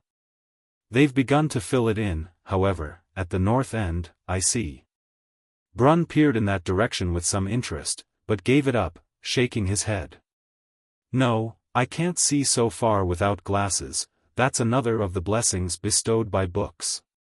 Yes, it is. Old people in the country only make use of spectacles when they want to look at a book, but I have to resort to them when I want to find my way about the world. That makes a great difference. It's the fault of the streets and those stupid books that I'm short-sighted. You don't get any outlook if you don't live in the country. The town shuts up all your senses, and the books take you away from life, so I'm thinking of moving out too.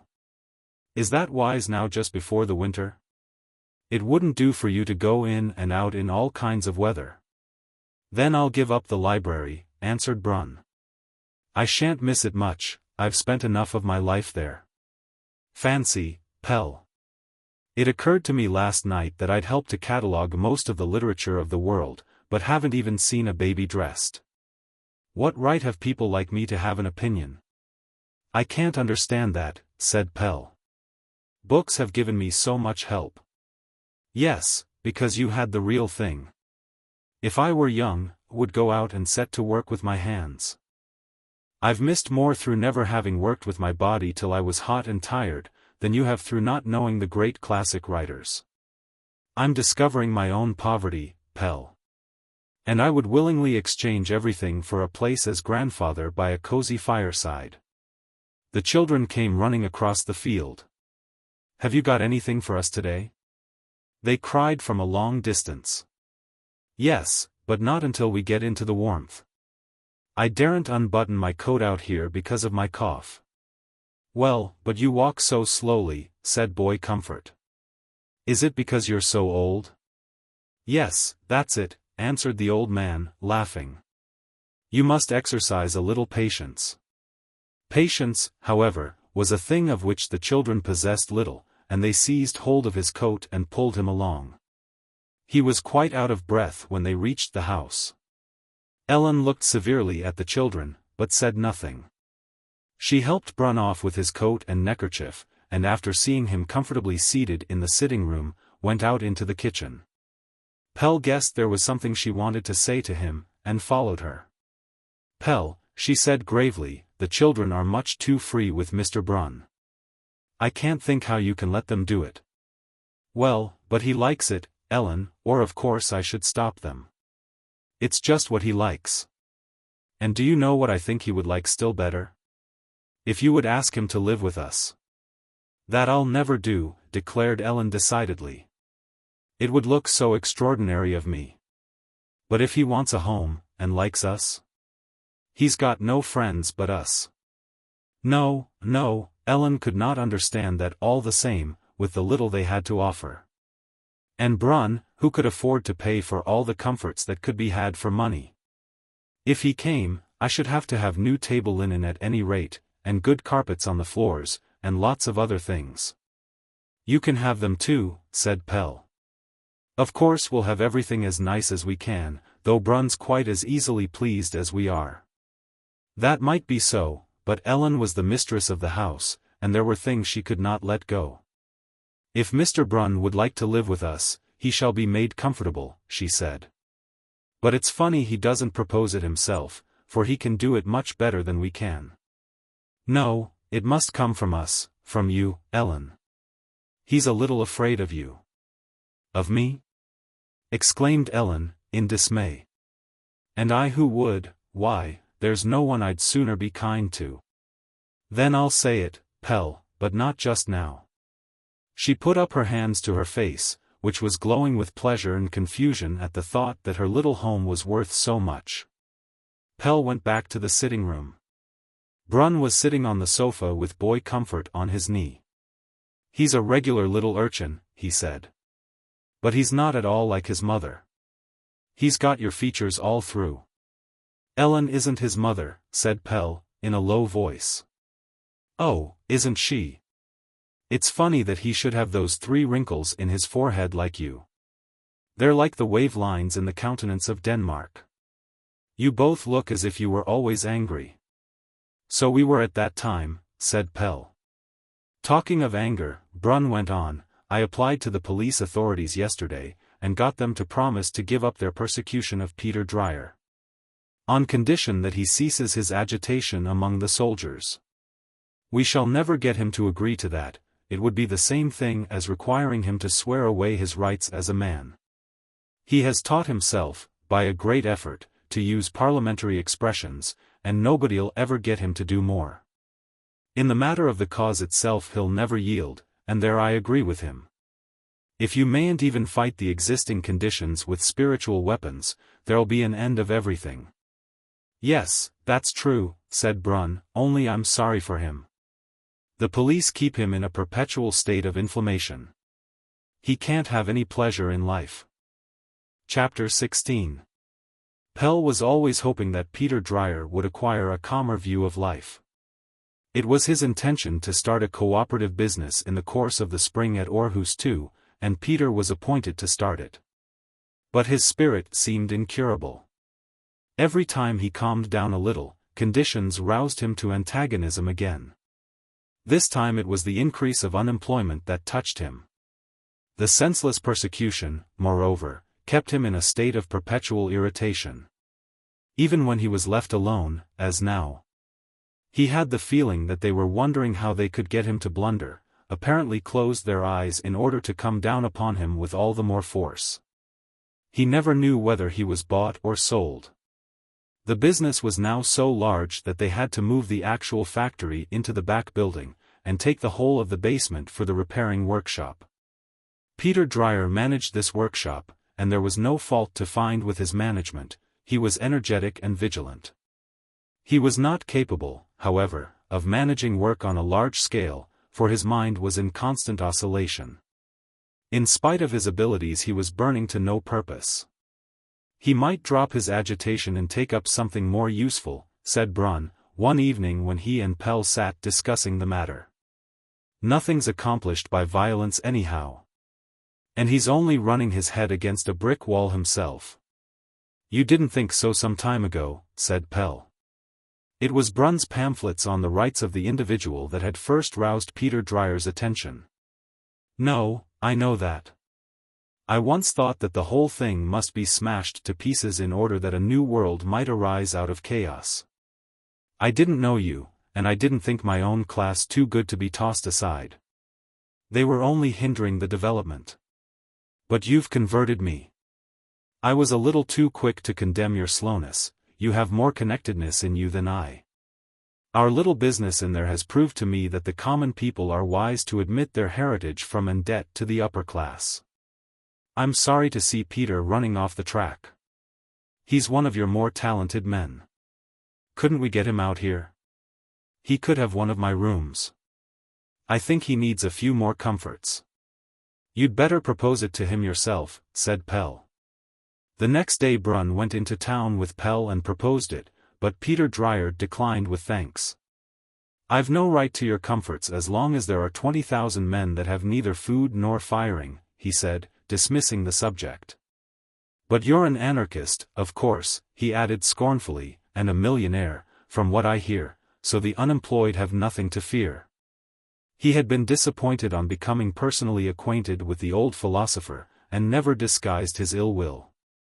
I think you know that I have already placed my fortune at the disposal of the poor, said Brun, in an offended tone, and my manner of doing so will, I hope, some day justify itself.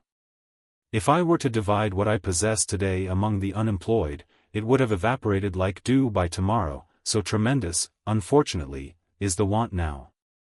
Peter Dreyer shrugged his shoulders. The more reason was there, he thought, to help. Would you have us sacrifice our great plan of making all want unnecessary, for one meal of food to the needy? Asked Pelle.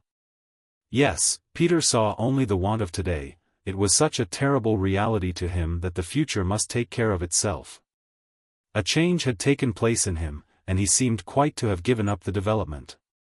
He sees too much, said Pelle to Brun, and now his heart has dominated his reason. We'd better leave him alone. We shan't in any case get him to admit anything, and we only irritate him. It's impossible to live with all that he always has before his eyes, and yet keep your head clear. You must either shut your eyes and harden yourself, or let yourself be broken to pieces. Peter Dreyer's heart was the obstruction. He often had to stop in the middle of his work and gasp for breath. I'm suffocated, he would say. There were many like him. The ever-increasing unemployment began to spread panic in men's minds. It was no longer only the young, hot-headed men who lost patience. Out of the great compact mass of organization, in which it had hitherto been impossible to distinguish the individual beings, simple-minded men suddenly emerged and made themselves ridiculous by bearing the truth of the age upon their lips. Poor people, who understood nothing of the laws of life, nevertheless awakened, disappointed, out of the drowsiness into which the rhythm had lulled them, and stirred impatiently. Nothing happened except that one picked trade after another left them to become middle class. The movement had hitherto been the fixed point of departure. From it came everything that was of any importance, and the light fell from it over the day. But now suddenly a germ was developed in the simplest of them, and they put a note of interrogation after the party cry. To everything the answer was, when the movement is victorious, things will be otherwise. But how could they be otherwise when no change had taken place even now when they had the power? A little improvement, perhaps, but no change. It had become the regular refrain, whenever a woman gave birth to a child in secret, or a man stole, or beat his wife, it is a consequence of the system. Up and vote, comrades. But now it was beginning to sound idiotic in their ears. They were voting, confound it, with all their might, but all the same everything was becoming dearer. Goodness knows they were law-abiding enough. They were positively perspiring with parliamentarianism, and would soon be doing nothing but getting mandates. And what then? Did anyone doubt that the poor man was in the majority, an overwhelming majority? What was all this nonsense then that the majority were to gain? No, those who had the power would take good care to keep it, so they might win whatever stupid mandates they liked. Men had too much respect for the existing conditions, and so they were always being fooled by them. It was all very well with all this lawfulness, but you didn't only go gradually from the one to the other. How else was it that nothing of the new happened? The fact was that every single step toward the new was instantly swallowed up by the existing condition of things, and turned to fat on its ribs. Capital grew fat, confound it, no matter what you did with it, it was like a cat, which always falls upon its feet. Each time the workmen obtained by force a small rise in their wages, the employers multiplied it by 2 and put it onto the goods. That was why they were beginning to be so accommodating with regard to certain wage demands. Those who were rather well off, capital enticed over to its side, leaving the others behind as a shabby proletariat. It might be that the movement had done a good piece of work, but you wanted confounded good eyes to see it. Thus voices were raised. At first it was only whiners about whom nobody needed to trouble, frequenters of public houses, who sat and grumbled in their cups, but gradually it became talk that passed from mouth to mouth. The specter of unemployment haunted every home and made men think over matters once more on their own account. No one could know when his turn would come to sweep the pavement. Pelle had no difficulty in catching the tone of all this. It was his own settlement with the advance on coming out of prison that was now about to become everyone's. But now he was another man. He was no longer sure that the movement had been so useless. It had not done anything that marked a boundary, but it had kept the apparatus going and strengthened it. It had carried the masses over a dead period, even if only by letting them go in a circle. And now the idea was ready to take them again. Perhaps it was a good thing that there had not been too great progress, or they would probably never have wakened again. They might very well starve a little longer, until they could establish themselves in their own world. Fat slaves soon lost sight of liberty. Behind the discontented fussing, Pelle could hear the new. It expressed itself in remarkable ways. A party of workmen, more than 200, who were employed on a large excavation work, were thrown out of work by the bankruptcy of the contractor.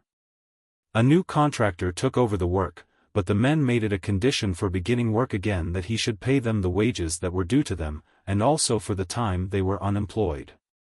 "We have no share in the cake," they said, "so you must take the risk too."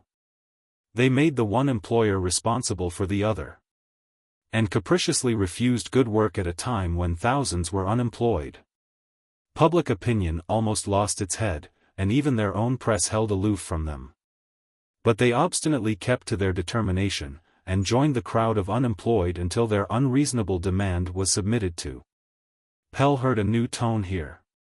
For the first time the lower class made capital responsible for its sins, without any petty distinction between Tom, Dick, and Harry. There was beginning to be perspective in the feeling of solidarity. The great weariness occasioned by wandering in a spiritual desert came once more to the surface. He had experienced the same thing once before, when the movement was raised, but oddly enough the breaking out came that time from the bottom of everything. It began with blind attacks on parliamentarianism, the suffrage, and the paroles. There was in it an unconscious rebellion against restraint and treatment in the mass. By an incomprehensible process of renewal, the mass began to resolve itself into individuals, who, in the midst of the bad times, set about an inquiry after the ego and the laws for its satisfaction. They came from the very bottom, and demanded that their shabby, ragged person should be respected. Where did they come from? It was a complete mystery. Did it not sound foolish that the poor man, after a century's life in rags and discomfort, which ended in his entire effacement in collectivism, should now make his appearance with the strongest claim of all, and demand his soul back? Pelle recognized the impatience of the young men in this commotion. It was not for nothing that Peter Dreyer was the moving spirit at the meetings of the unemployed. Peter wanted him to come and speak, and he went with him 2 or 3 times, as he wanted to find out the relation of these people to his idea. But he remained in the background and could not be persuaded to mount the platform. He had nothing to do with these confused crowds, who turned all his ideas upside down. In any case he could not give them food today, and he had grown out of the use of strong language. Go up and say something nice to them. Don't you see how starved they are? Said Peter Dreyer, one evening. They still have confidence in you from old days. But don't preach cooperation, you don't feed hungry men with music of the future. Do you give them food then? Asked Pelle. No, I can't do that, but I give them a vent for their grievances, and get them to rise and protest. It's something at any rate, that they no longer keep silence and submit. And if tomorrow they get something to eat, the whole turmoil's forgotten, but they're no further on than they were. Isn't it a matter of indifference whether they suffer want today, as compared with the question whether they will do so eternally? If you can put the responsibility upon those poor creatures, you must be a hard-hearted brute, said Peter angrily. Well, it was necessary now to harden one's heart, for nothing would be accomplished with sympathy only. The man with eyes that watered would not do for a driver through the darkness. It was a dull time, and men were glad when they could keep their situations. There was no question of new undertakings before the spring. But Pelle worked hard to gain adherents to his idea. He had started a discussion in the Labour Party press, and gave lectures. He chose the quiet trade unions, disdained all agitation eloquence, and put forward his idea with the clearness of an expert, building it up from his own experience until, without any fuss, by the mere power of the facts, it embraced the world. It was the slow ones he wanted to get hold of, those who had been the firm nucleus of the movement through all these years, and steadfastly continued to walk in the old footprints, although they led nowhere. It was the picked troops from the great conflict that must first of all be called upon. He knew that if he got them to go into fire for his idea with their unyielding discipline, much would be gained. It was high time for a new idea to come and take them on.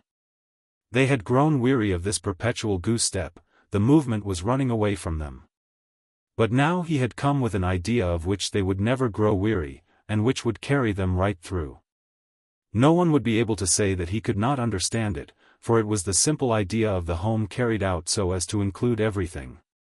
Ellen had taught it to him, and if they did not know it themselves, they must go home to their wives and learn it. They did not brood over the question as to which of the family paid least or ate most, but gave to each one according to his needs, and took the will for the deed.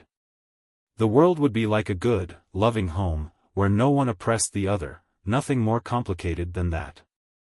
Pelle was at work early and late. Scarcely a day passed on which he did not give a lecture or write about his cooperation idea. He was frequently summoned into the provinces to speak. People wanted to see and hear the remarkable manufacturer who earned no more than his workpeople. In these journeys he came to know the country, and saw that much of his idea had been anticipated out there. The peasant, who stiffened with horror at the word socialist, put the ideas of the movement into practice on a large scale. He had arranged matters on the cooperative system, and had knitted the country into supply associations. "We must join on there when we get our business into better order," said Pelle to Brunn. "Yes, if the farmers will work with us," said Brunn doubtfully. "They're conservative, you know." This was now almost revolutionary. As far as Pelle could see, there would soon be no place as big as his thumbnail for capital to feed upon out there. The farmers went about things so quickly. Pelle came of peasant stock himself, and did not doubt that he would be able to get in touch with the country when the time came. The development was preparing on several sides. They would not break with that if they wanted to attain anything. It was like a fixed law relating to growth in existence, an inviolable divine idea running through it all. It was now leading him and his fellows into the fire, and when they advanced, no one must stay behind. No class of the community had yet advanced with so bright and great a call. They were going to put an end forever to the infamy of human genius sitting and weighing the spheres in space, but forgetting to weigh the bread justly. He was not tired of the awakening discontent with the old condition of things. It opened up the overgrown minds, and created possibility for the new. At present he had no great number of adherents. Various new currents were fighting over the minds, which, in their faltering search, were drawn now to one side, now to the other. But he had a buoyant feeling of serving a world idea, and did not lose courage. Unemployment and the awakening ego feeling brought many to join Peter Dreyer. They rebelled against the conditions, and now saw no alternative but to break with everything. They sprang naked out of nothing, and demanded that their personality should be respected, but were unable as yet to bear its burdens. And their hopeless view of their misery threatened to stifle them. Then they made obstruction, their own broken-down condition making them want to break down the whole. They were Pelle's most troublesome opponents. Up to the present they had unfortunately been right, but now he could not comprehend their desperate impatience. He had given them an idea now, with which they could conquer the world just by preserving their coherence, and if they did not accept this, there must be something wrong with them. Taking this view of the matter, he looked upon their disintegrating agitation with composure. The healthy mind would be victorious. Peter Dreyer was at present agitating for a mass meeting of the unemployed. He wanted the 20,000 men, with wives and children, to take up their position on the Council House Square or Amalienborg Palace Square, and refused to move away until the community took charge of them. Then the authorities can choose between listening to their demands, and driving up horses and cannon, he said. Perhaps that would open up the question. Take care then that the police don't arrest you, said Pelle, in a warning voice. Or your people will be left without a head, and you will have enticed them into a ridiculous situation which can only end in defeat. Let them take care, the curs, answered Peter threateningly. I shall strike at the first hand that attempts to seize me. And what then? What do you gain by striking the policeman? They are only the tool, and there are plenty of them. Peter laughed bitterly. No, he said, it's not the policeman, nor the assistant, nor the chief of police. It's no one. That's so convenient, no one can help it. They've always stolen a march upon us in that way, the evil always dives and disappears when you want to catch it. It wasn't me. Now the workman's demanding his right, the employer finds it to his advantage to disappear, and the impersonal joint stock company appears. Oh, this confounded sneaking out of a thing. Where is one to apply? There's no one to take the blame. But something shall be done now. If I hit the hand, I hit what stands behind it too, you must hit what you can see. I've got a revolver to use against the police, to carry arms against one's own people shall not be made a harmless means of livelihood unchallenged. Chapter 17. One Saturday evening Pelle came home by train from a provincial town where he had been helping to start a cooperative undertaking. It was late, but many shops were still open and sent their brilliant light out into the drizzling rain, through which the black stream of the streets flowed as fast as ever. It was the time when the working women came from the center of the city, pale typists, cashiers with the excitement of the cheap novel still in their eyes, seamstresses from the large businesses. Some hurried along looking straight before them without taking any notice of the solitary street wanderers. They had something waiting for them, a little child perhaps. Others had nothing to hurry for, and looked weariedly about them as they walked, until perhaps they suddenly brightened up at sight of a young man in the throng. Charwomen were on their way home with their basket on their arm. They had had a long day, and dragged their heavy feet along. The street was full of women workers, a changed world. The bad times had called the women out and left the men at home. On their way home they made their purchases for Sunday. In the butchers and provision dealers they stood waiting like tired horses for their turn. Shivering children stood on tiptoe with their money clasped convulsively in one hand, and their chin supported on the edge of the counter, staring greedily at the eatables, while the light was reflected from their ravenous eyes. Pelle walked quickly to reach the open country. He did not like these desolate streets on the outskirts of the city, where poverty rose like a seabird's nesting place on both sides of the narrow cleft, and the darkness sighed beneath so much. When he entered an endless brick channel such as these, where 1- and 2-roomed flats, in 7 stories extended as far as he could see, he felt his courage forsaking him. It was like passing through a huge churchyard of disappointed hopes. All these thousands of families were like so many unhappy fates. They had set out brightly and hopefully, and now they stood here, fighting with the emptiness. Pelle walked quickly out along the field road. It was pitch dark and raining, but he knew every ditch and path by heart. Far up on the hill there shone a light which resembled a star that hung low in the sky. It must be the lamp in Brun's bedroom.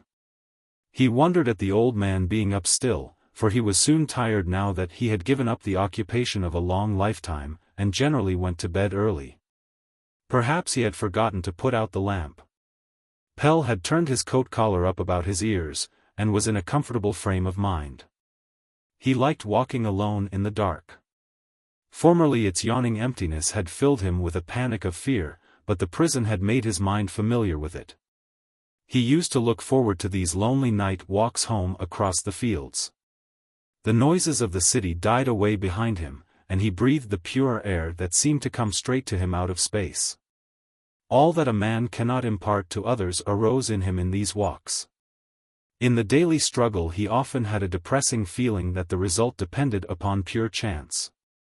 It was not easy to obtain a hearing through the thousand-voiced noise.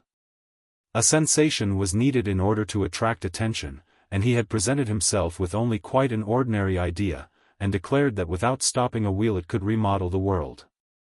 No one took the trouble to oppose him, and even the manufacturers in his trade took his enterprise calmly and seemed to have given up the war against him.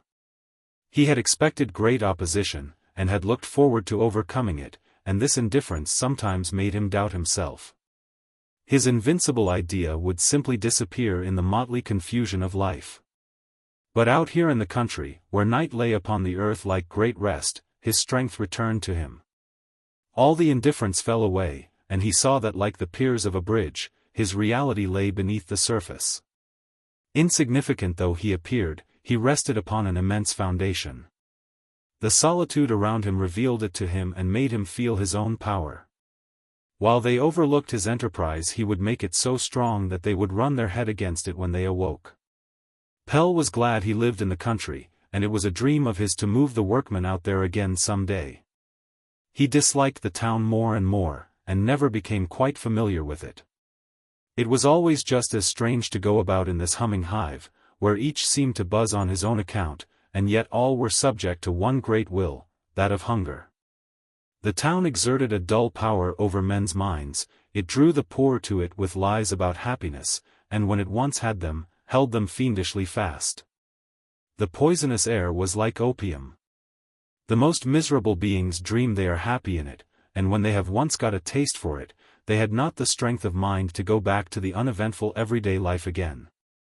There was always something dreadful behind the town's physiognomy, as though it were lying in wait to drag men into its net and fleece them. In the daytime it might be concealed by the multitudinous noises, but the darkness brought it out. Every evening before Pelle went to bed he went out to the end of the house and gazed out into the night. It was an old peasant custom that he had inherited from Father Lasse and his father before him. His inquiring gaze sought the town where his thoughts already were. On sunny days there was only smoke and mist to be seen, but on a dark night like this there was a cheerful glow above it. The town had a peculiar power of shedding darkness round about it, and lighting white artificial light in it. It lay low, like a bog with the land sloping down to it on all sides, and all water running into it. Its luminous mist seemed to reach to the uttermost borders of the land, everything came this way. Large dragonflies hovered over the bog in metallic splendor, gnats danced above it like careless shadows. A ceaseless hum rose from it, and below lay the depth that had fostered them, seething so that he could hear it where he stood. Sometimes the light of the town flickered up over the sky like the reflection from a gigantic forge fire. It was like an enormous heart throbbing in panic in the darkness down there. His own caught the infection and contracted in vague terror. Cries would suddenly rise from down there, and one almost wished for them. A loud exclamation was a relief from the everlasting latent excitement. Down there beneath the walls of the city the darkness was always alive. It glided along like a heavy life stream, flowing slowly among taverns and low music halls and barracks, with their fateful contents of want and imprecations. Its secret doings inspired him with horror. He hated the town for its darkness which hid so much. He had stopped in front of his house, and stood gazing downward. Suddenly he heard a sound from within that made him start, and he quickly let himself in. Ellen came out into the passage looking disturbed. "Thank goodness you've come," she exclaimed, quite forgetting to greet him. "Anna's so ill." "Is it anything serious?" asked Pelle, hurriedly removing his coat.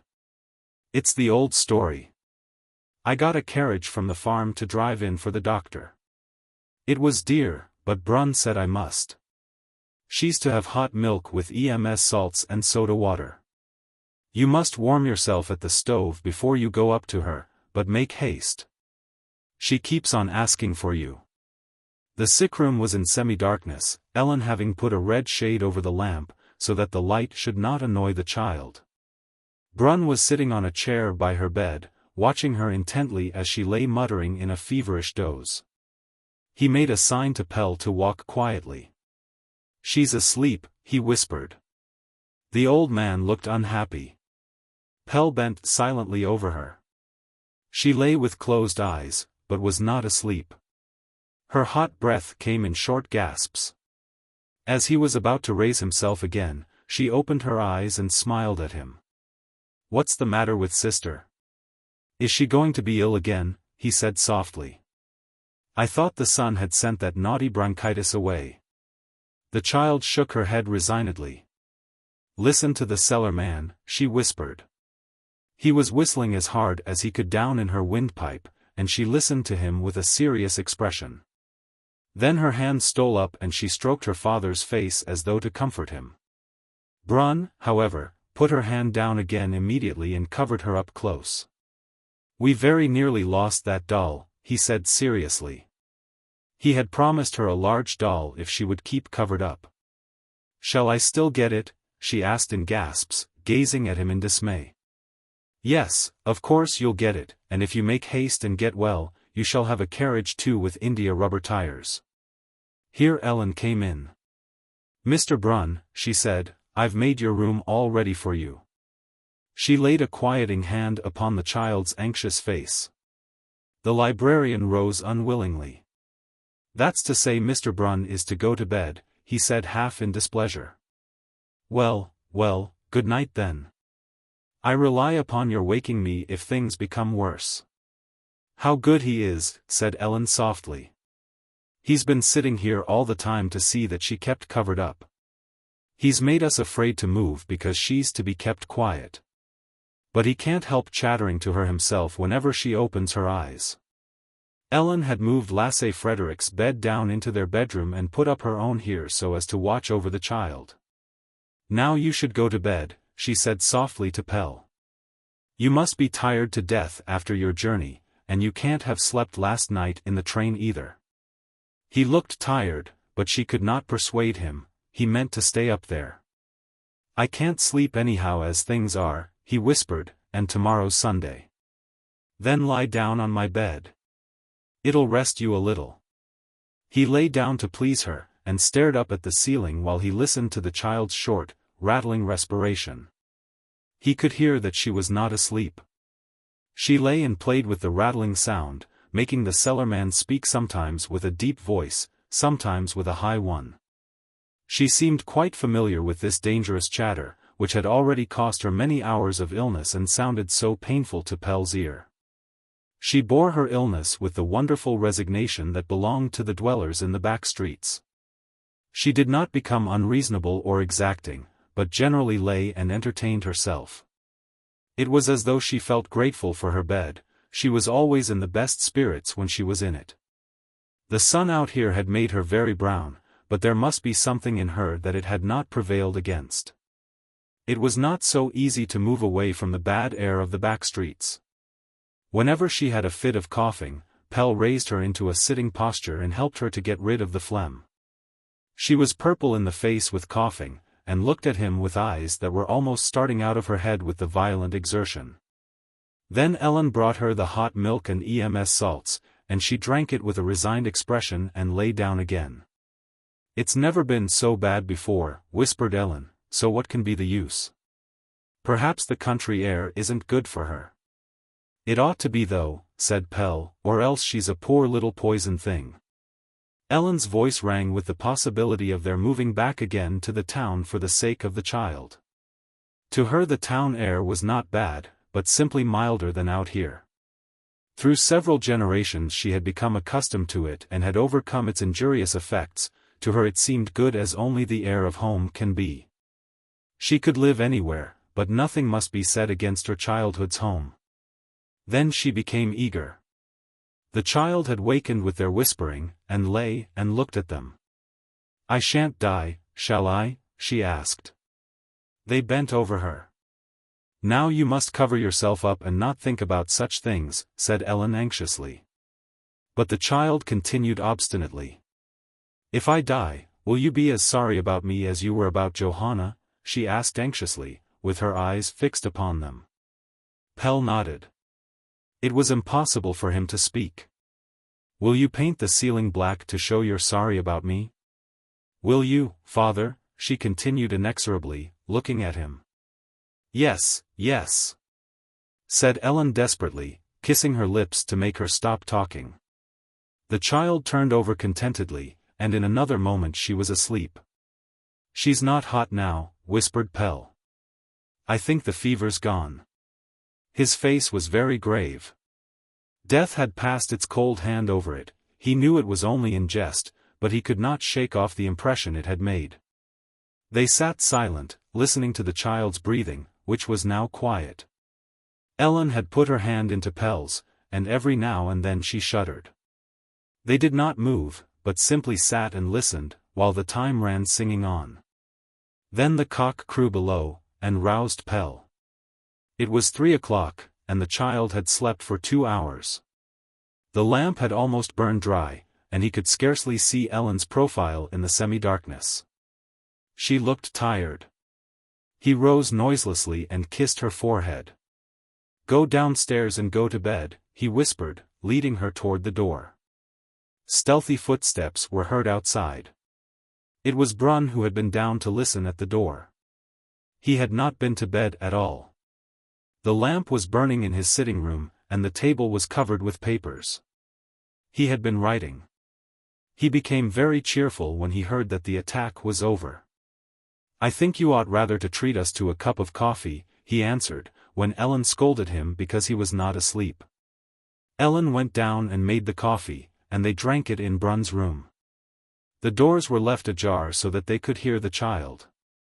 "It's been a long night," said Pelle, passing his hand across his forehead. "Yes, if there are going to be more like it, we shall certainly have to move back into town," said Ellen obstinately. "It would be a better plan to begin giving her a cold bath in the morning as soon as she's well again, and try to get her hardened," said Pelle.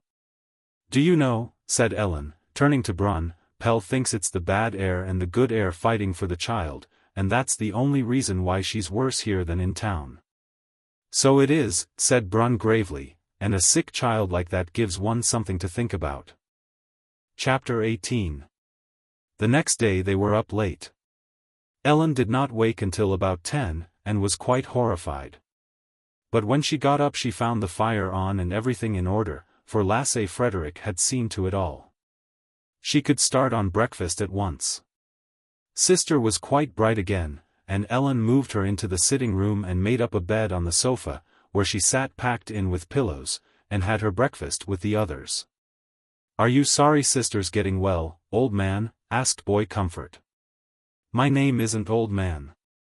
It's grandfather or else Mr. Brun," said the librarian, laughing and looking at Ellen, who blushed. "Are you sorry sister's getting well, grandfather?" repeated the boy with a funny, pedantic literalness. "And why should I be sorry for that, you little stupid?" "Because you've got to give money." "The doll, yes. That's true. You'll have to wait till tomorrow, sister, because today's Sunday." Anna had eaten her egg and turned the shell upside down in the egg cup so that it looked like an egg that had not been touched. She pushed it slowly toward Brun. "What's the matter now?" he exclaimed, pushing his spectacles up onto his forehead. "You haven't eaten your egg." "I can't," she said, hanging her head. "Why, there must be something wrong with her," said the old man, in amazement. "Such a big, fat egg too. Very well, then I must eat it." And he began to crack the egg, Anna and Boy Comfort following his movements with dancing eyes and their hands over their mouths. Until his spoon went through the shell and he sprang up to throw it at their heads, when their merriment burst forth. It was a joke that never suffered by repetition. While breakfast was in progress, the farmer from the hill farm came in to tell them that they must be prepared to move out, as he meant to sell the house. He was one of those farmers of common land, whom the city had thrown off their balance. He had lived up there and had seen one farm after another grow larger and make their owners into millionaires, and was always expecting that his turn would come. He neglected the land, and even the most abundant harvest was ridiculously small in comparison with his golden dreams, so the fields were allowed to lie and produce weeds. Ellen was just as dismayed as Pelle at the thought of having to leave daybreak. It was their home, their nest too, all their happiness and welfare were really connected with this spot. "You can buy the house of course," said the farmer. "I've had an offer of 15,000 for it, and I'll let it go for that." After he had gone they sat and discussed the matter. "It's very cheap," said Brun. "In a year or two you'll have the town spreading in this direction, and then it'll be worth at least twice as much." "Yes, that may be," said Pelle. "But you've both to get the amount and make it yield interest. There's 8,000 in the first mortgage, and the loan institution will lend half that." That'll make 12,000. That leaves 3,000, and I'm not afraid of putting that in as a third mortgage, said Brun. Pell did not like that. There'll be need for your money in the business, he said. Yes, yes. But when you put the house into repair and have it revalued, I'm certain you can get the whole 15,000 in the loan societies, said Brun. I think it'll be to your advantage to do it. Ellen had taken pencil and paper, and was making calculations. What percentage do you reckon for interest and paying off by installments? She asked. 5, said the old man. You do all the work of keeping it up yourselves. Then I would venture, she said, looking dauntlessly at them. It would be nice to own the house ourselves, don't you think so, Pell? No, I think it's quite mad, Pell answered. We shall be saddled with a house rent of 750 kroner. Ellen was not afraid of the house rent. The house and garden would bear that. And in a few years we can sell the ground for building and make a lot of money. She was red with excitement. Pell laughed. Yes, speculation.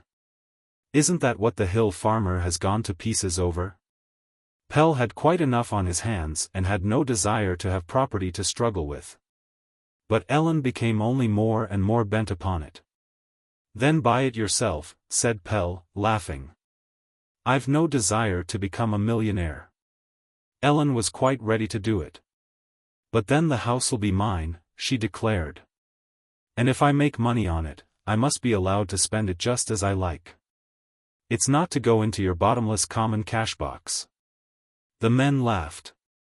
Brun and I are going for a walk, said Pell, so we'll go in and write a contract note for you at once. They went down the garden and followed the edge of the hill to the south. The weather was clear, it had changed to slight frost, and white rime covered the fields.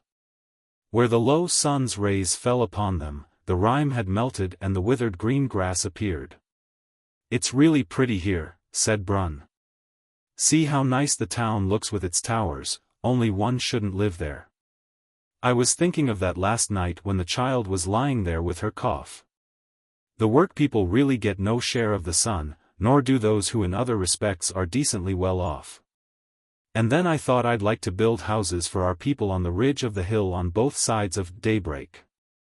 The people of the new age ought to live in higher and brighter situations than others. I'll tell you how I thought of doing it.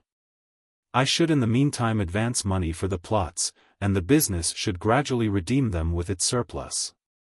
That is quite as practical as dividing the surplus among the workmen, and we thereby create values for the enterprise. Talking of surplus, you've worked well, Pell. I made an estimate of it last night and found it's already about 10,000 this year. But to return to what we were talking about, mortgage loans are generally able to cover the building expenses, and with amortization the whole thing is unencumbered after some years have passed. Who's to own it? Asked Pell.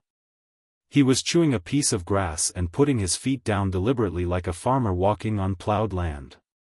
The cooperative company. It's to be so arranged that the houses can't be made over to others, nor encumbered with fresh loan. Our cooperative enterprises must avoid all form of speculation, thereby limiting the field for capital. The whole thing should be self-supporting and be able to do away with private property within its boundaries. You see, it's your own idea of a community within the community that I'm building upon. At present it's not easy to find a juridical form under which the whole thing can work itself, but in the meantime you and I will manage it, and Morton if he will join us. I expect he'll come home with renewed strength. And when is this plan to be realized? Will it be in the near future? This very winter, I had thought. And in this way we should also be able to do a little for the great unemployment. 30 houses. It would be a beginning anyhow. And behind it lies the whole world, Pell. Shall you make the occupation of the houses obligatory for our workmen?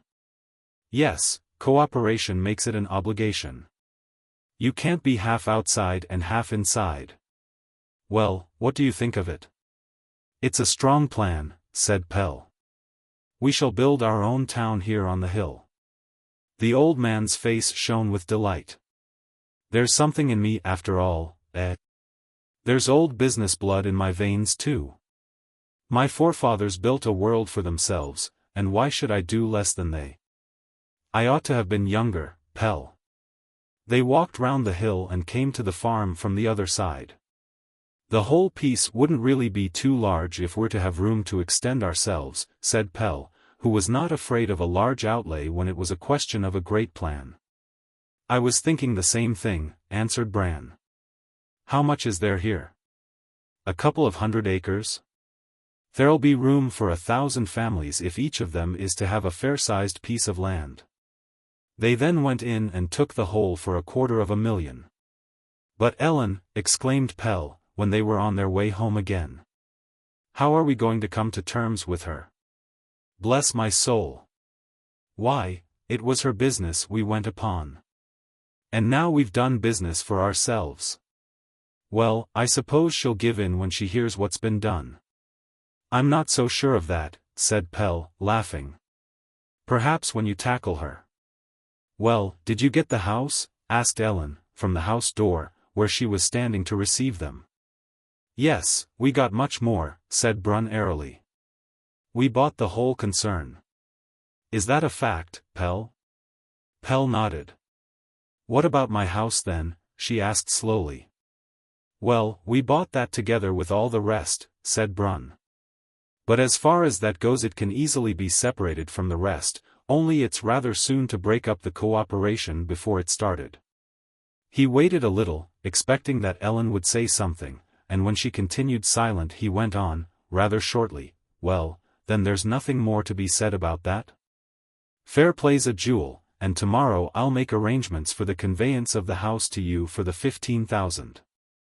And then we must give up the whole concern, Pell. It won't do for the man at the head of it to live on his private property, so that plans come to nothing. Unless Ellen and I live in separate houses, said Pell slyly. I might build just the other side of the boundary, and then we could nod to one another at any rate. Ellen looked at him gravely. I only think it's rather strange that you settle my affairs without asking me first, she said at length. Yes, it was inconsiderate of us, answered Brun, and we hope you'll forget all about it. You'll give up the house then? I'm pretty well obliged to when Pell threatens to move out, Ellen answered with a smile. But I'm sorry about it. I'm certain that in a short time there'd have been money to make over it. It'll be nice, won't it, if the women are going to move into our forsaken snail shells, said Brun half seriously. Ellen's always been an incorrigible capitalist, Pell put in. It's only that I've never had so much money that I shouldn't know what it was worth, answered Ellen, with ready wit. Old Brun laughed. That was one for Mr. Brun, he said. But since you've such a desire for land speculation, Mistress Ellen, I've got a suggestion to make. On the ground we've bought there's a piece of meadow that lies halfway into town, by the bog. We'll give you that. It's not worth anything at present, and will have to be filled in to be of any value, but it won't be very long before the town is out there wanting more room. Ellen had no objection to that. But then, she said, I must be allowed to do what I like with what comes out of it. Chapter 19. The sun held out well that year. Remnants of summer continued to hang in the air right into December. Every time they had bad weather Ellen said, now it'll be winter, I'm sure. But the sun put it aside once more, it went far down in the south and looked straight into the whole sitting room, as if it were going to count the pictures. The large yellow Gloire de Dijon went on flowering, and every day Ellen brought in a large, heavy bunch of roses and red leaves. She was heavy herself, and the fresh cold nipped her nose, which was growing sharper, and reddened her cheeks. One day she brought a large bunch to Pell, and asked him, how much money am I going to get to keep Christmas with? It was true. The year was almost ended. After the New Year winter began in earnest. It began with much snow and frost, and made it a difficult matter to keep in communication with the outside world, while indoors people drew all the closer to one another.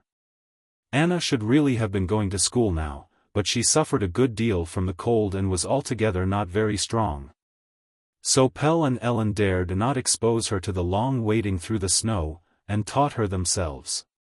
Ellen had become a little lazy about walking, and seldom went into town. The two men made the purchases for her in the evening on their way home. It was a dull time, and no work was done by artificial light, so they were home early. Ellen had changed the dinner hour to 5, so that they could all have it together. After dinner Brun generally went upstairs to work for another couple of hours. He was busy working out projects for the building on the hill farmland, and gave himself no rest. Pelle's wealth of ideas and energy infected him, and his plans grew and assumed ever-increasing dimensions. He gave no consideration to his weak frame, but rose early and worked all day at the affairs of the cooperative works. He seemed to be vying with Pelle's youth, and to be in constant fear that something would come up behind him and interrupt his work. The other members of the family gathered round the lamp, each with some occupation. Boy Comfort had his toy table put up and was hammering indefatigably with his little wooden mallet upon a piece of stuff that Ellen had put between to prevent his marking the table. He was a sturdy little fellow, and the fat lay in creases round his wrists. The wrinkles on his forehead gave him a funny look when one did not recall the fact that he had cost his mother her life. He looked as if he knew it himself, he was so serious. He had leave to sit up for a little while with the others, but he went to bed at 6. Lasse Frederick generally drew when he was finished with his lessons. He had a turn for it, and Pelle, wondering, saw his own gift, out of which nothing had ever come but the prison, repeated in the boy in an improved form. He showed him the way to proceed, and held the pencil once more in his own hand. His chief occupation, however, was teaching little Anna, and telling her anything that might occur to him. She was especially fond of hearing about animals, and Pelle had plenty of reminiscences of his herding time from which to draw. "Have animals really intelligence?" asked Ellen, in surprise. "You really believe that they think about things just as we do?" It was nothing new to sister, she talked every day to the fowls and rabbits, and knew how wise they were. "I wonder if flowers can think too," said Lasse Frederick. He was busy drawing a flower from memory, and it would look like a face, hence the remark. Pelle thought they could. "No, no, Pelle," said Ellen. "You're going too far now. It's only us people who can think. They can feel at any rate, and that's thinking in a way, I suppose, only with the heart. They notice at once if you're fond of them, if you aren't they don't thrive." "Yes, I do believe that, for if you're fond of them you take good care of them," said the incorrigible Ellen. "I'm not so sure of that," said Pelle, looking at her teasingly. "You're very fond of your balsam, but a gardener would be sure to tell you that you treat it like a cabbage. And look how industriously it flowers all the same. They answer kind thoughts with gratitude, and that's a nice way of thinking. Intelligence isn't perhaps worth as much as we human beings imagine it to be. You yourself think with your heart, little mother." It was his pet name for her just now. After a little interlude such as this, they went on with their work. Pelle had to tell sister all about the animals in her alphabet book, about the useful cow and the hare that licked the dew off the clover and leaped up under the very nose of the cowherd. In the winter it went into the garden, gnawed the bark off the young trees and ate the farmer's wife's cabbage.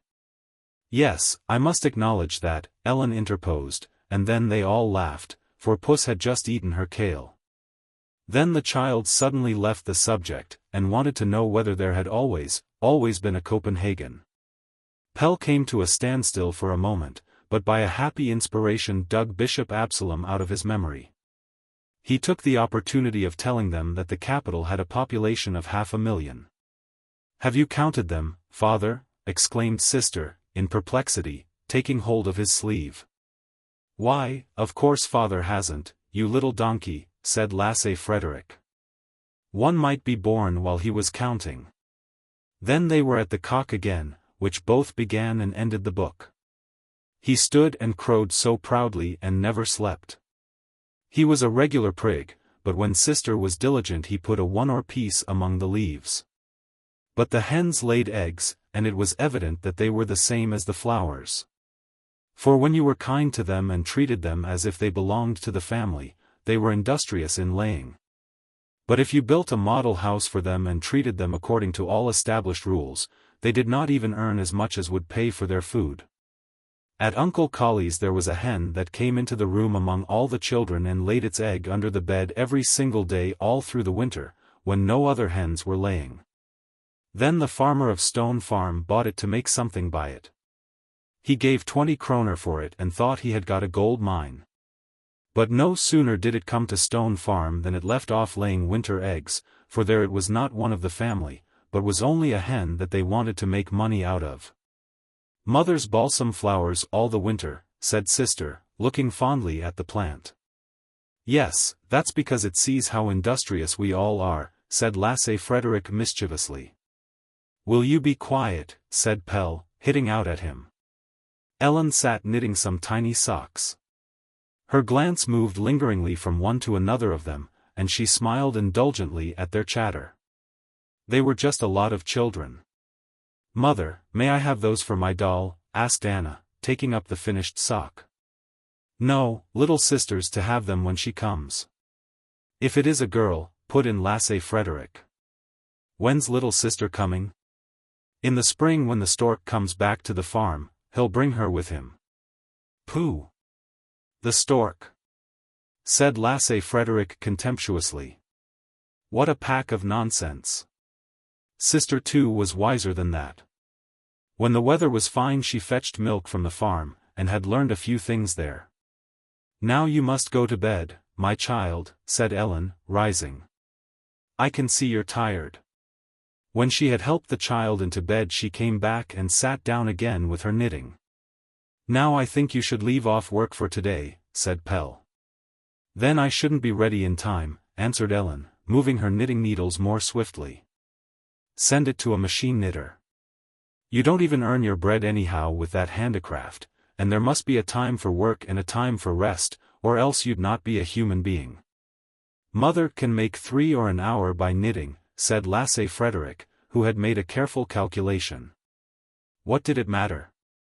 Ellen did not think she neglected anything else in doing it. "It is stupid though," exclaimed Lasse Frederick suddenly. "Why doesn't wool grow on one's legs? Then you'd have none of the bother of shearing the wool off sheep, carding it, spinning it, and knitting stockings." "Oh, what nonsense you're talking," said Ellen, laughing. "Well, men were hairy once," Lasse Frederick continued. "It was a great pity that they didn't go on being it." Pelle did not think it such a pity, for it meant that they had taken over the care of themselves. Animals were born fully equipped. Even water-haters like cats and hens were born with the power of swimming, but men had to acquire whatever they had a use for. Nature did not equip them, because they had become responsible for themselves, they were the lords of creation.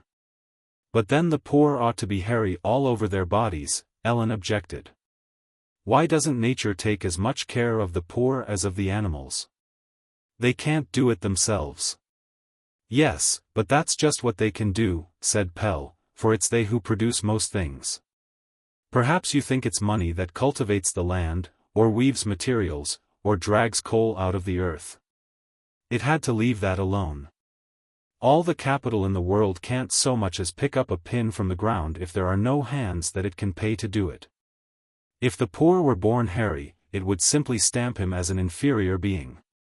Isn't it a wonder that nature obstinately lets the poor men's children be born just as naked as the king's, in spite of all that we've gone through of want and hardship?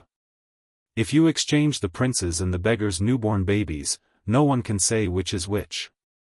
It's as if Providence was never tired of holding our stamp of nobility up before us." "Do you really think then that the world can be transformed?" said Ellen, looking affectionately at him. It seemed so wonderful that this Pelle, whom she could take in her arms, occupied himself with such great matters. And Pelle looked back at her affectionately and wonderingly. She was the same today as on the day he first got to know her, perhaps as the day the world was created. She put nothing out on usury, but had been born with all she had. The world could indeed be transformed, but she would always remain as she was. The post brought a letter from Morton. He was staying at present in Sicily, and thought of traveling along the north coast of Africa to the south of Spain. And I may make an excursion into the borders of the desert, and try what riding on a camel is like, he wrote. He was well and in good spirits. It was strange to think that he was writing with open doors, while here they were struggling with the cold. He drank wine at every meal just as you drank pale ale here at home. And he wrote that the olive and orange harvests were just over. It must be lovely to be in such a place just for once, said Ellen, with a sigh. When the new conditions gain a footing, it'll no longer be among unattainable things for the working man, Pell answered. Brun now came down, having at last finished his work. Ah, it's good to be at home, he said, shaking himself. It's a stormy night.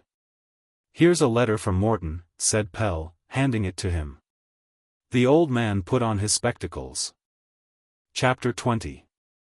As soon as it was possible to get at the ground, the work of excavating for the foundations of the new workmen's houses was begun with full vigor. Brun took a great interest in the work, and watched it out in the cold from morning till evening. He wore an extra greatcoat, and woolen gloves outside his fur-lined ones. Ellen had knitted him a large scarf, which he was to wrap round his mouth. She kept an eye on him from the windows, and had to fetch him in every now and then to thaw him. It was quite impossible, however, to keep him in, he was far too eager for the work to progress. When the frost stopped it, he still wandered about out there, fidgety and in low spirits. On weekdays Pell was never at home in daylight, but on Sunday he had to go out with him and see what had been done, as soon as day dawned. The old man came and knocked at Pell's door. Well, Pell, he said. Will you soon be out of bed? He must really be allowed to lie there while he has his coffee, cried Ellen from the kitchen. Brun ran once round the house to pass the time.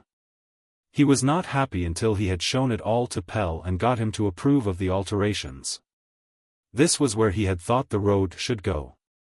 And there, where the roads crossed, a little park with statuary would look nice. New ideas were always springing up. The librarian's imagination conjured up a whole town from the bare fields, with free schools and theaters and comfortable dwellings for the aged. We must have a supply association and a school at once, he said, and by degrees, as our numbers increase, we shall get all the rest. A poorhouse and a prison are the only things I don't think we shall have any use for. They would spend the whole morning out there, walking about and laying plans. Ellen had to fetch them in when dinner-time came. She generally found them standing over some hole in earnest conversation, just an ordinary, square hole in the earth, with mud or ice at the bottom. Such holes were always dug for houses, but these two talked about them as if they were the beginning of an entirely new earth. Brun missed Pell during the day, and watched for him quite as eagerly as Ellen when the time came for him to return from work. I shall soon be quite jealous of him, said Ellen, as she drew Pell into the kitchen to give him her evening greeting in private. If he could he'd take you quite away from me.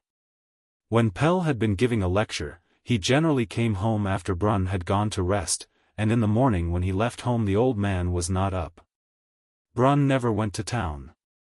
He laid the blame on the weather, but in reality he did not know what he would do with himself in there. But if a couple of days passed without his seeing Pell, he became restless, lost interest in the excavating, and wandered about feebly without doing anything. Then he would suddenly put on his boots, excuse himself with some pressing errand, and set off over the fields toward the tram, while Ellen stood at the window watching him with a tender smile.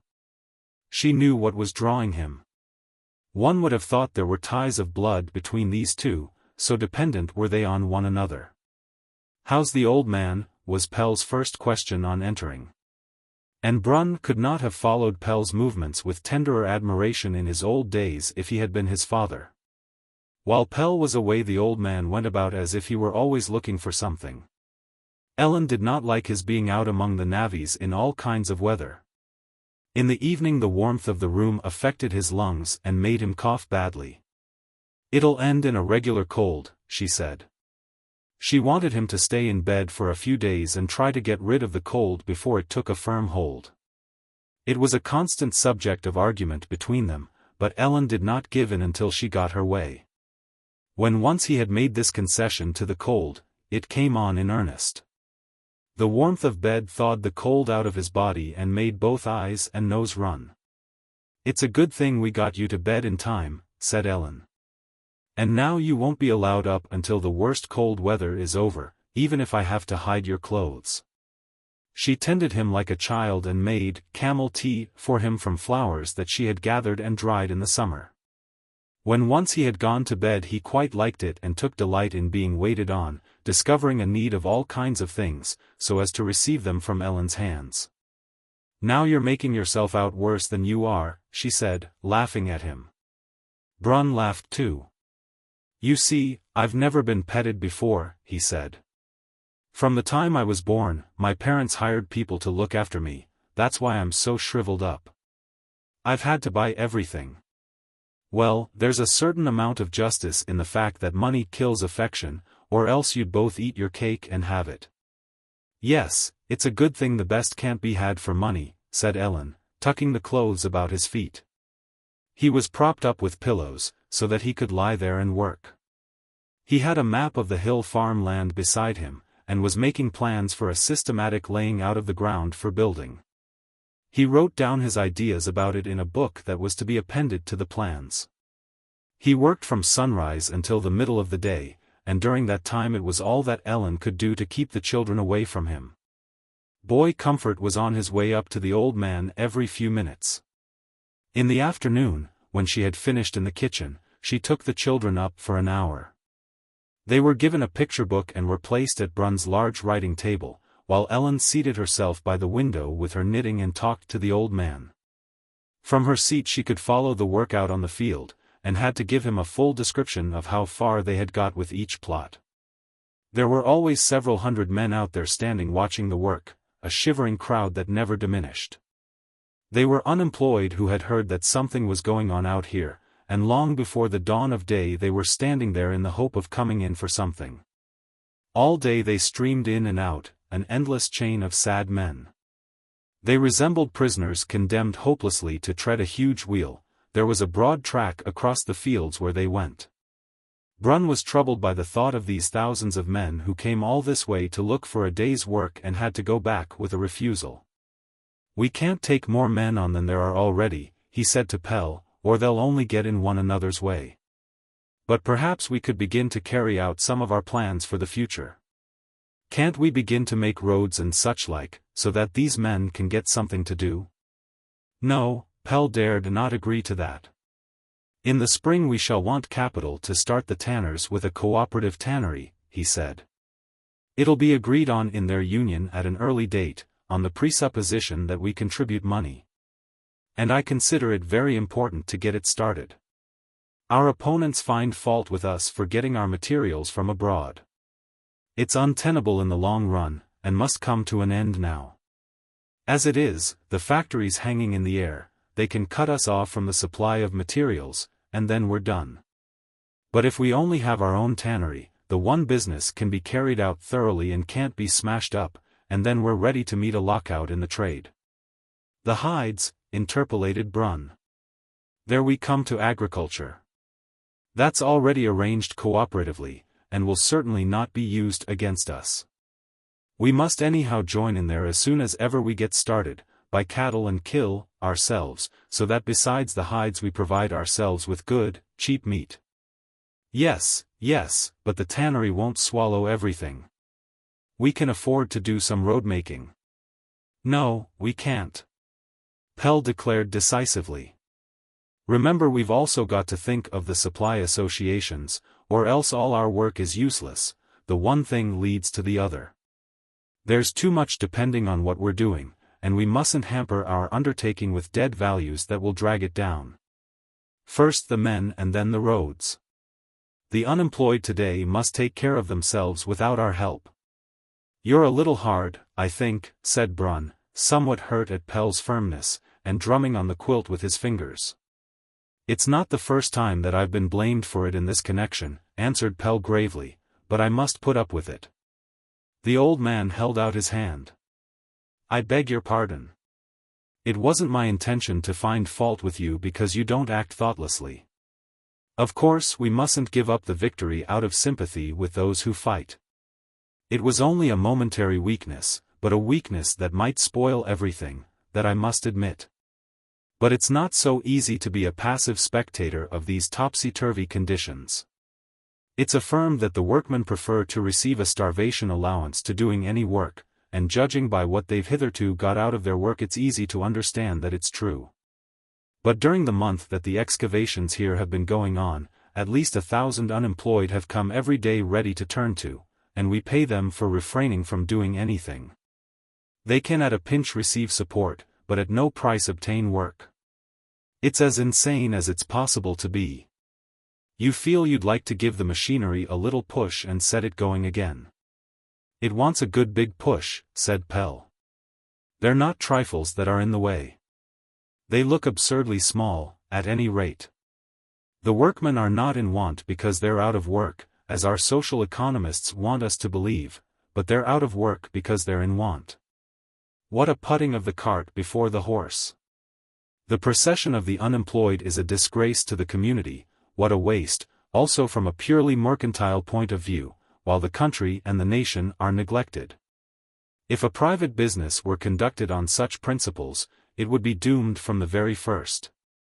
If the pitiable condition arose only from a wrong grasp of things, it would be easily corrected, said Pell. But the people who settle the whole thing can't at any rate be charged with a lack of mercantile perception.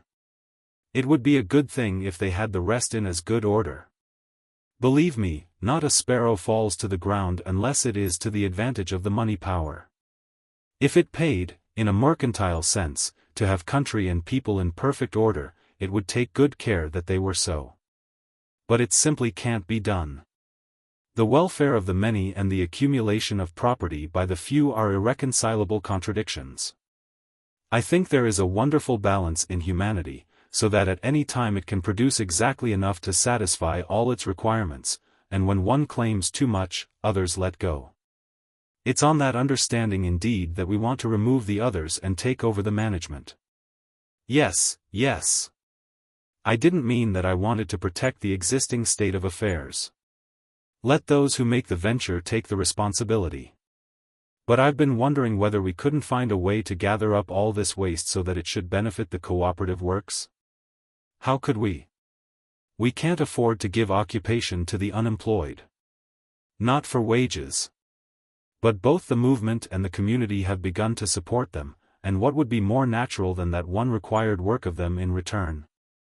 Only, remember, letting it benefit them. You mean that, for instance, unemployed bricklayers and carpenters should build houses for the workmen? Asked Pell, with animation. Yes, as an instance. But the houses should be insured against private speculation, in the same way as those we're building, and always belong to the workmen. As we can't be suspected of trying to make profits, we should be suitable people for its management, and it would help on the cooperative company. In that way the refuse of former times would fertilize the new seed. Pell sat lost in thought, and the old man lay and looked at him in suspense. Well, are you asleep? He asked at last impatiently. It's a fine idea, said Pell, raising his head. I think we should get the organizations on our side. They're already beginning to be interested in cooperation. When the committee sits, I'll lay your plan before them. I'm not so sure of the community, however, Brun. They have occasional use for the Great Hunger Reserve, so they'll go on just keeping life in it. If they hadn't, it would soon be allowed to die of hunger. I don't think they'll agree to have it employed, so to speak, against themselves. You're an incorrigible pessimist, said Brun a little irritably. Yes, as regards the old state of things, answered Pell, with a smile. Thus they would discuss the possibilities for the fixture in connection with the events of the day when Pell sat beside the old man in the evening, both of them engrossed in the subject. Sometimes the old man felt that he ran off the lines. It's the blood, he said despondently. I'm not, after all, quite one of you. It's so long since one of my family worked with his hands that I've forgotten it. During this time he often touched upon his past, and every evening had something to tell about himself. It was as though he were determined to find a law that would place him by Pell's side. Brun belonged to an old family that could be traced back several hundred years to the captain of a ship, who traded with the Tranquebar coast. The founder of the family, who was also a whaler and a pirate, lived in a house on one of the Christianshavn canals. When his ship was at home, she lay to at the wharf just outside his street door. The Brun's house descended from father to son, and was gradually enlarged until it became quite a mansion. In the course of 4 generations it had become one of the largest trading houses of the capital. At the end of the 18th and the beginning of the 19th century, most of the members of the family had gone over into the world of stockbrokers and bankers. And thence the changes went still further.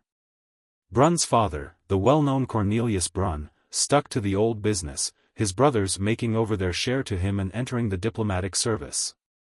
One of them receiving a high court appointment. Cornelius Brun felt it his duty to carry on the old business, and in order to keep on a level with his brothers as regarded rank, he married a lady of noble birth from Funen. Of a very old family heavily burdened with debt. She bore him 3 children, all of whom, as he himself said, were failures. The first child was a deaf-mute with very small intellectual powers. It fortunately died before it attained to man's estate. Number 2 was very intelligent and endowed with every talent, but even as a boy exhibited perverse tendencies. He was very handsome, had soft, dark hair, and a delicate, womanish complexion. His mother dressed him in velvet, and idolized him. He never did anything useful, but went about in fine company and spent large sums of money. In his 40th year he died suddenly, a physical and moral wreck. The announcement of the death gave a stroke as the cause, but the truth was that rumors had begun to circulate of a scandal in which he was implicated together with some persons of high standing.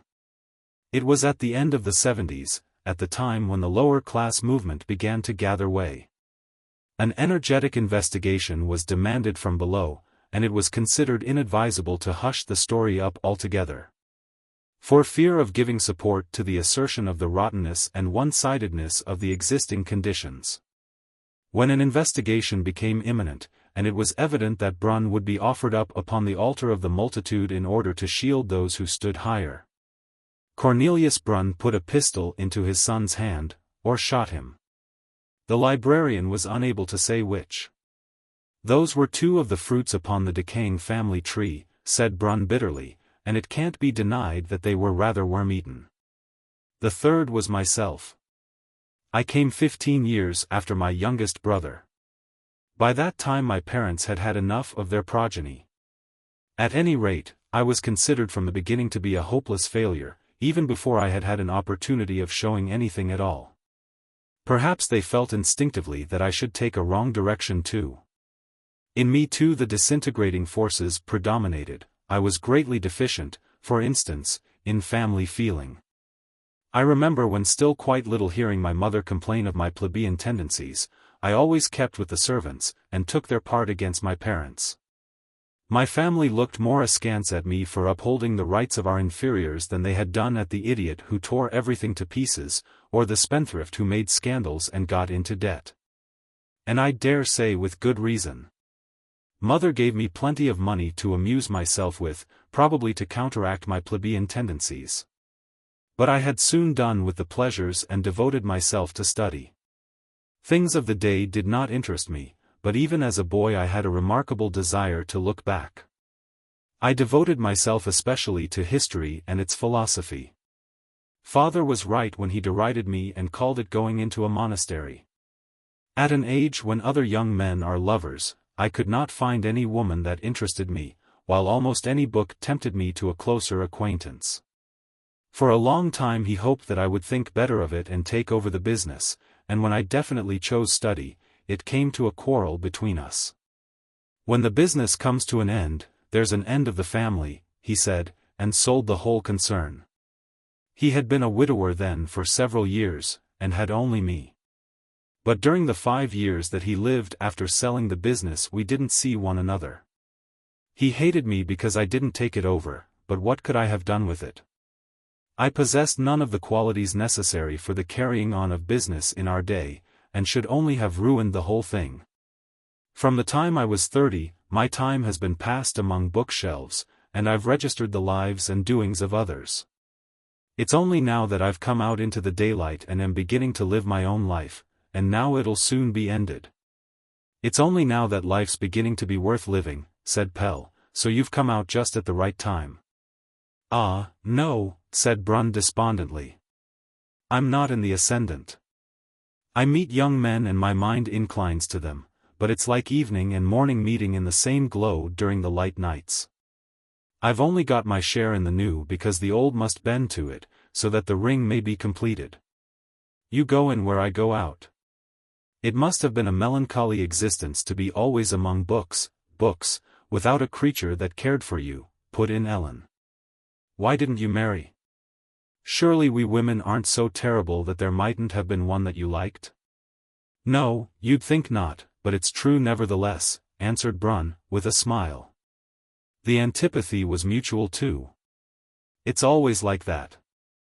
I suppose it wasn't intended that an old fellow like me should put children into the world. It's not nice, though, to be the end of something. Ellen laughed. Yes, but you haven't always been old. Yes, I have really, I was born old. I'm only now beginning to feel young. And who knows, he exclaimed with grim humor. I may play Providence a trick and make my appearance some day with a little wife on my arm. Brun's indulging in fancies, said Pell, as they went down to bed. But I suppose they'll go when he's about again. He's not had much of a time, poor old soul, said Ellen, going closer to Pell. It's a shame that there are people who get no share in all the love there is, just as great a shame as what you're working against, I think. Yes, but we can't put that straight, exclaimed Pell, laughing. Chapter 21. In the garden at daybreak the snow was disappearing from day to day. First it went away nearest the house, and gave place to a little forest of snowdrops and crocuses. The hyacinths in the grass began to break through the earth, coming up like a row of knuckles that first knocked at the door. The children were always out watching the progress made. They could not understand how the delicate crocus could push straight up out of the frozen ground without freezing to death, but died when it came into the warm room. Every day they wrapped some snowdrops in paper and laid them on Brun's table. They were snowdrop letters, and then hovered about in ungovernable excitement until he came in from the fields. When they met him with an air of mystery, and did all they could to entice him upstairs. Out in the fields they were nearly finished with the excavations, and were only waiting for the winter water to sink in order to cart up gravel and stone and begin the foundations. The ground was too soft as yet. Old Brun was not so active now after his confinement to bed, although there was not much the matter with him, it had weakened him. He allowed Pell a free hand with the works, and said yeah and amen to everything he proposed. I can't keep it all in my head, he would say when Pell came to suggest some alteration. But just do as you like, my son, and it's sure to be right. There were not enough palpable happenings down there to keep his mind aglow, and he was too old to hear it grow and draw strength from that. His faith, however, merely shifted from the cause over to Pell. He saw him alive before him, and could lean upon his youthful vigor. He had given up his work on the plans. He could not keep at it, and contented himself with going the round of the fields 2 or 3 times a day and watching the men. The sudden flame of energy that Pell's youth had called to life within him had died down, leaving a pathetic old man, who had been out in the cold all his life, and was now luxuriating in a few late rays of evening sun. He no longer measured himself by Pell, and was not jealous of his taking the lead in anything, but simply admired him and kept carefully within the circle of those for whom Pell acted Providence. Ellen treated him like a big child who needed a great deal of care, and the children of course looked upon him as their equal. When he went his round of the fields, he generally had Boy Comfort by the hand. The two could both keep pace with one another and converse together. There was one thing that interested them both and kept them in great excitement.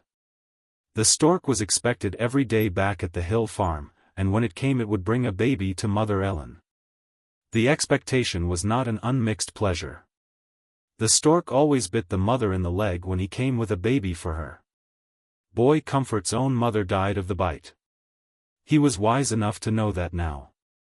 The little fellow looked upon Ellen as his mother, and went about in a serious, almost depressed, mood. He did not talk to the other children of his anxiety, for fear they would make fun of him. But when he and the old man walked together in the fields they discussed the matter, and Brun, as the older and wiser, came to the conclusion that there was no danger. All the same, they always kept near the house so as to be at hand. One day Pelle stayed at home from work, and Ellen did not get up as usual. "I'm going to lie here and wait for the stork," she said to Boy Comfort. "Go out and watch for it." The little boy took a stick, and he and Brun tramped round the house. And when they heard Ellen cry out, they squeezed one another's hands. It was such a disturbed day, it was impossible to keep anything going straight. Now a carriage drove up to the door with a fat woman in it, now it was Lasse Frederick who leaped upon his bicycle and raced down the field path, standing on the pedals. Before Boy Comfort had any idea of it, the stork had been there, and Ellen was lying with a baby boy on her arm. He and Brun went in together to congratulate her, and they were both equally astonished. The old man had to be allowed to touch the baby's cheek. "He's still so ugly," said Ellen, with a shy smile, as she lifted the corner of the shawl from the baby's head. Then she had to be left quiet, and Brun took Boy Comfort upstairs with him. Pelle sat on the edge of the bed, holding Ellen's hand, which in a few hours had become white and thin. "Now we must send for Queen Teresa," she said. "Shan't we send for your mother too?" asked Pelle, who had often proposed that they should take the matter into their own hands, and go and see the old people. He did not like keeping up old quarrels. Ellen shook her head. "They must come of their own accord," she said decidedly. She did not mind for herself, but they had looked down upon Pelle, so it was not more than fair that they should come and make it up. "But I have sent for them," said Pelle. That was what Lasse Frederick went about. "You mustn't have a baby without help from your mother." In less than a couple of hours Madame Stulp had arrived. She was much moved, and to hide it she began turning the house inside out for clean cloths and binders, scolding all the time. A nice time, indeed, to send for anybody, when it was all over. Father Stulp was harder. He was not one to come directly, he was whistled for. But 2 or 3 evenings after the baby had arrived, Pelle ran up against him hanging about a little below the house. Well, he was waiting for Mother, to take her home, and it didn't concern anybody else, he supposed. He pretended to be very determined, but it was comparatively easy to persuade him to come in. And once in, it was not long before Ellen had thawed him. She had, as usual, her own manner of procedure. "Let me tell you, Father, that it's not me that sent for you, but Pelle. And if you don't give him your hand and say you've done him an injustice, we shall never be good friends again. Upon my word, she's the same confounded way of taking the bull by the horns that she always had," said Stulp, without looking at her. "Well, I suppose I may as well give in at once, and own that I've played the fool. Shall we agree to let bygones be bygones, son-in-law?" extending his hand to Pelle. When once the reconciliation was effected, Stulp became quite cheerful.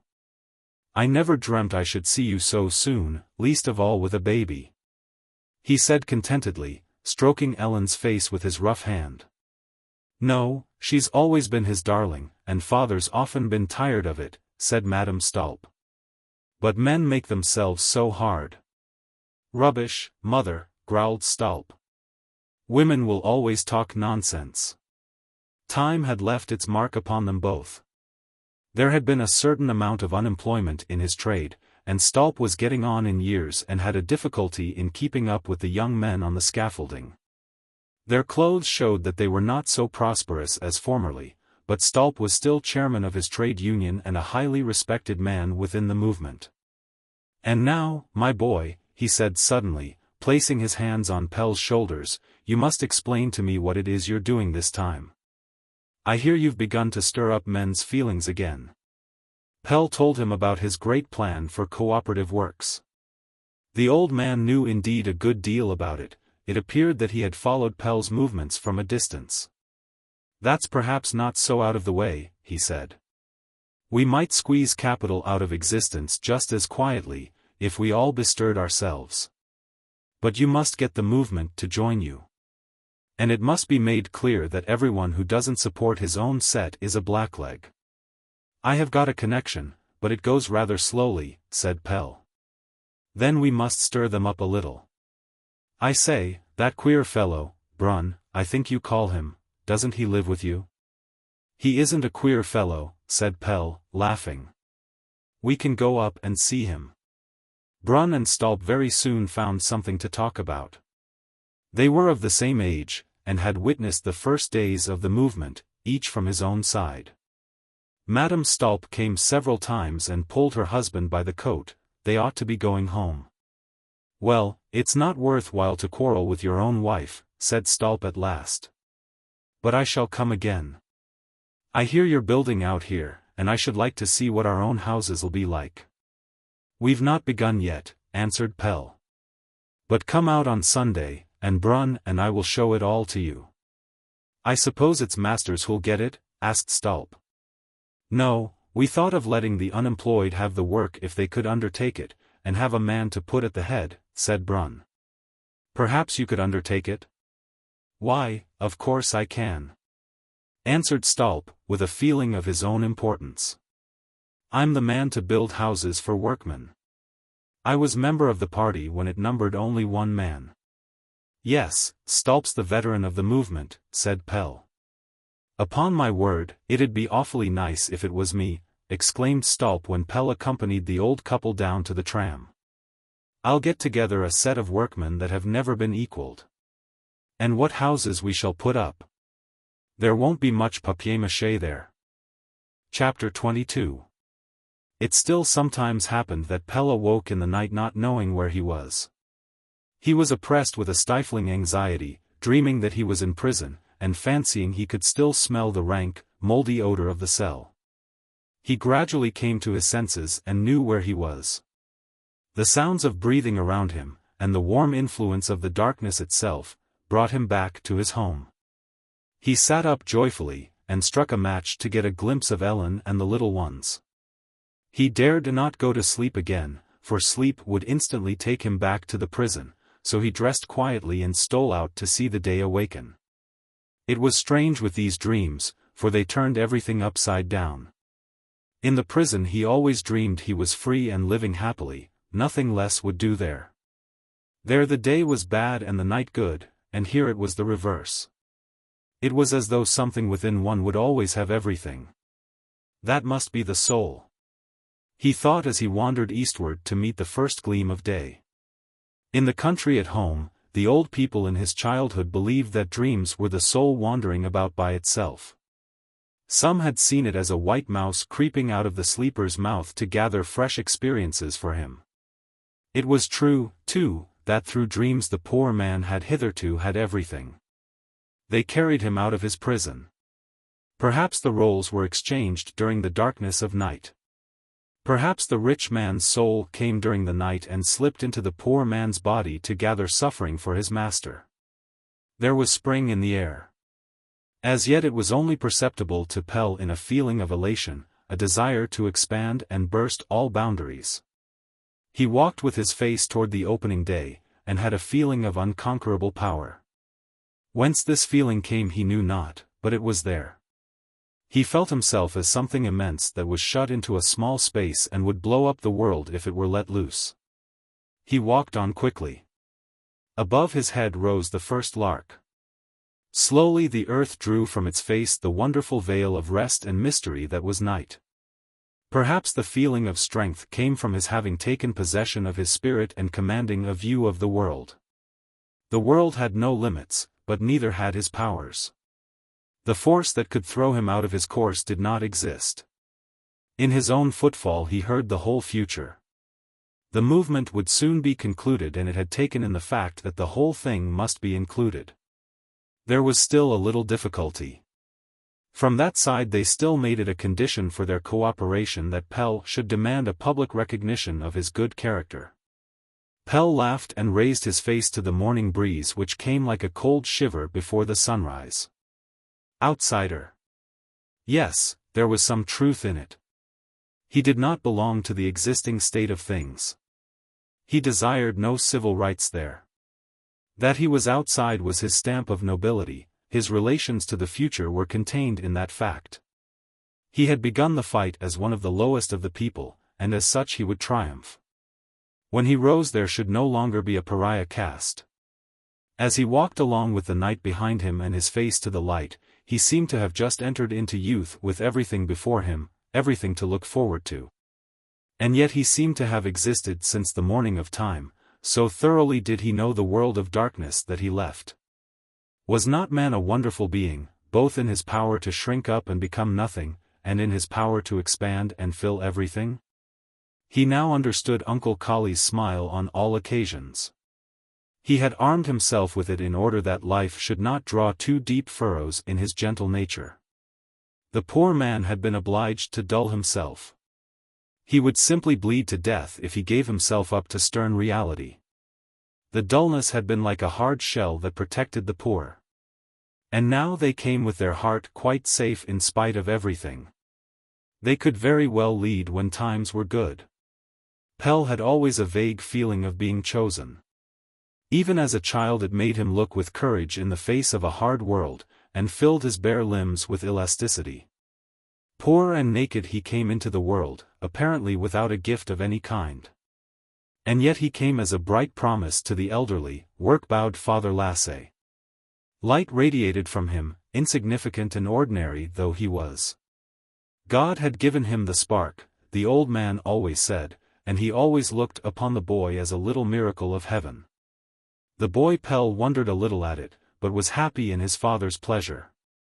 He himself knew some very different miracles at that time, for instance the calf of the fair with 2 heads, and the lamb with 8 legs. He had his own demands to make of life's wonderful riches, and was not struck with surprise at a very ordinary, big-eared urchin such as one might see any day. And now he was just showing that Father Lasse had been right. The greatest miracles were in himself, Pell, who resembled hundreds of millions of other workmen, and had never yet had more than just enough for his food. Man was really the most wonderful of all. Was he not himself, in all his commonplace naturalness, like a luminous spark, sprung from the huge anvil of divine thought? He could send out his inquiring thought to the uttermost borders of space, and back to the dawn of time. And this all-embracing power seemed to have proceeded from nothing, like God himself. The mere fact that he, who made so much noise, had to go to prison in order to comprehend the great object of things, was a marvel. There must have been far-reaching plans deposited in him, since he shut himself in. When he looked out over the rising, he felt himself to be facing a world thought with extraordinarily long sight. The common people, without knowing it, had been for centuries preparing themselves for an entry into a new world. The migration of the masses would not be stopped until they had reached their goal. A law which they did not even know themselves, and could not enter into, led them the right way, and Pell was not afraid. At the back of his unwearied labor with the great problem of the age was the recognition that he was one of those on whom the nation laid the responsibility for the future. But he was never in doubt as to the aim, nor the means. During the great lockout the foreseeing had feared the impossibility of leading all these crowds into the fire. And then the whole thing had opened out of itself quite naturally, from an apparently tiny cause to a steadily ordered battle all along the line. The world had never before heard a call so great as that which he and his followers brought forward. It meant nothing less than the triumph of goodness.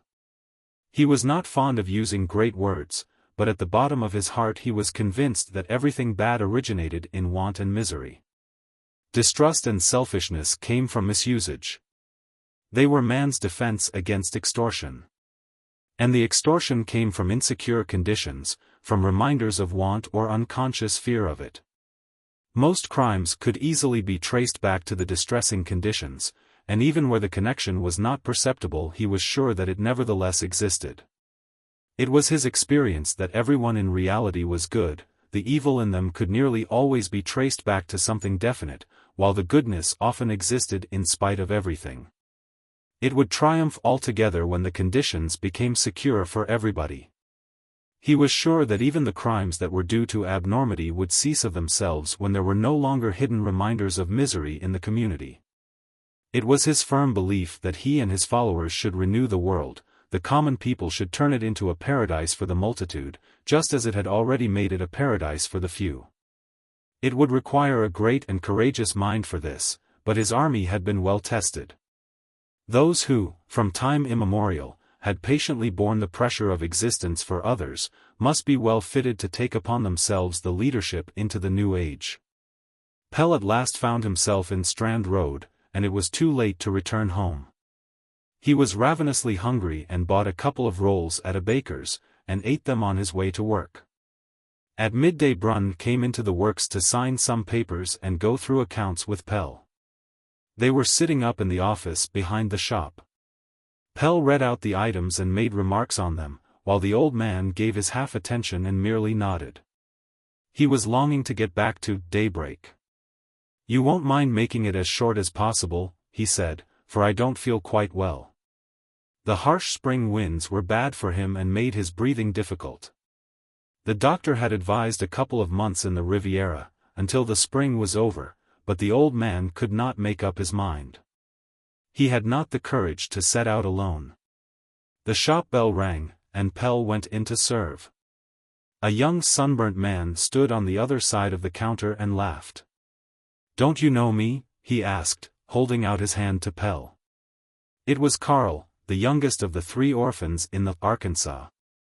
"Why, of course I know you," answered Pell, delighted. "I've been to Adele Street to look for you. I was told you had your business there."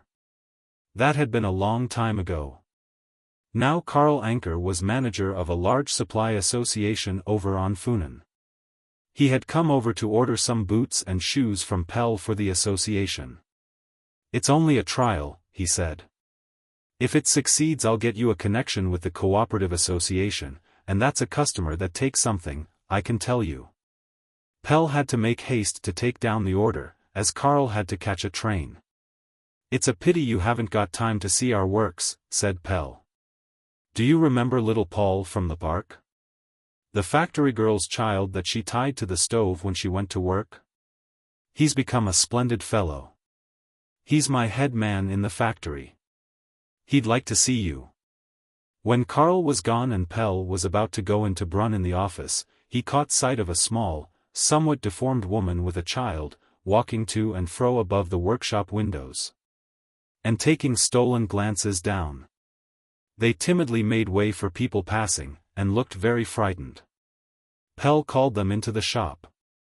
"Do you want to speak to Peter Dreyer?" he asked. The woman nodded. She had a refined face with large, sorrowful eyes. "If it won't disturb him," she said. Pell called Peter Dreyer and then went into the office, where he found Brun had fallen asleep. He heard them whispering in the shop. Peter was angry, and the woman and the child cried, he could hear it in the tones of their whisper. It did not last more than a minute, and then Peter let them out. Pell went quickly into the shop. "If it was money," he said hurriedly, "you know you've only got to tell me." "No, it was the big meeting of unemployed this afternoon. They were begging me to stop at home, silly creatures. Goodness knows what's come to them." Peter was quite offended. "By the by, I suppose you haven't any objection to my going now? It begins in an hour's time." "I thought it had been postponed," said Pell. "Yes, but that was only a ruse to prevent its being prohibited. We're holding it in a field out by Norrebro. You ought to come too, it'll be a meeting that'll be remembered. We shall settle great matters today." Peter was nervous, and fidgeted with his clothes while he spoke. Pell placed his hands on his shoulders and looked into his eyes. "You'd better do what those 2 want," he said earnestly. I don't know them, of course, but if their welfare's dependent on you, then they too have a claim upon you. Give up what you were going to do, and go out for a walk with those two. Everything's budding now, take them to the woods. It's better to make 2 people happy than 1,000 unhappy. Peter looked away. We're not going to do anything special, so what is there to make such a fuss about, he murmured. You are going to do something today, I can see it in you. And if you can't carry it through, who'll have to take the consequences? Why, the women and children. You can't carry it through. Our strength doesn't lie in that direction. You go your way and let me go mine, said Peter, gently freeing himself. 2 policemen were standing on the opposite pavement, talking together, while they secretly kept an eye on the shop. Pell pointed to them. The police don't know where the meeting's to be held, so they're keeping watch on me, said Peter, shrugging his shoulders. I can easily put those 2 on the wrong track. The policemen crossed the street and separated outside the shop. One of them stood looking at the articles exhibited in the window for a little while, and then quickly entered the shop. Is Peter Dreyer here? He asked haughtily. I'm he, answered Peter, withdrawing behind the counter. But I advise you not to touch me. I can't bear the touch of a policeman's hands. You're arrested, said the policeman shortly, following him. Pell laid his hand upon his arm. You should go to work with a little gentleness, he said. But the man pushed him roughly away. I'll have no interference from you, he cried, blowing his whistle.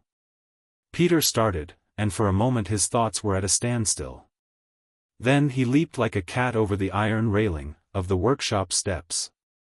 But the other policeman was there to receive him, and he sprang once more into the shop, close up to his pursuer. He had his revolver in his hand. I've had enough of this, confound you, he hissed. 2 shots sounded, one immediately after the other. The policeman just managed to turn round, but fell forward with his head under the counter, and Peter dropped upon the top of him. It looked as if he had tripped over the policeman's leg. But when Pell went to help him up, he saw that the blood was trickling from a hole in his temple. The policeman was dead. Peter opened his eyes with difficulty when Pell raised his head. Take me away, he whispered, turning his head toward the dead man with an expression of loathing. He still kept a convulsive hold upon his revolver. Pell took it from him, and carried him into the sofa in the office. Get me a little water, said Pell to the old librarian, who was standing trembling at the door, but the old man did not hear him. Peter made a sign that he needed nothing now. But those 2, he whispered. Pell nodded. And then, Pell, comrade, he tried to fix his dying gaze upon Pell, but suddenly started convulsively, his knees being drawn right up to his chin. Bloodhounds! He groaned, his eyes converging so strongly that the pupils disappeared altogether, but then his features fell once more into their ordinary folds as his head sank back, and he was dead. The policeman came in. Well, is he dead? He asked maliciously. He's made fools of us long enough. Pell took him by the arm and led him to the door. He's no longer in your district, he said, as he closed the door behind him and followed the man into the shop, where the dead policeman lay upon the counter. His fellow policeman had laid him there, locked the outer door, and pulled down the blinds. Will you stop the work and tell the men what has happened? Said Pell quietly to Brun. There's something else I must see to. There'll be no more work done here today. Are you going? Asked the old man anxiously. Yes, I'm going to take Peter's meeting for him, now that he can't do it himself, answered Pell in a low voice. They had gone down through the workshop, where the men were standing about, looking at one another. They had heard the shots, but had no idea what they meant. Peter is dead, said Pell. His emotion prevented him from saying anything more. Everything seemed suddenly to rush over him, and he hastened out and jumped onto a tramcar. Out on one of the large fields behind Norrebro a couple of thousand unemployed were gathered. The wind had risen and blew gustily from the west over the field. The men tramped backward and forward, or stood shivering in their thin clothes. The temper of the crowd was threatening. Men continued to pour out from the side streets, most of them sorry figures, with faces made older by want of work. Many of them could no longer show themselves in the town for want of clothes, and took this opportunity of joining the others. There was grumbling among them because the meeting had not begun.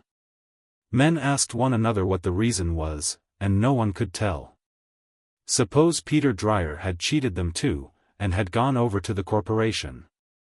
Suddenly a figure appeared upon the cart that was to be used as a platform, and the men pressed forward on all sides.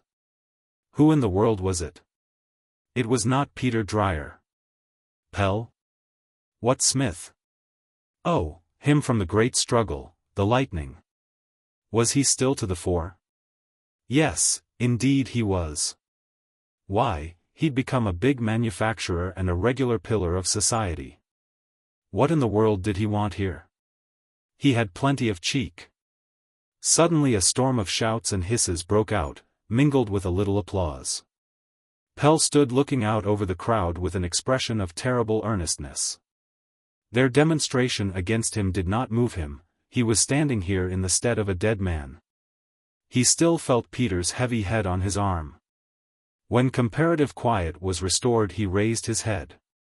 "Peter Dreyer is dead," he said in a voice that was heard by everyone.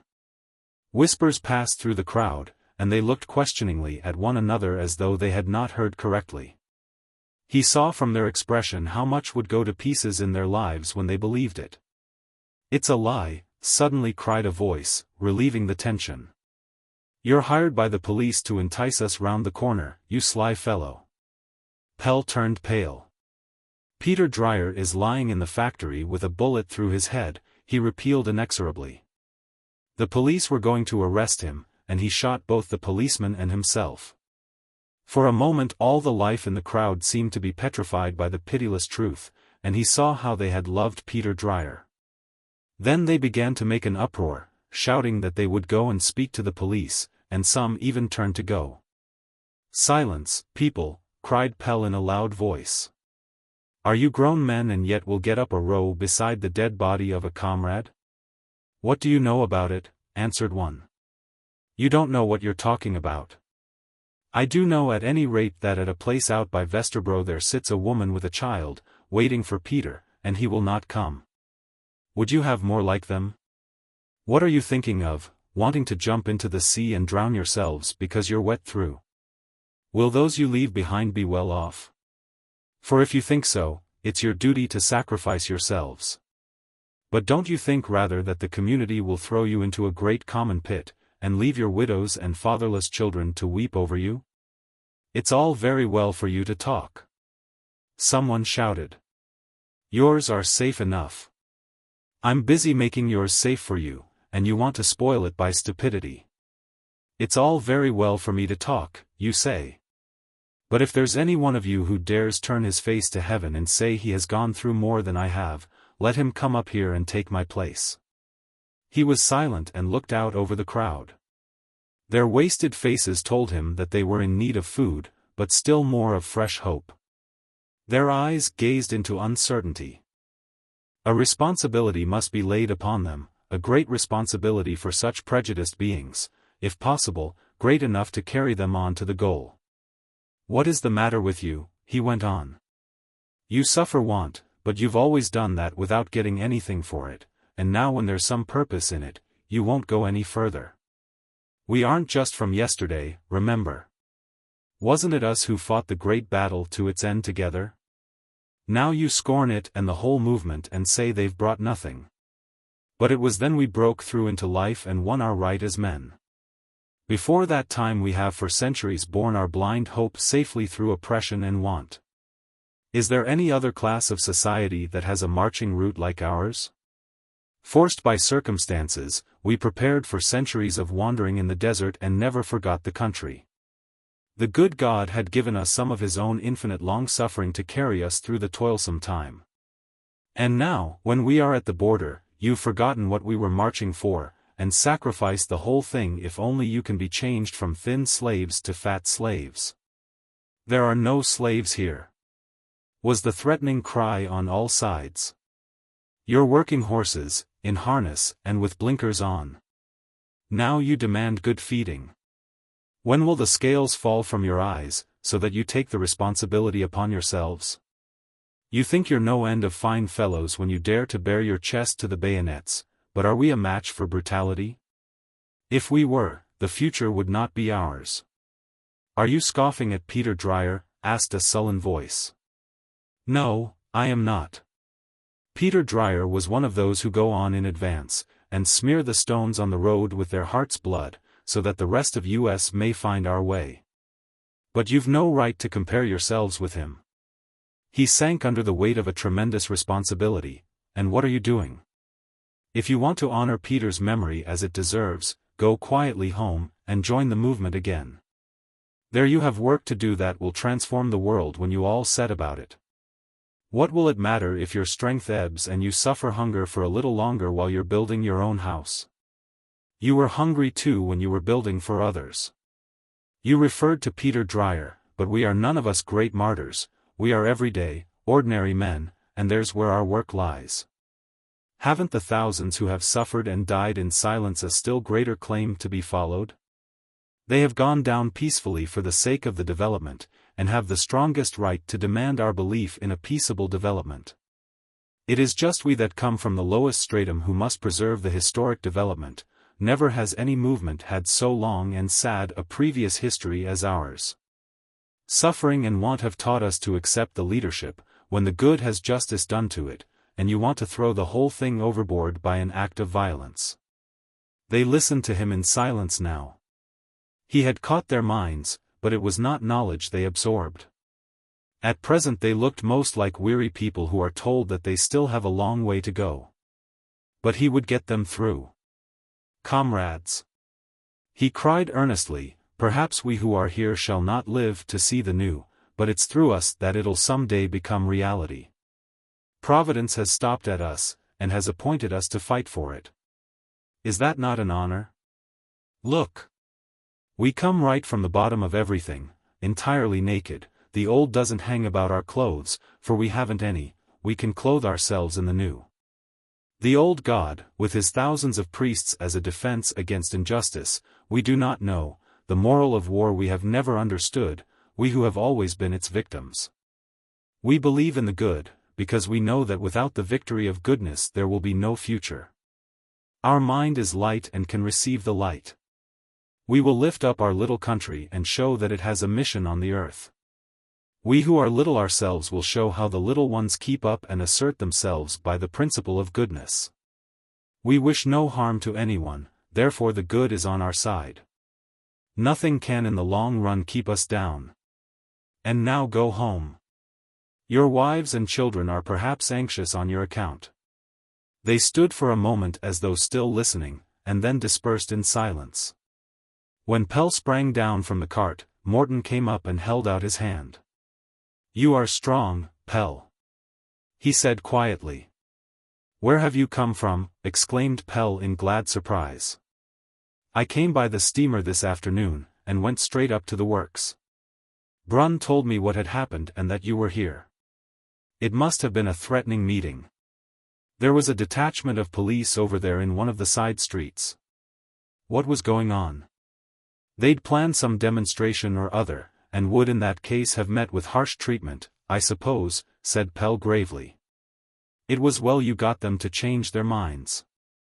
I've seen these demonstrations in the South, where the police and the soldiers ride over the miserable unemployed. It's a sad sight."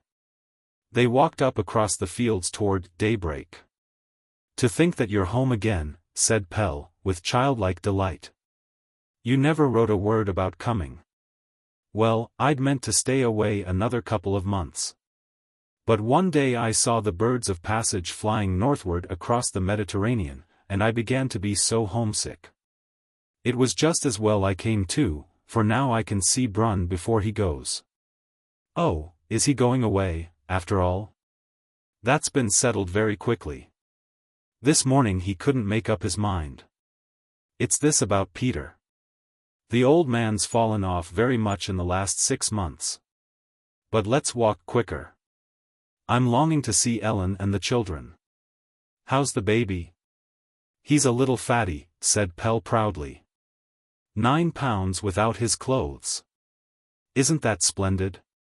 He's a regular sunshine baby. Chapter 23. It is spring once more in Denmark. It has been coming for a long time. The lark came before the frost was out of the ground, and then the starling appeared. And one day the air seemed suddenly to have become high and light so that the eye could once more see far out. There was a peculiar broad airiness in the wind, the breath of spring. It rushed along with messages of young, manly strength, and people threw back their shoulders and took deep breaths. Ah! The south wind, they said, and opened their minds in anticipation. There he comes riding across the sea from the south, in the middle of his youthful train. Never before has his coming been so glorious. Is he not like the sun himself? The sea glitters under golden hoofs, and the air is quivering with sunbeam darts caught and thrown in the wild gallop over the waves. Hi-ho! Who'll be the first to reach the Danish shore? Like a broad wind the spring advances over islands and belts, embracing the whole in arrogant strength. He sings in the children's open mouths as in a shell, and is lavish of his airy freshness. Women's teeth grow whiter with his kiss, and vie with their eyes in brightness, their cheeks glow beneath his touch, though they remain cool, like sun-ripe fruit under the morning dew. Men's brains whirl once more, and expand into an airy vault, as large as heaven itself, giddy with expectancy. From high up comes the sound of the passage birds in flight. The air is dizzy with its own infinitude. Bareheaded and with a sunny smile the spring advances like a young giant intoxicated with his own strength, stretches out his arms and wakens everything with his song. Nothing can resist him. He touches lightly the heart of the sleeping earth, calling merrily into her dull ears to awake. And deep down the roots of life begin to stir and wake, and send the sap circulating once more. Hedgehogs and field mice emerge sleepily and begin to busy themselves in the hedges. From the darkness below old decayed matter ferments and bubbles up, and the stagnant water in the ditches begins to run toward the sea. Men stand and gaze in amazement after the open-handed giant, until they feel the growth in themselves and can afford something. All that was impossible before has suddenly become possible, and more besides. The farmer has long since had his plough in the earth, and the sower straps his basket on, the land is to be clothed again. The days lengthen and become warmer. It is delightful to watch them and know that they are going upward. One day Ellen opens wide the double doors out to the garden, it is like a release. But what a quantity of dirt the light reveals. We shall have to be busy now, Petra Dreyer, says Ellen. The little deformed sewing woman smiles with her sad eyes, and the two women begin to sweep floors and wash windows. Now and then a little girl comes in from the garden complaining that she is not allowed to play with Anna's big doll. Boy Comfort is in the fields from morning to night, helping Grandfather Stulp to build the new workmen's houses. A fine help his is. When Ellen fetches him in to meals, he is so dirty that she nearly loses all patience. I wonder how old Brun is, says Ellen suddenly, in the middle of her work. We haven't heard from him now for 3 days. It's quite sad to think he's so far away. I only hope they'll look after him properly. Pell is tremendously busy, and they do not see much of him. The movement has taken up his idea now in earnest, and he is to have the management of it all, so that he has his hands full. Have I got a husband or not? Says Ellen, when she gets hold of him now and again. It'll soon be better, he answers. When once we've got the machinery properly started, it'll go by itself. Morton is the only one who has not set seriously to work on anything, and in the midst of all the bustle has an incongruous effect. He's thinking. Says Ellen, stopping in the middle of beating a carpet. Thank goodness we're not all authors. Pell would like to draw him into the business. There's so much to write and lecture about, he says, and you could do all that so much better than I. Oh, no, I couldn't, says Morton. Your work's growing in me too. I'm always thinking about it and have thought of giving a hand too, but I can't. If I ever contribute anything to your great work, it'll be in some other way. You're doing nothing with your book about the sun either, says Pell anxiously. No, because whenever I set to work on it, it mixes up so strangely with your work, and I can't keep the ideas apart. At present I feel like a mole, digging blindly in the black earth under the mighty tree of life. I dig and search, and am continually coming across the thick roots of the huge thing above the surface. I can't see them, but I can hear sounds from above there, and it hurts me not to be able to follow them into their strong connection up in the light. One Sunday morning at the end of May they were sitting out in the garden. The cradle had been moved out into the sun, and Pell and Ellen were sitting one on either side, talking over domestic matters. Ellen had so much to tell him when she had him to herself. The child lay staring up into the sky with its dark eyes that were the image of Ellen's. He was brown and chubby, anyone could see that he had been conceived in sunshine and love. Lasse Frederick was sitting by the hedge painting a picture that Pell was not to see until it was finished. He went to the drawing school now, and was clever. He had a good eye for figures, and poor people especially he hit off in any position. He had a light hand, and in 2 or 3 lines could give what his father had had to work at carefully. "You cheat," Pell often said, half resentfully. "It won't bear looking closely at."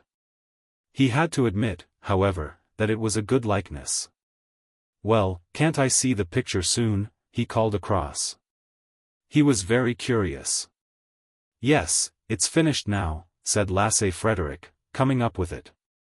The picture represented a street in which stood a solitary milk cart, and behind the cart lay a boy with bleeding head. He fell asleep because he had to get up so early, Lasse Frederick explained. And then when the cart started he tumbled backward. The morning emptiness of the street was well done, but the blood was too brilliantly red. "It's very unpleasant," said Ellen, with a shudder. "But it's true." Morton came home from town with a big letter which he handed to Pell, saying, "Here's news for you from Brunn." Pell went into the house to read it undisturbed, and a little while after came out again. "Yes, important news this time," he said with some emotion. "Would you like to hear it?" he asked, sitting down. "Dear Pell, I am sitting up in bed to write to you.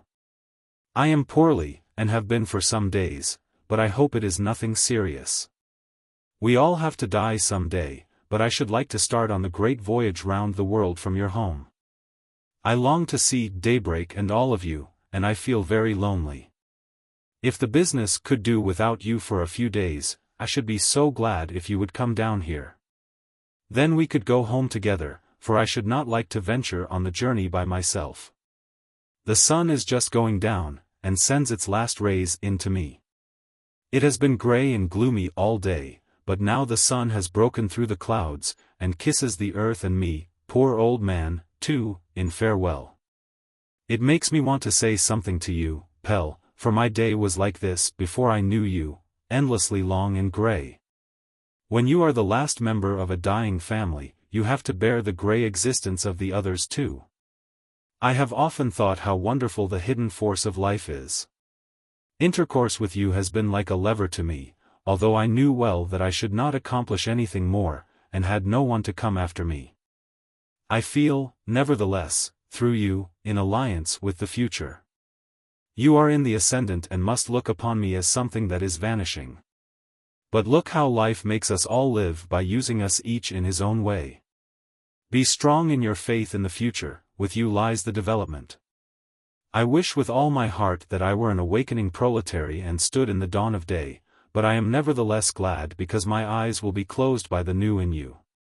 I have imagined that life was tiresome and dull and far too well known. I had it arranged in my catalogues. And look how it renews itself. In my old age I have experienced its eternal youth. Formerly I had never cared about the country, in my mind it was a place where you waded either in dust or mud. The black earth appeared to me horrible rather than anything else. It was only associated in my mind with the churchyard. That shows how far I was from nature.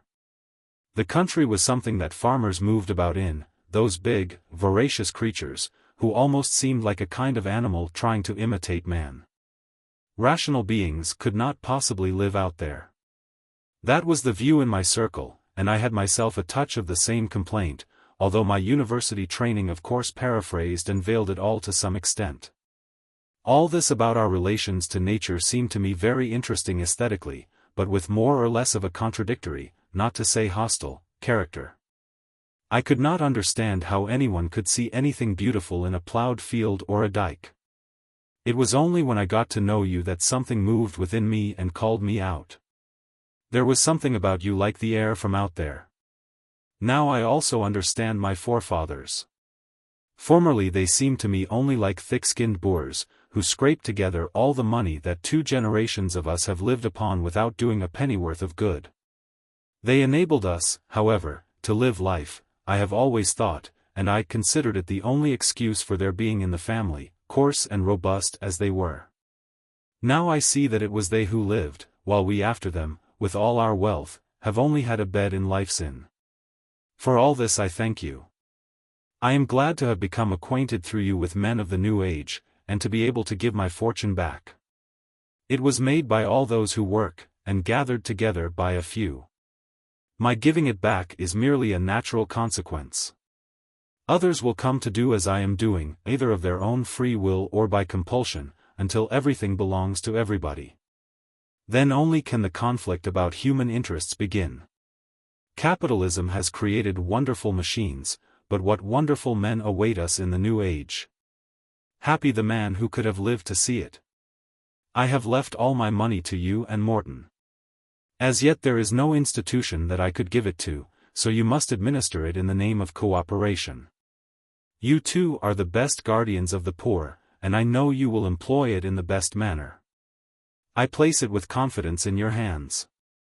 The will is at my lawyer's. I arranged it all before I left home.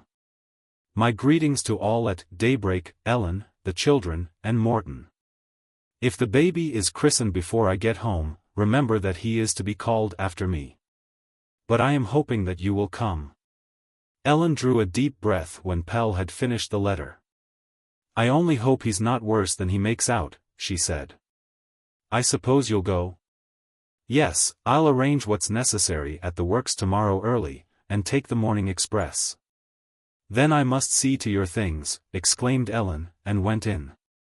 Pell and Morton went for a stroll along the edge of the hill, past the half-finished houses, whose red bricks shone in the sun. Everything seems to turn out well for you, Pell, said Morton suddenly. Yes, said Pell. Nothing has succeeded in injuring me, so I suppose what Father Lasset and the others said is right, that I was born with a call. The ill usage I suffered as a child taught me to be good to others, and in prison I gained liberty. What might have made me a criminal made a man of me instead. Nothing has succeeded in injuring me. So I suppose I may say that everything has turned out well. Yes, you may, and now I've found a subject, Pell. I'm not going to hunt about blindly in the dark. I'm going to write a great work now. I congratulate you. What will it be about? Is it to be the work on the sun? Yes, both about the sun and about him who conquers. It's to be a book about you, Pell. About me? Exclaimed Pell. Yes, about the naked Pell with the call. It's about time to call out the naked man into the light and look at him well, now that he's going to take over the future. You like to read about counts and barons, but now I'm going to write a story about a prince who finds the treasure and wins the princess. He's looked for her all over the world and she wasn't there, and now there's only himself left, and there he finds her, for he's taken her heart. Won't that be a good story? I think it's a lot of rubbish, said Pell, laughing. And you'll have to lay the lies on thick if you're going to make me into a prince. I don't think you'll get the work people to take it for a real book, it'll all be so well known and ordinary. They'll snatch at it, and weep with delight and pride at finding themselves in it. Perhaps they'll name their children after it out of pure gratitude. What are you going to call it then? Asked Pell. I'm going to call it Pelle the Conqueror.